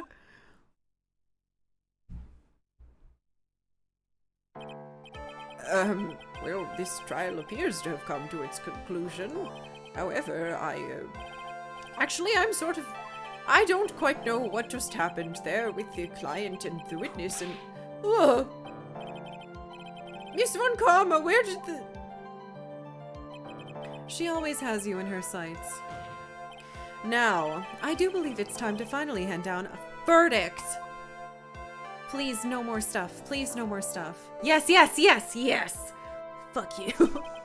Mr. On Guard, it looks like somehow you got what you wanted. You'll finally receive the acquittal you wanted so badly. You should be happy. But before that, I would like to make one final statement. Sometime in the near future, one very betrayed assassin may appear before you. And needless to say, that man is very good at what he does. I'm sure you'd understand what I mean if you watch this video.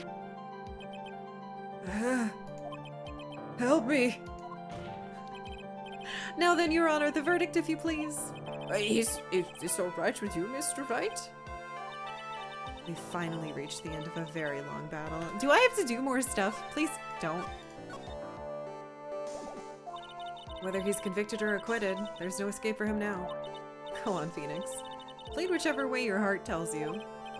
Right, Chief. Excuse me? No? Because we still have the issue of Adrian? He's fucking guilty, baby. Matt on guard. Even though I'm a lawyer. I cannot make your crime disappear. I think a guilty verdict is appropriate here. Me? My wonderful self? Guilty? Even if you got an acquittal, the instant you set foot outside the detention center, your life would be in danger. Everyone in this situation is forgetting that, like, if he's innocent, then we still have to deal with, like, legally Adrian's deal, so... Let him go to jail and be protected for a day or two. No matter which way you look at it, you can't run away from your crime anymore. Isn't he gonna die, though?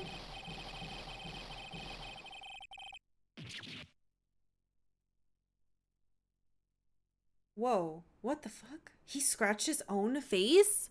Oh, as always, it looks like we've uncovered the real truth. That was gross. Wait, I don't remember you helping much. Mr. Edgeworth, how is Matt on guard? I have left Miss Von Karma in charge of his incarceration. She's what? She shot, but it's his fault she got shot. I'm sure he's getting a full course meal of whip leather right about now. What is this universe? Very good. No? Okay. That was a close one, wasn't it, witness? Oh, hello. Yes. I plan to pay my debt to society for my own crime, Your Honor. The first time I was called to the witness stand during this trial, all I felt was despair. She must be talking about the time Edgeworth really went after her. I guess she's trying to forgive him for what he did. This witness, how should I put this? She has an illness. If you're going to say you should choose death, that's of no concern to me. But after that, when I was alone at the detention center, that's the first time I really saw myself for who I am. And today, when the two of you used your combined strength to convict Matt, I felt like I'd finally been saved.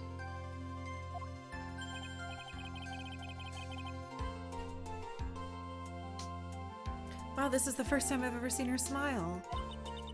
I'm really happy that you two were in charge of this case. I really don't know how to express how I feel at this moment. This is the first time I felt comfortable with myself, with who I am. Thank you so much, everyone. Ah! I'm so happy for her. Well, it looks like we've resolved everything at last. As for myself, there's still a few things I'm confused about, but everyone seems to be in good spirits, and that's good enough for me. That is all. The court is adjourned. This is the only person that needs to understand everything. This is the only guy. And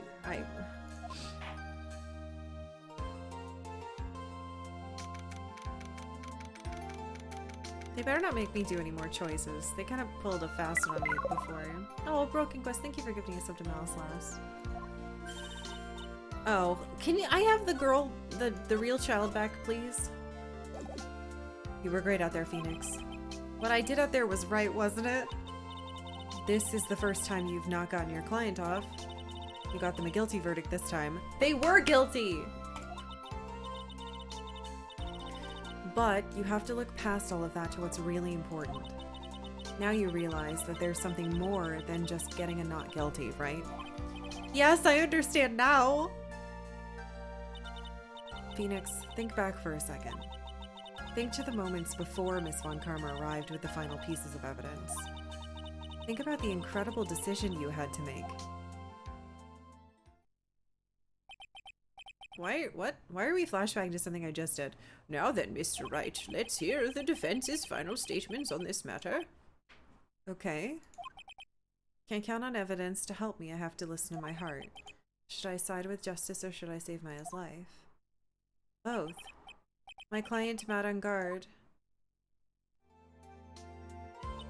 What if it didn't matter? I don't think it mattered. Is he guilty or is he not guilty? Those were your choices then. And your answer? Your answer spoke to what being a lawyer means to you.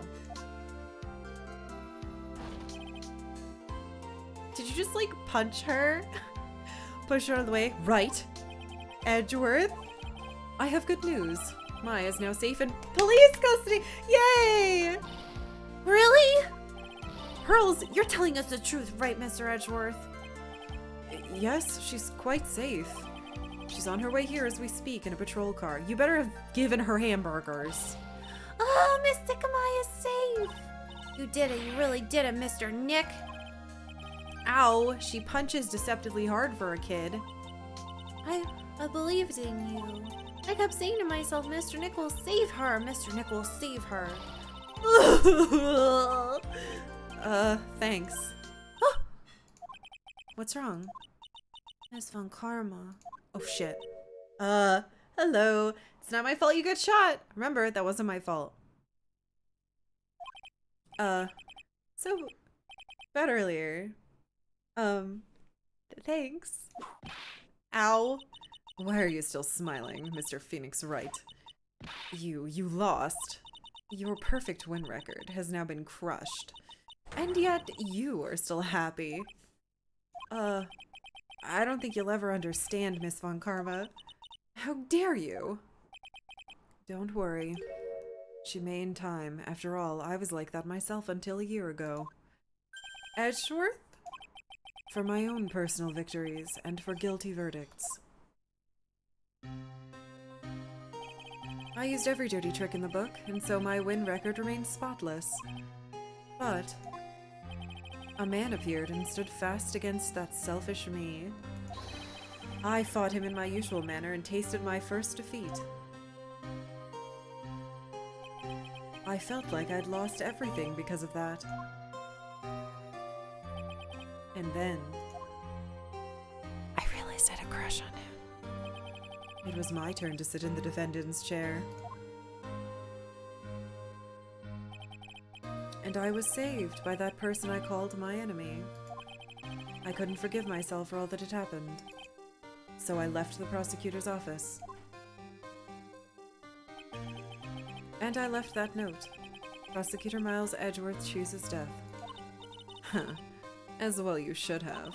A prosecutor who has shamed himself with defeat should crawl in a hole and die. I beat you twice, bitch. But that was not what happened.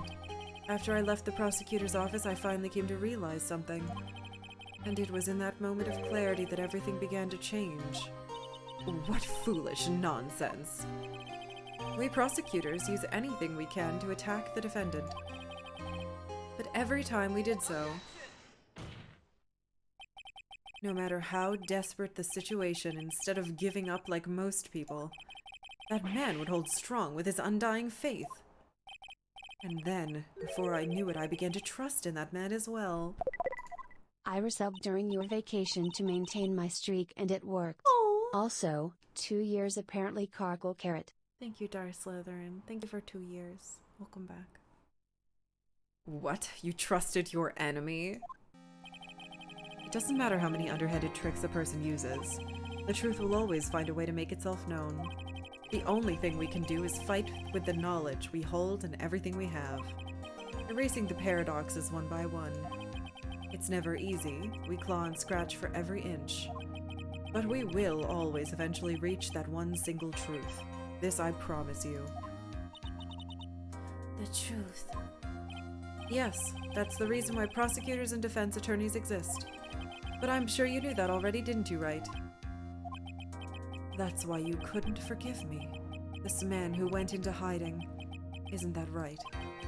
This man who only had his sights set on victory. Who ran away into the night. Is Mr. Edgeworth right, Mr. Nick? You really let me down. When you disappeared, I felt betrayed.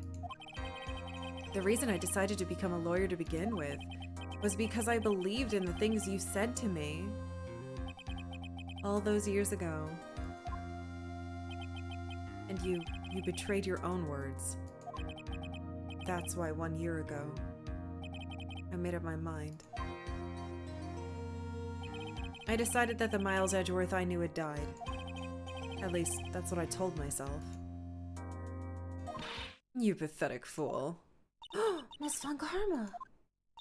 I don't want to hear the wretched whimpering of a disgraced loser. Von Karma is someone who is destined to be perfect. Miles Edgeworth, you're no longer worthy. You're no longer worthy of being a Von Karma. And neither am I. It's over. It's all over. What? Francisca threw something on the ground. This is an electromagnetic receiver. Isn't that the thing she used to track Detective Gumshoe? I'll return this to the precinct later. There's something else. Isn't that Miss Von Karma's whip? I'll never set foot in another courtroom again.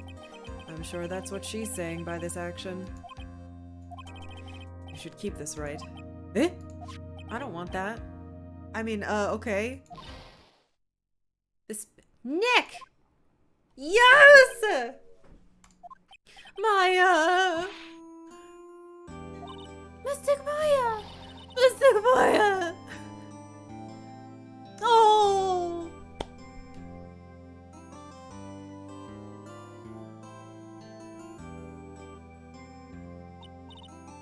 Oh, Nick, I knew you would come through. You got on guard convicted like I knew you would. And on top of that, you even rescued me. Well, of course I did. You know I'd never desert you. But we sure pressed our luck in the trial. You're really lucky to be standing here. Whatever. Look, it's over, okay? Besides, if I did croak, I would just come back and haunt you like a bad ghost through Pearly. Is it really that easy to do something like that? Thanks a lot, Nick. Don't mention it. Maya? Oh, Mr. Edgeworth. I'm relieved you're all right. Hey, looks like you've made some real progress with Mr. Edgeworth. She knows. She knows. Well, I suppose I'm a little different from who I was a year ago. Oh. All right! I think it's time we go out of this depressing place. Huh? Where are we going? Food, Nick! Food! Grub, chow, I'm starved. I'm so hungry, even you look like a nice juicy burger on a bun to me, Nick. You think I look like a burger?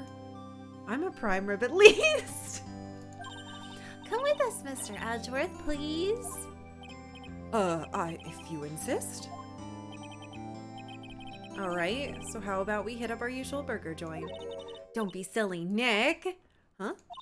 This case messed up that awesome evening and got in the way of my gourmet food.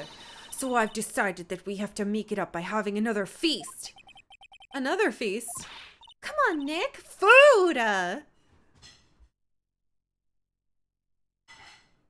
Oh, what? This food has been sitting on a table. We can't eat here. What's happening? Can I save? Oh, your head! Oh. Oops, I turned off the music. Wait. Beep, bop. Beep, boop. Okay. Hey pal, sorry to keep you guys waiting. Gumshoe, are you alright? Yeah, but I'm really embarrassed. I didn't think I would hit a telephone pole of all things. Thank God, I thought he had another car. Telephone pole, and it wasn't a red light that got him? You did it again, city boy. I felt like my dear old heart was gonna give out on me, and I ain't joking. Yeah, it was more exciting than the very last episode of The Steel Samurai. Thanks. Now looky here, Mr. Snooty Prosecutor. Don't you reckon you bullied Mr. Wright too hard? If you don't start being a lot nicer to him, he might just kick it, tonight even. I'll keep that in mind.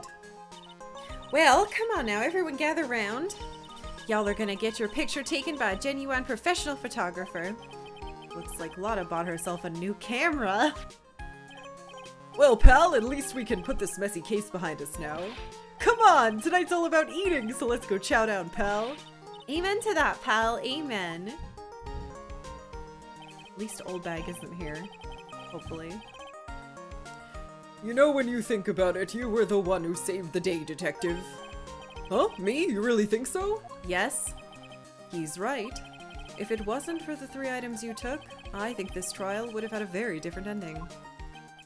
Oh, well, you know, it's... Huh? Oh, wait. That's odd. He called him detective. When I ran off with the things from Tequila's hideout, I was sure I took 4 things in total, sir. What? 4? Yeah, I'm sure I put one of the items in my coat pocket. There was a 4th item? Oh, come on, y'all, it's over. But whoo boy, I tell you, you really are something else. Between getting accused of murder and getting kidnapped, never a dull moment with you, huh? You think? Why does she look so happy about that? What's the item? Well, being shut away for 2 whole days? Aren't you scared? Yeah, it was really scary. I felt so hopeless. So to keep my mind off of things, I drew a picture. Sounds like you had it rough, gal.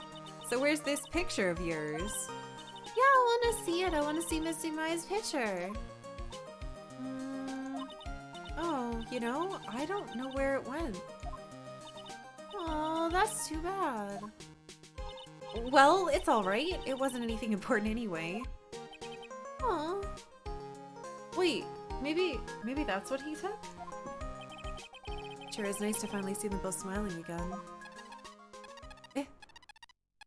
Who the hell? Please don't throw the phone. Actually, please throw the phone again. What is it, Edgeworth? This thing is picking something up. Oh, that's Miss Von Karma's receiver.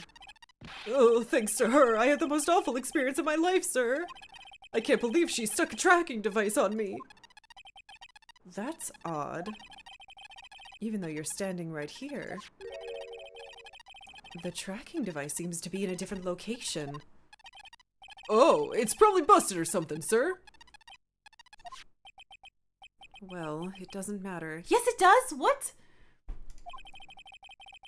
I'm afraid it's about time for me to excuse myself. They can't throw in more now. Oh, hey, Koo. I still have some work to do. Huh? But Mr. Edgeworth, you haven't even eaten anything yet. And you've eaten way too much. Shut up, Phoenix. Let her eat. She hasn't eaten in 2 days. I had fun tonight. Now if you'll excuse me. Wait. What? I want to say, thanks, Edgeworth. You really saved me out there. If anyone should be saying thanks, it should be me, right? I feel like words alone aren't enough here. Hug! Hug! Hug! I wonder if there's anything I can give to him to express how I feel. My badge. What's this? It's my way of saying thanks. I see. Well, it's the thought that counts. Huh? Oh, I guess I'm not very good at showing my appreciation thing. You don't need to thank me. I was only doing— Oh, no! I wanted to give him the badge so I can say you're the reason I did this. No! You don't need to thank me. I was only doing my job. I did a bad job. I did a bad job. I think giving him my badge is the perfect thing to do. Looks like Mr. Edgeworth left. I miss Sick Maya. I don't care. That's canon. I don't regret giving him my badge. Yes, Pearly? I guess you two can go back to being lovey-dovey, right? No. My interests are in the man that just left. You and Mr. Nick, I mean. Pearl! Would you cut it out already? You're embarrassing me. Anyway, so who's paying for this lovely dinner party?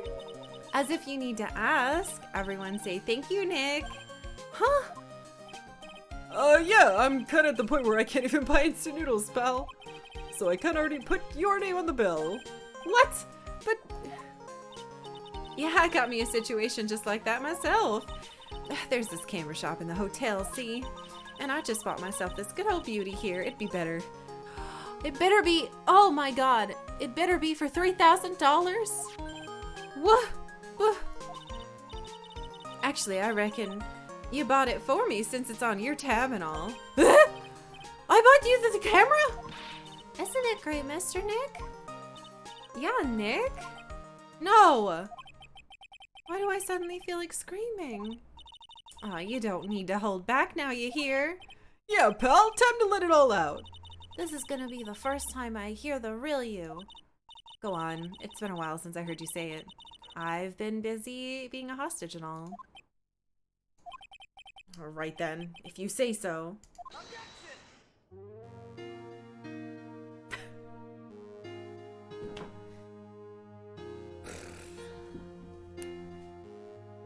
We did it.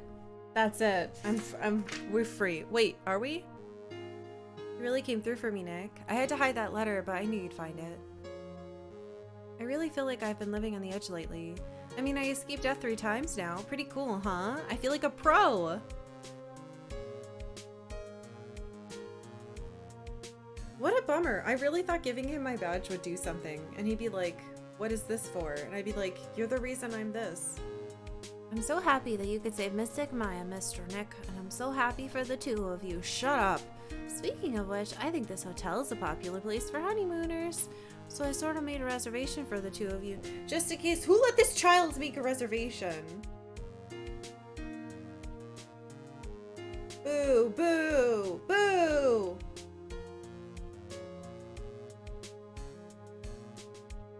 Well, pal, it looks like I'm back on the force again. Mr. Edgeworth had a long talk with the chief and he got me reinstated for my sake. I heard he said things like, letting that one go is bad for all of society. I knew it! Crashing headlong into everything is the only way to live, pal! Okay, I agree with part of that. It was you? Arrow, stop that. Oh god. Oh, her. I, Maggie Bird, am retiring this uniform as of today, sir. I'm going to be a waitress from now on and bring smiles and joy to the people who come by the restaurant, sir. I hope you'll stop by sometime, Mr. Wright. Okay. They're gonna make me look at the clown. I don't wanna. Oh, I don't wanna look at him. Yes, are you here to visit a patient? I'm Director Hottie. Ho, ho, ho, ho. Recently, yes, that girl, I haven't seen her around. Oh. But I remember, even if it ain't so much as I had heard go crack, blah, blah, blah, blah. I didn't matter if it got whipped, though. I hate you. You're the worst character. There's no reason for you to be in this at all. You were no help. You furthered the story 0 amount.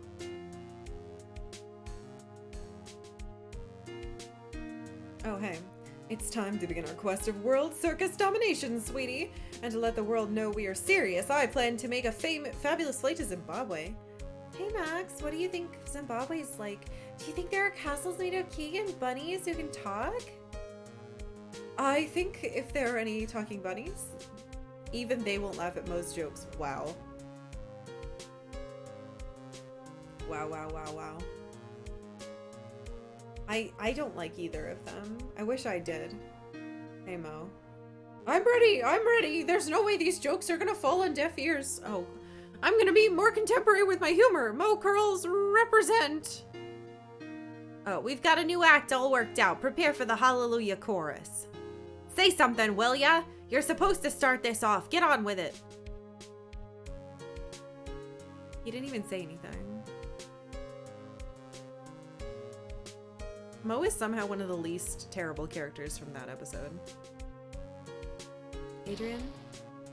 What's this, Drat? It's just an ordinary electric razor recharging on its stand. I can't believe this, really. How long do they plan on making me do this? But it's Edgy Poo's idea, so that means it must have been a deep hidden meaning. But why do I get the feeling they wouldn't forget about me, would they?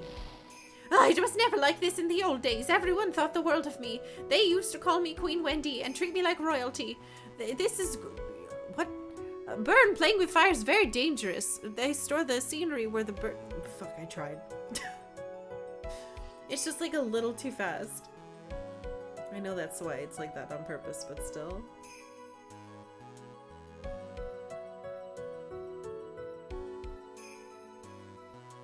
I appreciate everything you and Mr. Edgeworth did for me from the bottom of my heart. Oh, that's right. I received a letter from Miss Von Karma. She said that after I get out, I should feel free to consult her about anything at all. I'm really thankful to have met everyone. She's the best character. She's a really interesting, complex character. And it made you really care. It has become difficult for me. As such, I will take a short leave of absence. If you would like to request my services, please be sure to visit my homepage. Maybe we'll both be blessed. Gotta cover your tracks, it's smart. www.shellythekiller.com. I'm sure. That's gotta be it.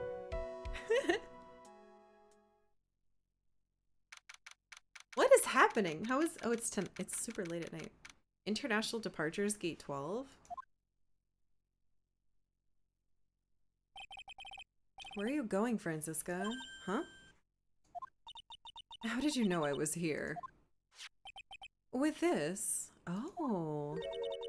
That's... I heard you were planting? Planting things on a certain person? Things like tracking devices on his coat, for example? That's just like you. I only planted it there because he was always wearing it. This filthy drab coat of his. I don't know how it ended up in my luggage, but it's going in the trash, I promise you that. Oh, that's right. Speaking of that man, he told me something very interesting. When I ran off with the things from the killer's hideout, I was sure I took 4 things into— Wait, she covered it up? It was her? 4 things. It seems he put the last one in his coat pocket. Oh, she didn't know? He put it in here? It doesn't matter anymore. The case is already over. What are you going to do now? No, I want to know what it is! That's none of your business. Are you running away? Shut up. You don't understand a thing. You can't possibly understand what it means to be Manfred von Karma's daughter. Hello? Are you forgetting he was raised like as your brother? Francisca. So many expectations from everyone around me. Expectations I must fulfill. I'm expected to win no matter what. And failure? Such a thing is not an option for me. My father was a genius, there's no doubt about that. But me, I'm no genius. I've always known that. I had to be the one. I had to. You may not be a genius like your father, but you are a prosecutor. You have been and always will be. No, I'm not. Not anymore. I've even thrown my whip away. Right. You were supposed to give me the whip! I was? Give him the whip. How was I supposed to know that? Ahem. I can't load! I can't load! You haven't changed a bit. You've always left me alone and walked on ahead without me. Miles Edgeworth. I didn't even know I had it on me. I've always hated you. And then, finally, my chance to take my revenge on you arrived. We're gonna see this and then we're gonna reload. I'm gonna give him the whip. Because I do have a save before that. If I could win against that man, if I could make Phoenix Wright bow down in defeat, and then this girl you left behind would have risen higher than you. That was supposed to be my revenge. I see. You know, I can't do it. I can't change who I am. I can't throw away everything I've been until today. I believe you can. Just like how Adrian Andrews did. Adrian Andrews? You were going to use her during the trial, right? But you were dependent on your father by using his tactics, isn't that right? Today, you chased after me after I'd left you behind all these years. And that's why we're standing here now, side by side. But I have no intention of stopping. If you say you're going to quit your walk down the prosecutor's path, then this is where we part ways, Franziska von Karma.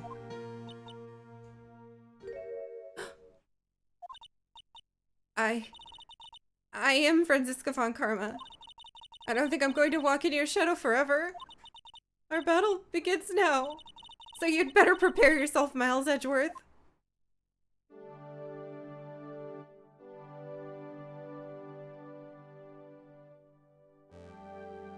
What? Oh, it's moving. Okay. Phoenix Wright. One day, someday, I'm sure we'll meet again in battle. Until then, this last piece of evidence that never made it to you, I'll take good care of this fourth piece. So I can give it to you when at last we meet again. No way!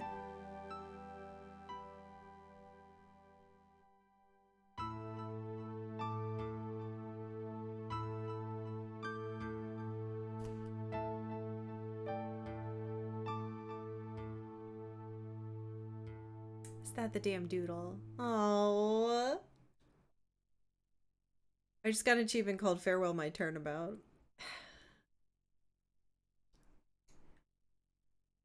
Okay. Well, we need to... Okay, we're not done. Let's see what happens if we give her the whip. Or we give him the whip. Oh my god, I just pulled a cable. Please don't disconnect me. Blah, blah, blah, blah, blah, blah, blah, blah. What a wonderful... God, the last episode of this is so much better than anything else in this entire thing. Alright, 4 things. 4th item. I'm glad he says you should have given me the whip, because I had no idea what the fuck he was talking about. I thought I was doing like a nice moment where I was like, it's because of your inspiration that I'm a lawyer at all, and blah blah blah.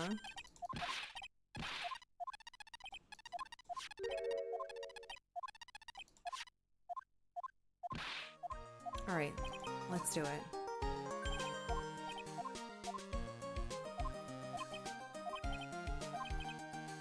Okay. They did add the whip here. I didn't even know this was added to my thing. Alright. Thrown away by Franziska von Karma has a certain mysterious nostalgia to it. Let's try this. What's this? Thank you. It's all thanks to you two. I feel like holding up my badge should have worked. I get it, but... You and her. You don't need to thank me. I was only doing my job. That's it? Alright, let's try to get back there.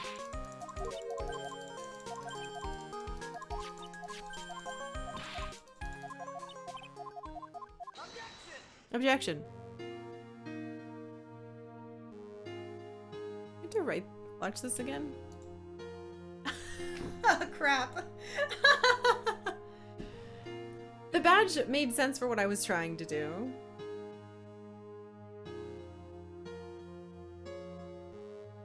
Yeah, more old bag. I'm not reading them again. But we're gonna get back there. I'm gonna talk about some of my feelings while we watch these cutscenes again. I have a couple complaints, and then I'll tell you my overall feelings. Complaint number 1, the 3rd episode was terrible, for a lot of reasons. I don't think that any particular part was bad, but I think overall it was so underneath the level of quality that I expected from this game.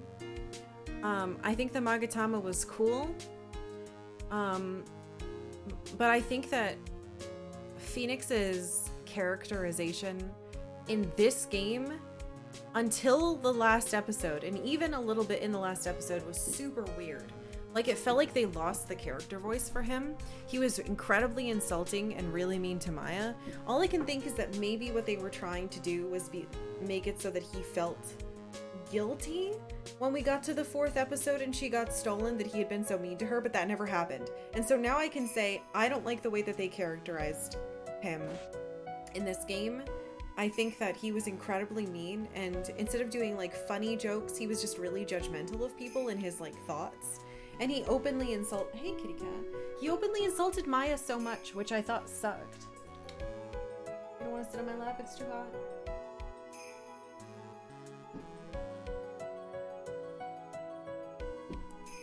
I do think that having me get hit on the head to do an amnesia thing so you can relearn the game at the beginning is a cool twist.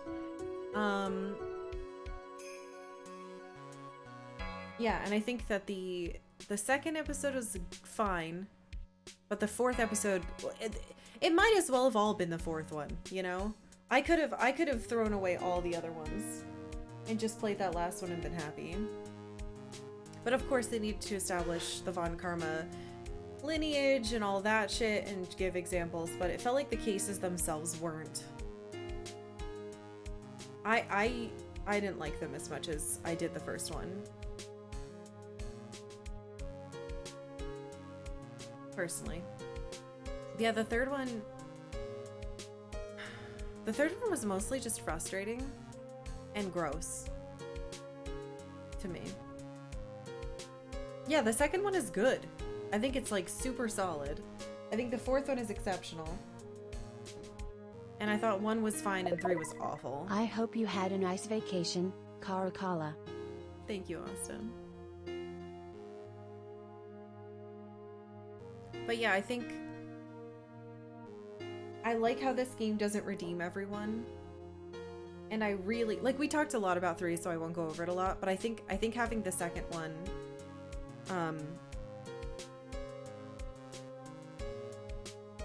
recognizing that Pearl's mom did some bad shit and didn't get away with it was good. Yeah. Was Mia more in this game than the first? You know, it almost felt that way, but Mia showed up quite a bit in the first one. But, you know, that's something else too. I think that the sexual objectification of like young girls in this series grosses me out super bad. I think if I played them when they came out and I was also a teen girl, I wouldn't notice as much, but that doesn't make it better. I don't like the physical haha joke of look, an 8-year-old has boobs now. I think that's super fucking nasty. And it made me uncomfortable, and I didn't like that a girl who admittedly had like no concept of reality, who was basically a child at 16, had 30-year-olds men trying to date her, and puppets, and people in their 20s. I could have thrown that entire episode away and been like, no, I don't want, because there's no lesson being told there. Those characters aren't like bad. It's just like, teehee, it's a joke. But there is no joke. It's just something that somebody thought was funny and added in, and I thought that sucked. So because of that, I think that the first game was way better for me. I also think, again, I think Phoenix's characterization was more consistent in the first one, and this one he was kind of all over the place, which was very strange to me. I don't remember him being mean and insulting. Pearl's mom didn't get away with it. What happened there? She went to jail. All right, here we go.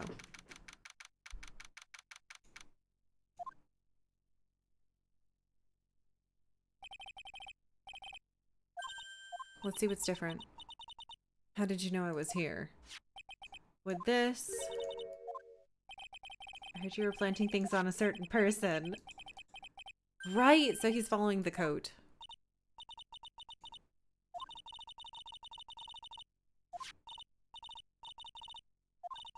Where do we get to it where it's new? I don't want you to throw out his coat. He doesn't have any money. Speaking of that man, he told me something very interesting. Yeah, 4 things. I still don't think it's gonna tell me about the 4th thing, but still. I'm fine with Phoenix snarky, but I don't like Phoenix saying out loud that Maya shouldn't ever try to work out because women shouldn't be muscular, and that she should stop eating instead of like little fun jokes. It was like really mean stuff. He was calling her stupid and like not like in fat kind of, and that was kind of, I don't know. I feel like he wouldn't say that to her face. I feel like he might think it, but he was saying it to her face and she got really sad. Yeah, it's snarky or cruel. Like he could make a joke. And I think he made a lot of jokes in the first one, but this time he was just openly mean to her face.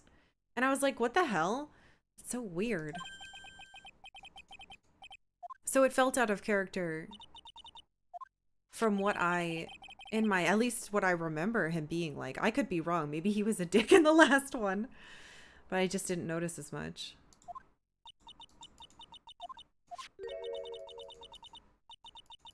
Case is over. Here we go. What are you going to do now? That's none of your business. Are you running away? Shut up. You don't understand a thing. You can't possibly understand what it means. That's not true. Expectations from everyone. Yeah, it's true. It can't be a dick. Gumshoe's the dick.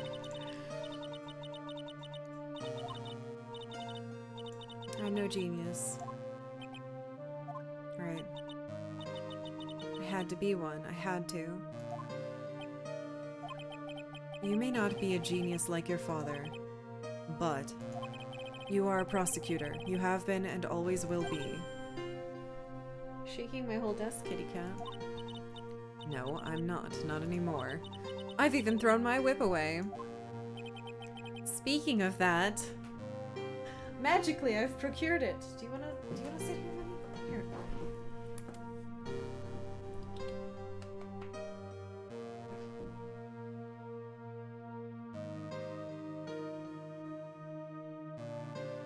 She hasn't been feeling super well. Alright.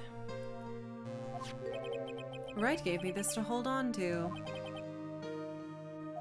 Right, you knew something like this would happen, didn't you? Ha ha ha! Oh yes, I knew the whole time. I'm going to say this again. We prosecutors do not fight for personal honor or pride. I hope you'll think deeply about what you should be striking down with that whip. You haven't changed a bit. You've always left me alone and walked on. So that's the same! Miles Edgeworth. I've always hated you. And then, finally, my chance to take my revenge on you arrived. If I could win against that man, if I could make Phoenix Wright bow down in defeat. This girl you left behind would have risen higher than you.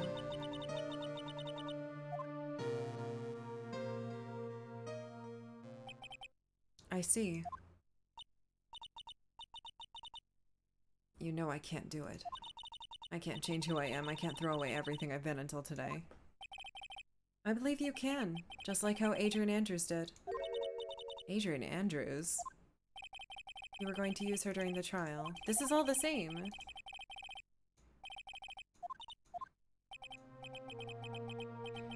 He's talking about how Adrian has like dependency issues too.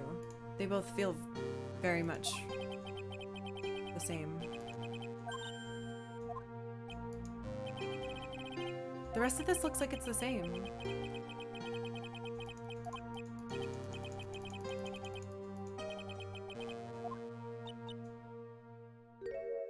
This is the same.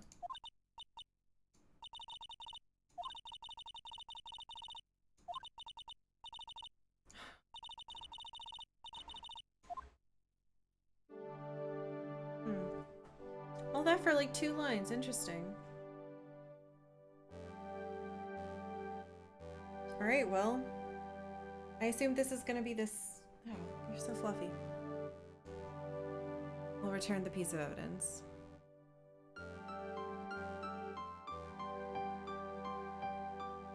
Alright, cool. Yay!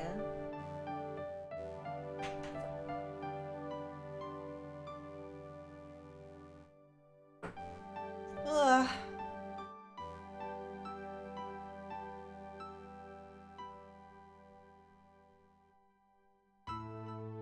I really like I really like this doodle. Alright, that's it. That's the whole thing. That's all of the second Phoenix Wright game. Thank you guys for watching. I told you pretty much how I felt. I think it's not as good as the first one, but I do think the second and the fourth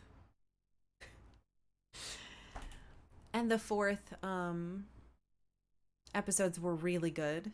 I think the fourth was very much the best one. Yeah. That's how I feel. I'm glad we finally beat it. Doodle it? It's gone! Okay, whoa, someone just yelled outside my house. Let's see.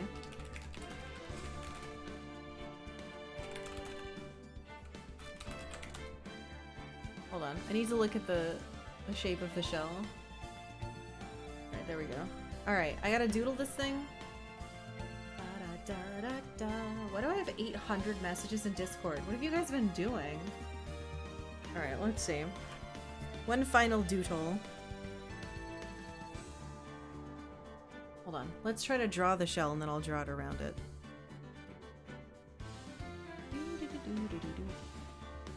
Octavia wants food, that's why she's laying on me. She's itchy ears right now, so she's been kind of annoying.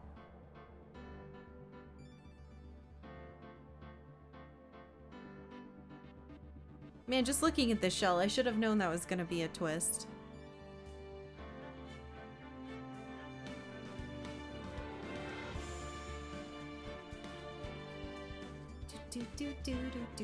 I did a bad job drawing this shell.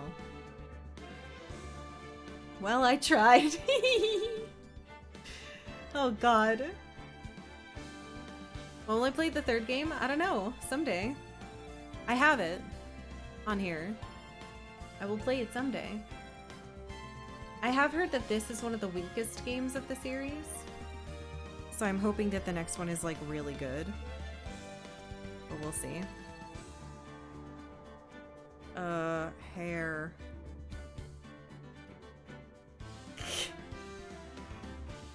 Oh no, what have I done? Hair. Ear. More hair. Oh god, it's so bad. Hold on, his hair doesn't go like that. It goes like down. Whatever, this will just be here. Anime eyeball.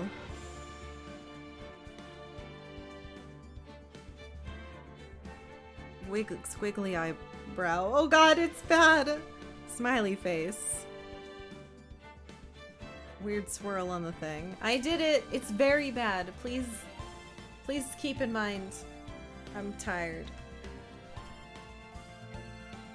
I tried. I drew the shell first and then I tried to draw it on it and it went really badly. That's kind of right.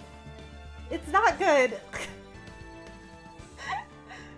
It's similar. It's similar. It's hard to do when you don't have all the colors. I'm glad you guys like it. Hi. Thank you all for watching. Is that Phoenix or Zelda? It does kind of look like Zelda, doesn't it? Hey. There's fur everywhere. I'm gonna take a quick break. I'm gonna feed this cat because she seems grumpy. And then we're gonna open the floodgates. But I need to take a quick break first. So stick around if you want to talk about the videos game. BRB.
Oh, hello.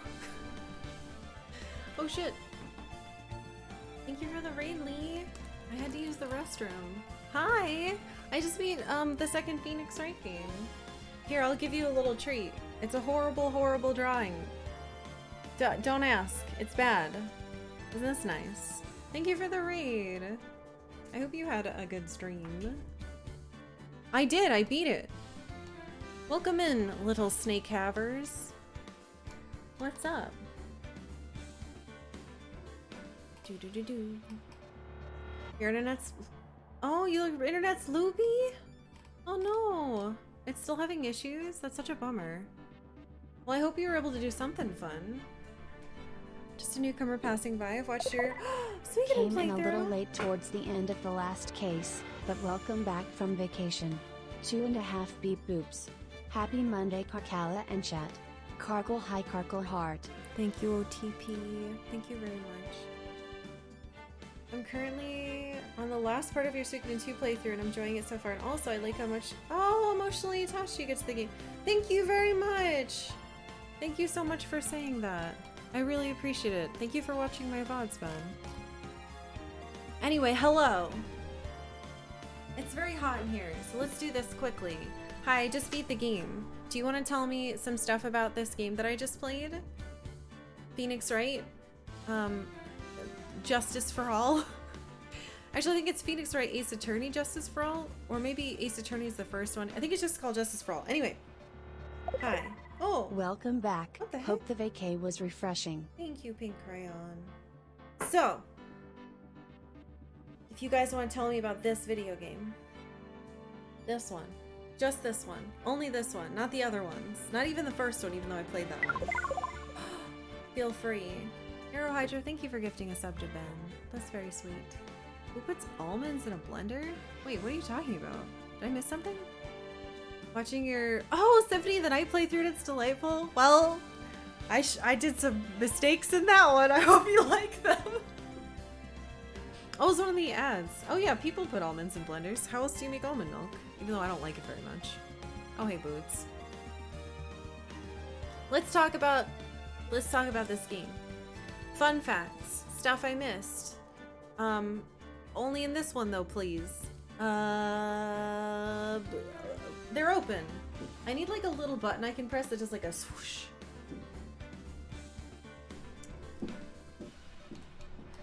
There's a bad ending? There's a bad ending if you accuse Adrian again at your final chance. So is that if you... Wait, if you accuse Adrian again? I thought my option... I thought the option I got was to say if he was guilty or not guilty. So if I say not guilty, does Adrian... Is that the one you're talking about? You could have gotten a bad ending if you gave the wrong item to kill her or didn't choose to kill her. What happens in the ending? Does Maya die? Case 3 is actually a good one. You talking about the clown one? I disagree. That doesn't seem like enough months. Holy shit, 40? Thank you, Gilmer. Thank you very much. If you don't present the videotape to Killer, you get a bad ending, which includes a famous typo? Where Phoenix says, the miracle never happened? Why did they keep talking about a miracle? Did I fucking miss something? They suddenly started talking about miracles, and my brain just got super confused, and I was like, huh? Why is the wording so weird all of a sudden? Why does everyone keep mentioning this? Is that established at any point, or do they just start spouting out nonsense? Everything goes to shit, but Maya lives? How does it go to shit then? You can say Matt's not guilty and he'll force himself guilty to save his life. Oh, interesting. So that didn't matter. Choosing not guilty for the verdict is the same outcome, but different dialogue. Oh, okay, okay. See, that's what I thought because of the way that she was... At the post thing, she was like, well, it didn't matter which one you chose because you chose with your heart. And I was like, well, that's awfully vague and leaving room.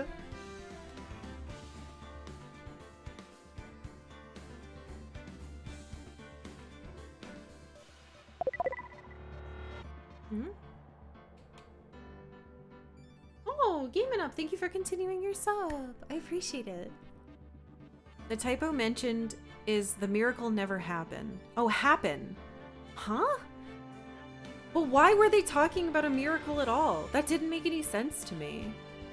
The real miracle of the whiplashes we got along the way? Kind of.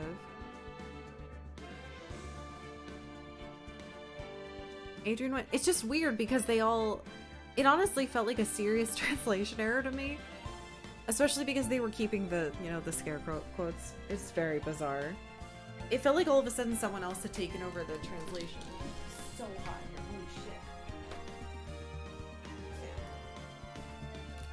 Actually, I locked our TV out so I can open my back door.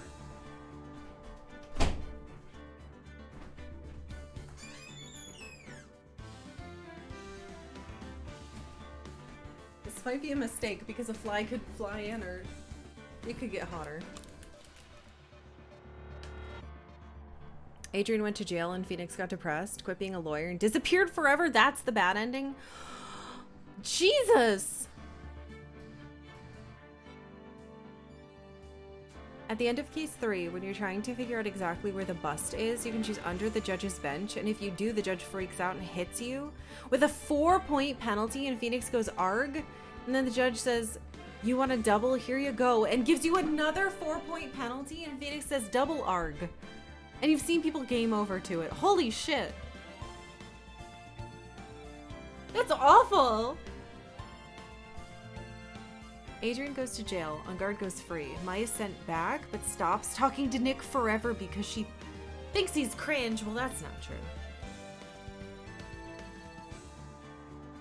I think the miracle is just a sense of... No, I mean, I'm not saying the idea of it being a miracle is wrong. I'm saying it came out of nowhere and then everyone was using the word miracle as if it had been introduced as like a concept, but it was never introduced. They just started using it as if it was a familiar term. There was a disconnect, I think. It felt like, again, it felt like a continuity translation error to me.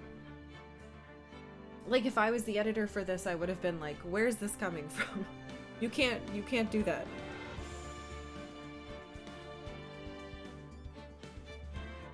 In case 2, there was a plot hole that is never explained how the key to the door got in the incinerator, since the key was in Maya's garment and not the other person's garment.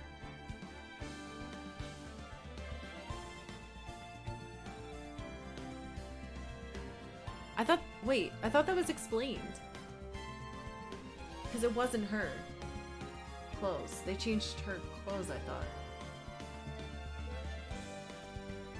Wait, no, that is weird. I don't know.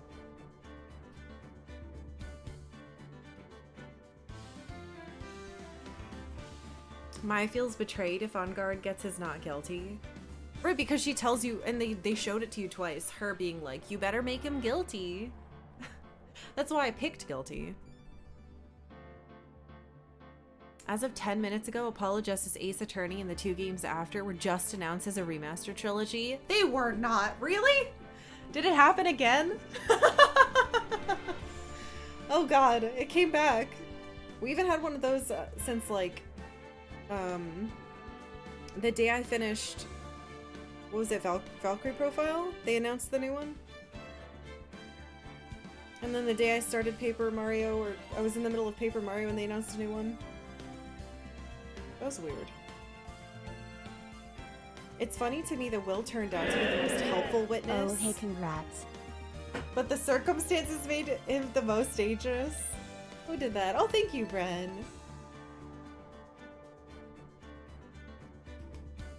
Today's the 15th anniversary of Metal Gear Solid 4, which is now eligible for a stream. Or is it?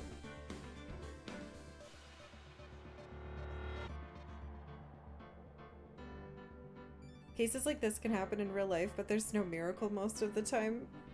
I don't think any cases like this can happen in real life.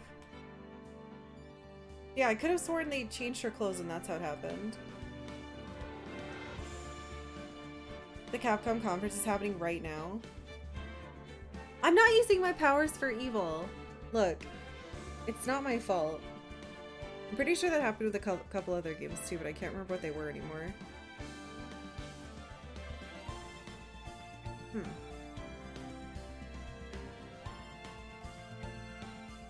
So this is depressing, but I'm pretty sure my modded DS is lost in the mail. I have to email them about it to check on it. Because the tracking for over a month has says, we got it. So it's either stuck in customs or lost, so if you guys could just fucking kill me, that'd be cool.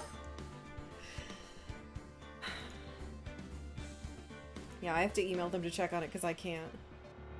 It was speculation, but I always wondered if Franziska wanted to be found and hoped that someone would stop her. Otherwise, why take Gumshoe's coat? And also accidentally dropped the receiver in her whip when she left. I don't think she yeah, that's a good point. I was gonna say, I definitely don't think she accidentally dropped the receiver in the whip. I think she did that on purpose.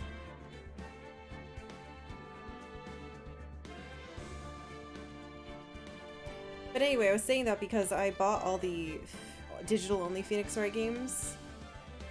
But if this one's lost, then they're gone too, so. Because Nintendo hates me.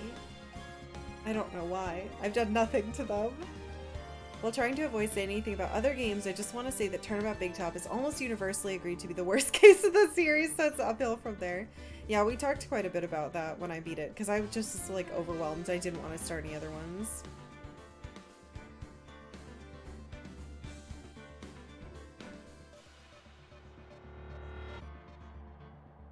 At this point, if not for Investigation 1 and 2, you could have an entire Ace Attorney system series on one system.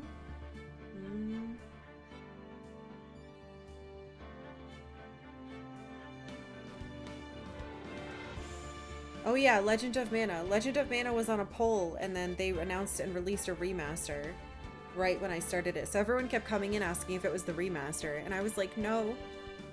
It's not the remaster. I'm playing this on a PlayStation.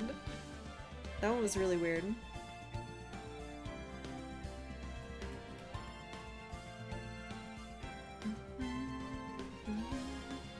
Let me contact Shelly to kill her. No.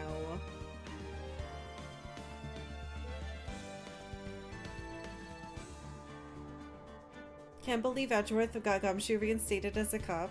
Gumshoe would probably, 1, make more money, and 2, be happier in general if he was not a cop, but we would be sad. Is there anything else? Any other stuff? I want to get out of this room. This is also my last night that I get to hang out with my parents before they fly back, so. Hope you had a good time with the game, warts and all. I did like it. I don't think it was as good as the first one, but again, I think 2 and 4 were great, and I really enjoyed them. I just wish Phoenix wasn't so mean. I like Maya a lot, and she doesn't deserve to be pooped on, you know?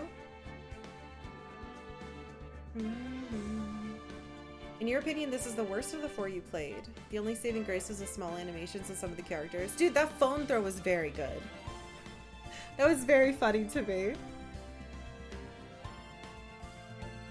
You've not played Secret of Mana on SNES though? I have. I just haven't streamed it. I played it in like 2016 with my husband, and I didn't think it was great. I thought it was fine. I think the gameplay was fine, but if you're playing it co-op, what ends up happening is that you don't really get to do much unless you're the person pressing the magic button, and even then you just kind of sit there. So it's on the list, but I have played it, and I thought it was okay. I think what probably made it super unique when it came out is that you could actually play with other people. One thing you always found interesting about the game is the implication that Gumshoe kept in touch with Edgeworth. When Edgeworth didn't keep in touch with Nick, I mean, he specifically wasn't. He was trying to avoid me, though. So that makes sense. Me being Nick. The phone throw might have been the best thing in the entire game. It might have been the best thing.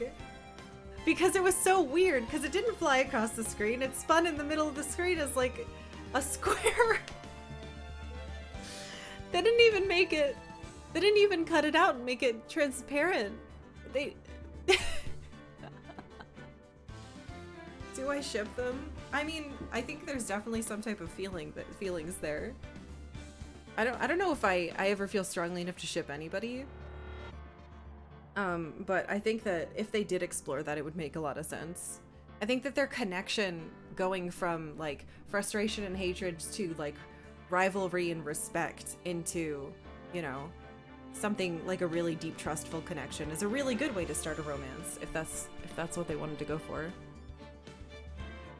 It's much better than the child being like, "You're dating Maya."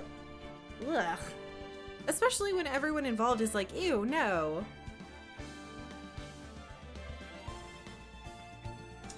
If you liked the phone throw, then oh boy, the third game. That's exciting. We'll probably play the third game eventually. I think it's on the list, but I'll make sure it's on the list. So, thank you all for being here. I hope you had a good day. Oh, the meanic stuff in the game reminds me of how Monkey Island 2? I can't read the rest of that because I haven't played Monkey Island 2 yet. I'm sorry. Hey! We have one last thing to do. And it's close the poll. So, if you didn't know, there's been a poll going. No, you're good. I stopped reading because you worded it very well for me to avoid it, so don't worry about it. Hey, vote if you haven't. Your choices were Brain Lord, Shining Force, and Digimon World. You have a little bit of time. Phoenix was so hurt by Edgy's disappearance that he was projecting his frustrations onto Maya. Well, that's a shitty thing to do, and I don't want to think that he's shitty, you know? I guess that could be a reason. All right. I've waited a little bit. Let's close it. What am I playing? They moved it again. Close poll. Hiya! And the winner is... Wow! Shining Force with a lot of votes. Shining Force. This will be my first full Genesis? This is a Sega Genesis game, yeah? Alright. So, a couple things. One, I'm not starting this game tomorrow. Tomorrow, I have a lot of stuff to do. If I do a stream, it's going to be like a weird bonusy thing at the end of the day. So this game, we will start Shining Force on Wednesday. Okay? Wednesday. Today's my last night with my parents. I have to go to the airport twice tomorrow, maybe. Thank you for the stream, Karkalla. It is good to have you back, Karkle Heart. Thank you. It's good to be back. How far away was Brainlord? So Shining Force had 110 votes. Digimon World was in second with 71. And Brainlord was in third with 62. It's almost half. Anyway. So, let me say that again. I'm not streaming at the beginning of the day, maybe not at all tomorrow. It all depends on how busy I am. And then Wednesday on will be normal stream. So I might play a little Pokemon tomorrow night, I don't know. Or maybe I won't stream at all because I have to do a lot of driving around the city.